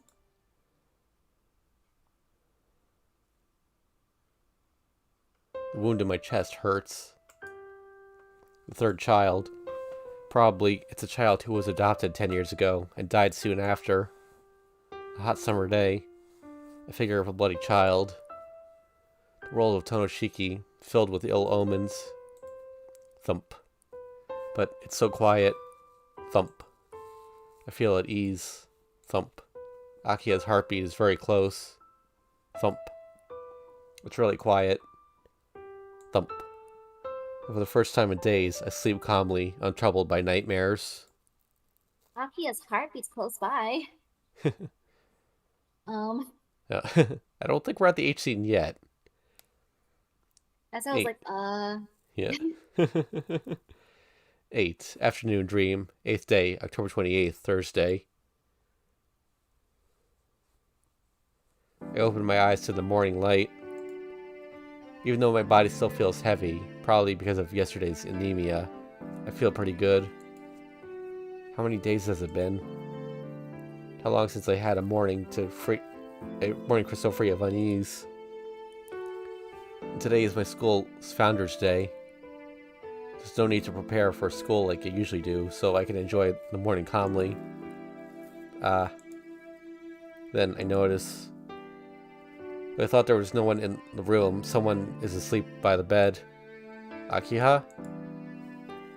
As if she has been nursing me all night long. Akiha is sitting on a chair. The top half of her body collapsed on the bed. Asleep, she breathes softly. Her long black hair spread out on the bed looks beautiful. Akiha. Hey, Akiha. After calling her softly, she shows no sign of waking up. Well, if she's sleeping, then there's no point in making her wake up.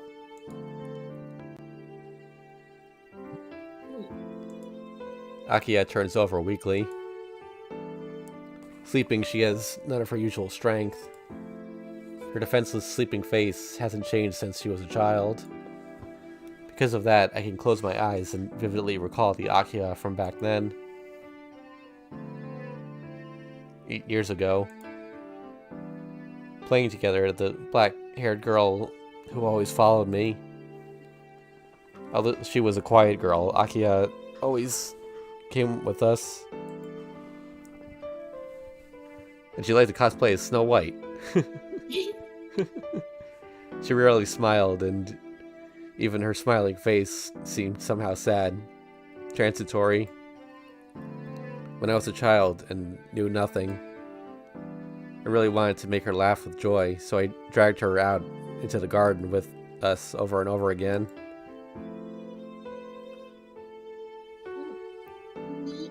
Son. As Akiha murmurs to herself, I wonder what kind of dream she's having. For some reason, on impulse, I lift the sleeping Akiha's hair. While I watch her sleeping face, my heart becomes calm. It makes me want to watch over her forever if I could. Akiha. I remember. When we were children, I always thought about it. The day I vowed to hold this girl more precious than anyone else. The Akiha who would cry as she held me. But it's no good, is it? The image from back then is gone. She's a proper young lady now. I murmur, gazing at Akiha's sleeping face. I let her long black hair fall. I'm sorry. Oh no, I think that's her. I'm sorry. Knitting her eyebrows painfully, Akiha whispers in her sleep. I'm sorry. I'm sorry, Nisan. Akiha? Akiha's breathing is irregular. With her long black hair sliding off the bed, Akiha slowly lifts herself up. It's Nisan. Nisan, why are you here? Well, it's natural. This is my room, after all. Eh? Akiha leaps upright as if stung and glances around quickly. Good morning, Nisan. Did you sleep well last night? As if she hadn't slept here at all, she greets me calmly, just like Akiha. Her guts, or I should say her response, is not normal. Yeah, morning. I slept well, thanks to you. It's been a long time since I had such a pleasant morning. Really? Is your body completely recovered then? No, it still feels kind of heavy. Today's a holiday, so I'll just rest quietly. Why, Nisan? It's unlikely to say such things. Usually you disappear off somewhere before anyone notices. Please don't say that. I'll be staying at home from now on, so you don't need to worry. Yes. I'll accept half of that statement. Smiling happily, Akiha gazes at my face. If her face is stay as close as this, it'll be a problem. Akiha's features are very beautiful, and if she keeps pointing that cheerful smile at me, I might go crazy. Well then, Nisan, we shall see how you feel at lunch. Until then, please don't exert yourself or go outside. I understand, but it's terrible. Since I came back here, you haven't had to nurse me. You've had to nurse me all the time. I'm no older brother. Nisan. Though it was only a casual comment, Akiha's face is clouded. After hanging her head for a moment, she stands and looks up. Please don't say stupid things like that. You're my brother. And even if you don't act like a good one, nothing would change. Well, I suppose, but It's nothing. But it's true. I don't mind having to nurse you every day, so please, don't worry about it. Akiha walks quickly to the door. Well, excuse me. I shall be out during the morning, so if you need anything, ask Hisui. And with that, Akiha leaves the room. 10 o'clock comes around. Although it's good to rest, lying in bed like this all day is boring. But even so, it seems my body hasn't slept enough yet. Let's put a save here. My body's still sluggish, and if I walk around and end up like yesterday, Akiha will get angry. Akiha will be back in 2 hours, and I promised her that I'd take today off after all. Telling myself this, I throw the sheets over me. I get really drowsy, probably because I'm still exhausted. If I listen, I can hear my own heartbeat. hot. Come to think of it, I haven't had anything to drink since yesterday. My throat's dry and my head feels a little dim. Just a little. I guess it's okay if I go out and get some water. The corridor is empty. Long ago. So long ago I can't remember. I don't need to remember. Like ruins in a movie. Very quiet. Hot. The sunshine is hot. My body's still not recovered yet. It seems I can't spend too long in the sun. The detached building seems to waver in the sun. My vision dims completely, like it's a hot desert. I mean, a hot desert. White. There's a clatter from the detached building. Someone. Is there someone in there? Opening the sliding door very slightly, I peer in from the porch. Inside, I see the figure of Akiya and Kohaku. They look a little strange. I hear the swishing of an obi being removed. What? Without a word, Kohaku pulls down her kimono and wears her breath. Hold on, are we in a scene? Um, Let me check this. I forgot to pull up the list earlier. Just 1 second.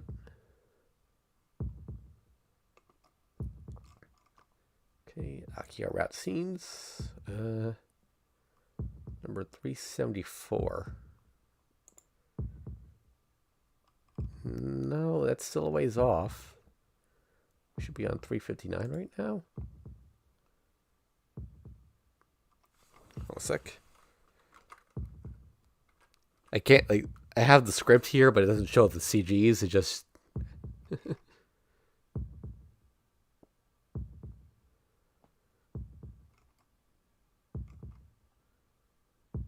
I like how Shiki's hazy vision's like instantly cleared as soon as he sees that. Yeah. It's like, what do they do? Oh, okay. Wait, that's the wrong scene. What? Oh, sorry, I'm a little lost on the flow chart here, it looks like. No, by all accounts, this should be fine. Nope. Oh. I think I... Whoops. I saw it for a second. You're gonna have to clip that. You're gonna have to edit that. Okay. Hold a second. Well, I guess the HC is off or way off for Shiki himself, but not for Akira. Yeah. All right, let me put the screen up. God damn it.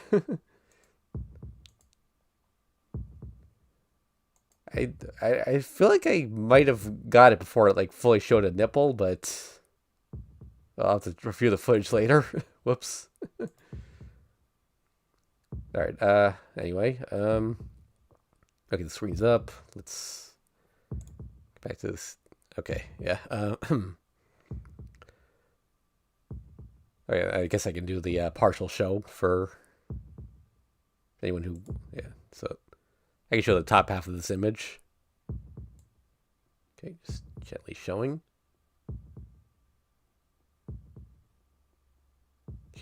I don't think I can go any lower, but she's biting it.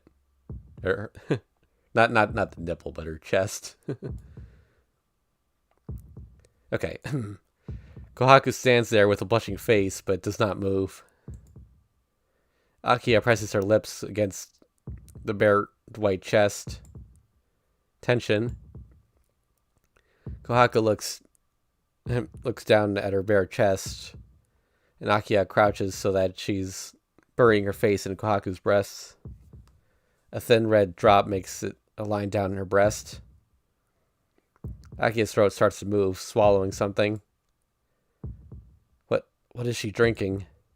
There's no need to ask. I already understand. Akiya, she's drinking Kohaku's blood.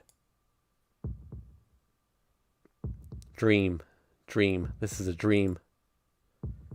It's a dream, so I should hurry up and wake up. my own room. I'm definitely in my own room. Akiha and Kohaku-san? Akiha. Akiha was drinking Kohaku's blood. I definitely saw it. Was I just dreaming? Perhaps. No, it must have been a dream. So we're off the image now. I just gotta find that spot in the script. They probably saw him peeping and then knocked him out. Okay.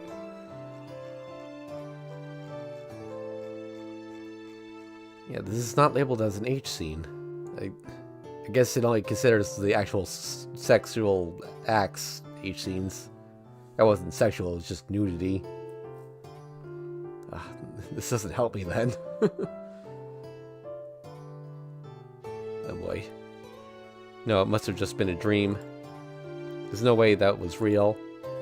But it was so real. It has to be a dream. The smell of the tatami mats, and the two's ragged breathing, the gulping I heard from Akiha's throat. Wait, let me check the flowchart to see where we are now that I know the scene number. Okay. Alright, I'm gonna keep the scene up for now, just in case he flashes back to it, but... I get out of bed. I feel dizzy. But I don't care. The detached building. If I go out to the detached building, I'll know for sure whether it was a dream or not. So let me put a save down. Hearing a noise, I hide myself. Alright, she's wearing clothes, so I think we're safe now. Just, let me switch that on OBS. Okay. So Kohaku just appeared for a second there. Hearing a noise, I hide myself. Kohaku-san. Kohaku-san walks from the direction of the detached building towards the mansion. The house is silent as a grave. I think it's empty. Akiha isn't there. Because she said she'd be out during the morning, Akiha couldn't have been in a place like this with Kohaku-san. I swallow hard. I take a deep breath and step inside.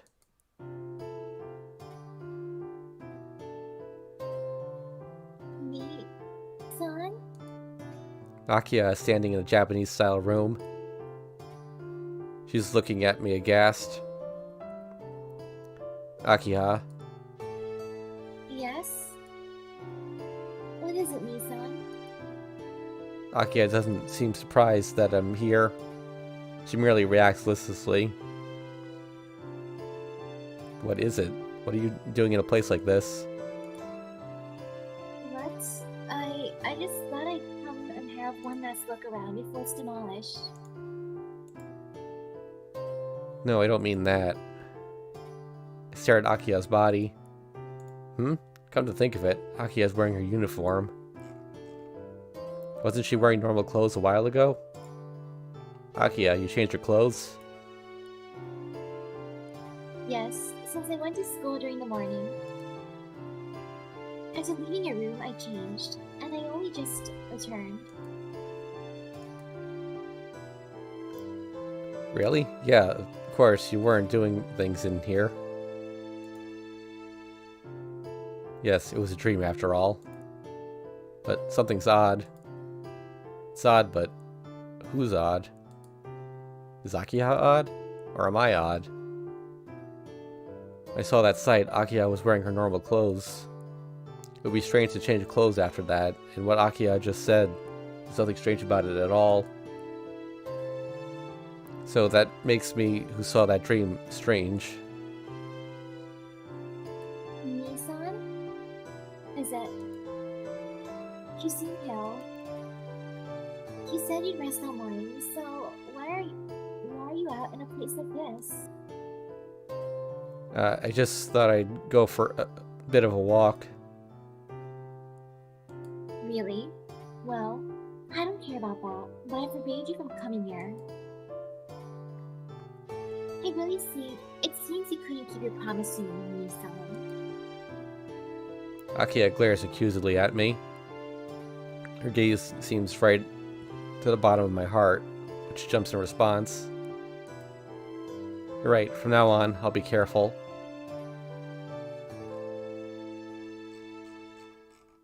This building is getting very old, so there's a chance it may collapse. Please don't come here anymore, Nissan.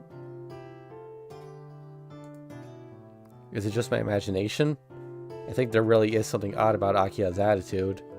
For one thing, why would Akiya be in such a dangerous place alone? Now, please go back, Nissan. You do not look well. Walking past me, Akiya leaves the Japanese-style room. Wait a minute, Akiya. There's something I forgot to ask yesterday.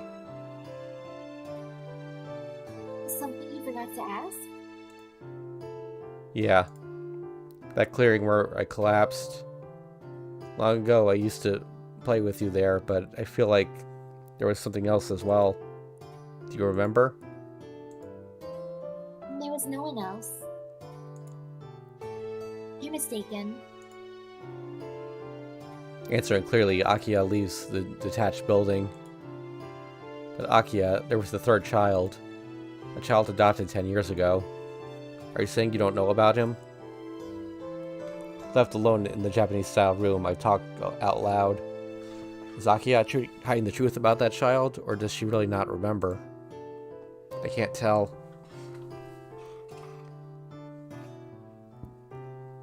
Night. As I returned and sat absent-mindedly in my room, it seems the day ended. Too many things to talk about, too many things I have to think about. Even with Yumizuka gone, the killings still continue. And I did see matching dreams of killing people and sucking their blood. 8 years ago, the near-fatal injury I received in an accident and the child that had to be here. The scene I remember in the courtyard. Undoubtedly, it was a memory from 8 years ago. If I started to see dreams of killing people, there's no question why. It seems that same thing happened right before my eyes a long time ago. I haven't seen Akiya since then.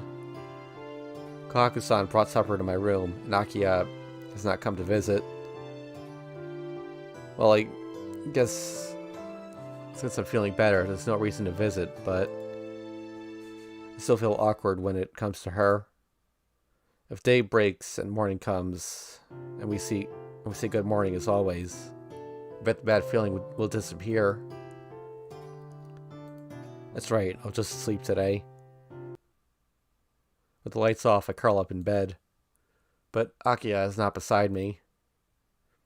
If I sleep like this, then I might dream about killing people again. Crap. It's no good, I can't sleep at all. Because Akiya was beside me yesterday, I was able to sleep peacefully. If I sleep alone, I might have that dream again. And if I dream of drinking blood and another victim appears, I wouldn't be able to deny it and would have to conclude that I am the killer. Gah. Get out of bed. I won't sleep. I won't sleep tonight. I will stay awake. Moonlight is streaming in through the window, so I can just gaze at the moon for a while. Huh? There's someone in the courtyard. I look closely. Isn't that Akiha? What you doing standing in the courtyard? Akiya is standing quietly under a particularly large tree. Maybe she's taking a walk. It's past 11 already, so she's so careless. In fact, the first night I came back to the mansion, Akiya was walking around in the dead of night, too. I was wondering when they were going to follow up on that. Well, I'm not going to sleep anyway. If, like yesterday, I have Akiya beside me, I don't think I'll have nightmares. I walk in the moonlight. The mansion's trees are painted in splendid autumn colors, and the falling leaves really look illusionary. Akiya stands in the center of it all. I gaze at her long black hair, her thin back, and the autumn leaves scattered around her. Swaying, her black hair shakes like leaves. Is that why her body seems so weak? Akiya's figure seems like a mirage. Akiya? What are you doing at a time like this? What? I'm watching the moon. Just like you, Nisan. Showing no surprise at my appearance, Akiya turns and answers. Oh. Good evening, Nisan. Going out at a time like this, when you're sick. You're such a troublesome patient, aren't you? I guess. I could see the moon from my room, but there was a poor little girl outside. As their proper brother, I had to come out. Well, I'm sorry about that. Well, I guess... Wait. Okay, well, I guess inside the mansion is fine, but it has been unsafe recently. You're a girl, so you shouldn't be wandering around outside at night. You're right. If you say so, I'll go straight to my room. It's fine now. I couldn't sleep either, so it'd be nice to spend some time together. If you'd like, then certainly, Nisan. Closing her eyes, Akiya nods quietly. Akiya's nod seems as if she's praying for something. I'm surprised. You're really nice tonight. Did something good happen? Nothing wonderful has happened, but I was able to talk to you like this. I guess being able to talk to you like this might be something wonderful. Akiya chuckles with a smile. In response, my chest thumps. Nisan? What is it? Your face is red. If you're still feeling ill, shall we move to the terrace? No, I'm fine. I'd like to gaze for a little longer, so let's stay here. Yes. Tonight really is beautiful. Of all the scenery around the mansion, this is my favorite. Akiya smiles faintly. Her behavior really surprises me. Her atmosphere is terribly calm and gentle. Amidst the red autumn leaves, Tono Akiya seems many times prettier than usual. Hey. Oh. Yeah. Do you remember this place? This place? You mean this big tree? Yes. When we were children, this was our meeting place. When I was inside doing my lessons, I'd hear a stone at the window. And then I'd slip away from my private teacher and run out here. Yeah, come to think of it, she's right. Akiya was always doing lessons in the mansion. Our old man wouldn't let her go outside. The people in the mansion were afraid of Father, so they wouldn't even talk to me. But that was natural. I thought I wasn't meant to talk to anyone except Father. There were lots of people, but to me, the rules of the total house were more important than any of them. So I was fine by myself, and I could bear Father's lessons. Yeah, I remember. He didn't care about me, but the old man was really strict with you. Shut up in your room all the time, doing lessons all day long. I really didn't like that. Yes, to be honest, I hated it too. I guess she has sorted it out as something in the past. Akiya laughs nostalgically. But Nisan, you were the one who let me notice. You won't remember this since it was like an everyday thing for you. One day, while I was waiting for the teacher in the courtyard, he came up, grabbed my hand, and began to run. I asked what you were doing, and you said you couldn't play tag by yourself, so I should play too. Really? Thinking back, you were a terribly pushy person, weren't you? Akiya giggles. Well, that's what children do. Please forgive my impoliteness. Yes, after that, Father scolded us, so it became harder for us to meet. Yeah, I became stubborn too. I decided I'd play with you once a day, and one way or another, I'd get you outside. But in the end, you slipped away yourself. But you just watch from far away and never come close. It's fine. I was happy just at that. Yes, I really was happy. He took me out to play, and Father would scold us afterwards. Father's scolding got worse day by day, right? So I began to think, he won't come today. He shouldn't come today. I don't think he'll come today, but you always betrayed my expectations. Every time you were scolded and I thought you wouldn't come anymore, you always appeared, smiling. You always said Father didn't scold you, but it was a pretty bad lie. Really? I always thought I'd fooled you completely, but I guess it was easy to tell it was a lie. Of course. I was sorry you always scolded on my behalf. Every day at the same time, I would wait excitedly wondering, is Nissan going to come today?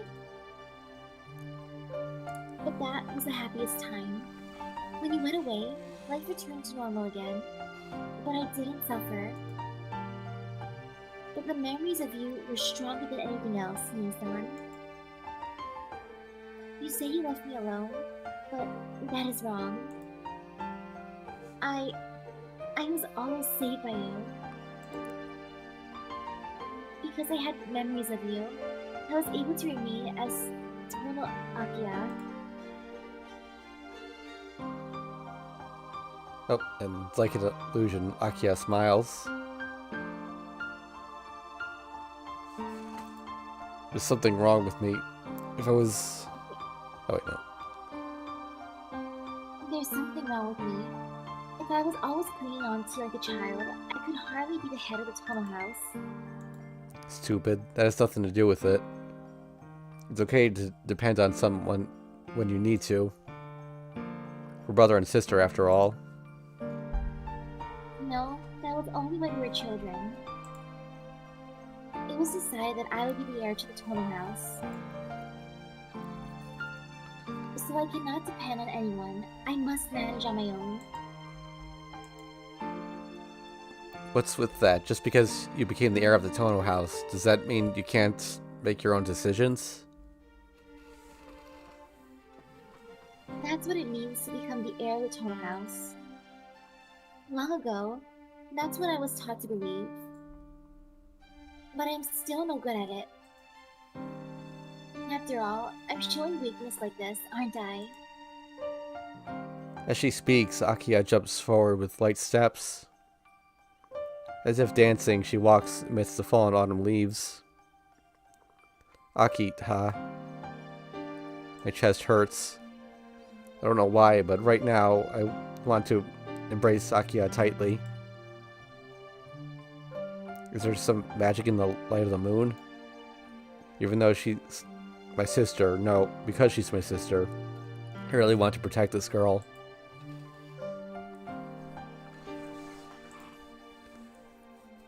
It's getting cold. Should we go back, Nissan? Yeah, let's go back. We shouldn't stay here forever. Nissan? I can hear Akiya's voice, but I can't hear what she's saying. Really, I don't know what it is. Akiya's hair, that should be black, it looks crimson, like blood. Unnecessary. It's unnecessary. Unnecessary. It's something unnecessary. Unnecessary. Red hair. The image of blood. A demon that drinks blood. That's not human, therefore it must be eliminated. Nissan? Are you alright? Nissan? Gah! Ah! My chest tightens. My heart is racing. Blood clogs up my veins. Repeating in my head, kill, kill. No, I'm not going to kill yet. I'll enjoy this woman's body first. Her slender arms, her beautiful hair, her small breasts, her body, perfect like a beautiful doll. I'll violate it. My throat is hot. Okay, again, we are not on the H scene. I just want to make that clear. It's just like when I kill people in dreams. Hot. Nissan, please hold on. I'll help you. So let's go back to the mansion. Voice. I can only hear Akia's voice. No, I mustn't see her face. If I do, I'll... It's okay. I won't touch your body.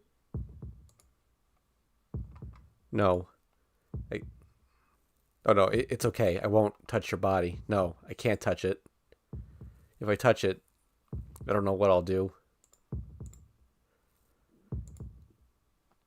Oops. I'll go back first. Make sure you come in too, Aki-ha. With what little reason I have left, I run from Aki-ha. Somehow I make it back alone. I breathe desperately. I collapse onto the bed. Damn it. I hate myself. Not satisfied with mere dreams. I feel these urges in reality too. And not strangers. I wanted to do such things to Aki-ha. I don't understand myself anymore. Memories of 8 years ago. Akiha and the boy covered in blood. An event I can't dismiss as a dream or as reality. Tonoshiki, like a killer. I know Shiki-kun's fragile side. Her. Yumizuka spoke those words proudly. You're the same as me. Just like me. You have the same unbearable urge to kill. I can't deny it. After all, those in the Tono family have problems. Death by madness, death by violence, disappearances, psychotic episodes, Akiha drinking Kohaku's blood, me seeing homicidal dreams. Gah. Thinking about it, I have to smile at my foolishness. I should Akiha be strange. Akiha is normal, and that's just what I imagined. I'm the only one that's mad. Only I am wanting blood tonight as well.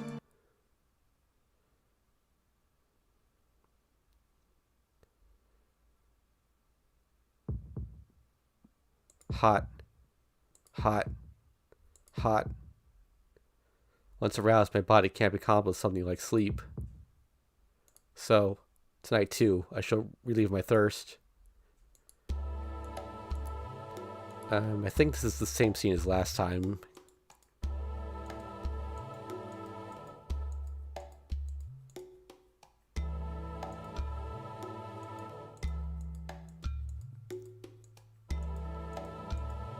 An instruction appears. I throw the body aside and rise. Someone is watching me.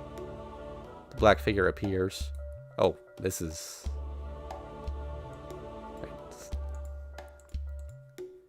Shaking my hair loose, I look up at the moon. The figure is someone I know well. From rooftop to rooftop, from shadow to shadow, the figure follows. The black figure looks a lot like Ciel Senpai, matching the fiend's unnatural speed perfectly. The movement stops. Since it's excited, it seems ready to fight. It seems tired of running. Probably felt like playing. Ciel Senpai is coming. After that, I was quick. Ciel Senpai was very strong, but when a passerby happened to appear, that was the end. When she moved to protect that passerby, she was skewered with something like an iron pipe, along with the passerby. It's too cruel to watch.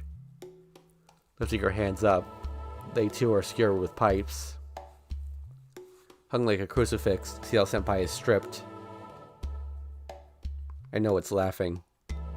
Sliding its tongue over Ciel Senpai's breast, it laughs. Ciel Senpai simply glares, doing nothing. Blue pupils like flames, looking into my eyes. The image stops. Organs break. Like peeling off a scab. I wake up. If he is seeing that through Roa's eyes, was it Ciel Roa's daughter? Yeah. Alright, so we're coming up on like 5 hours at this point. I think we can call it a day here. Okay.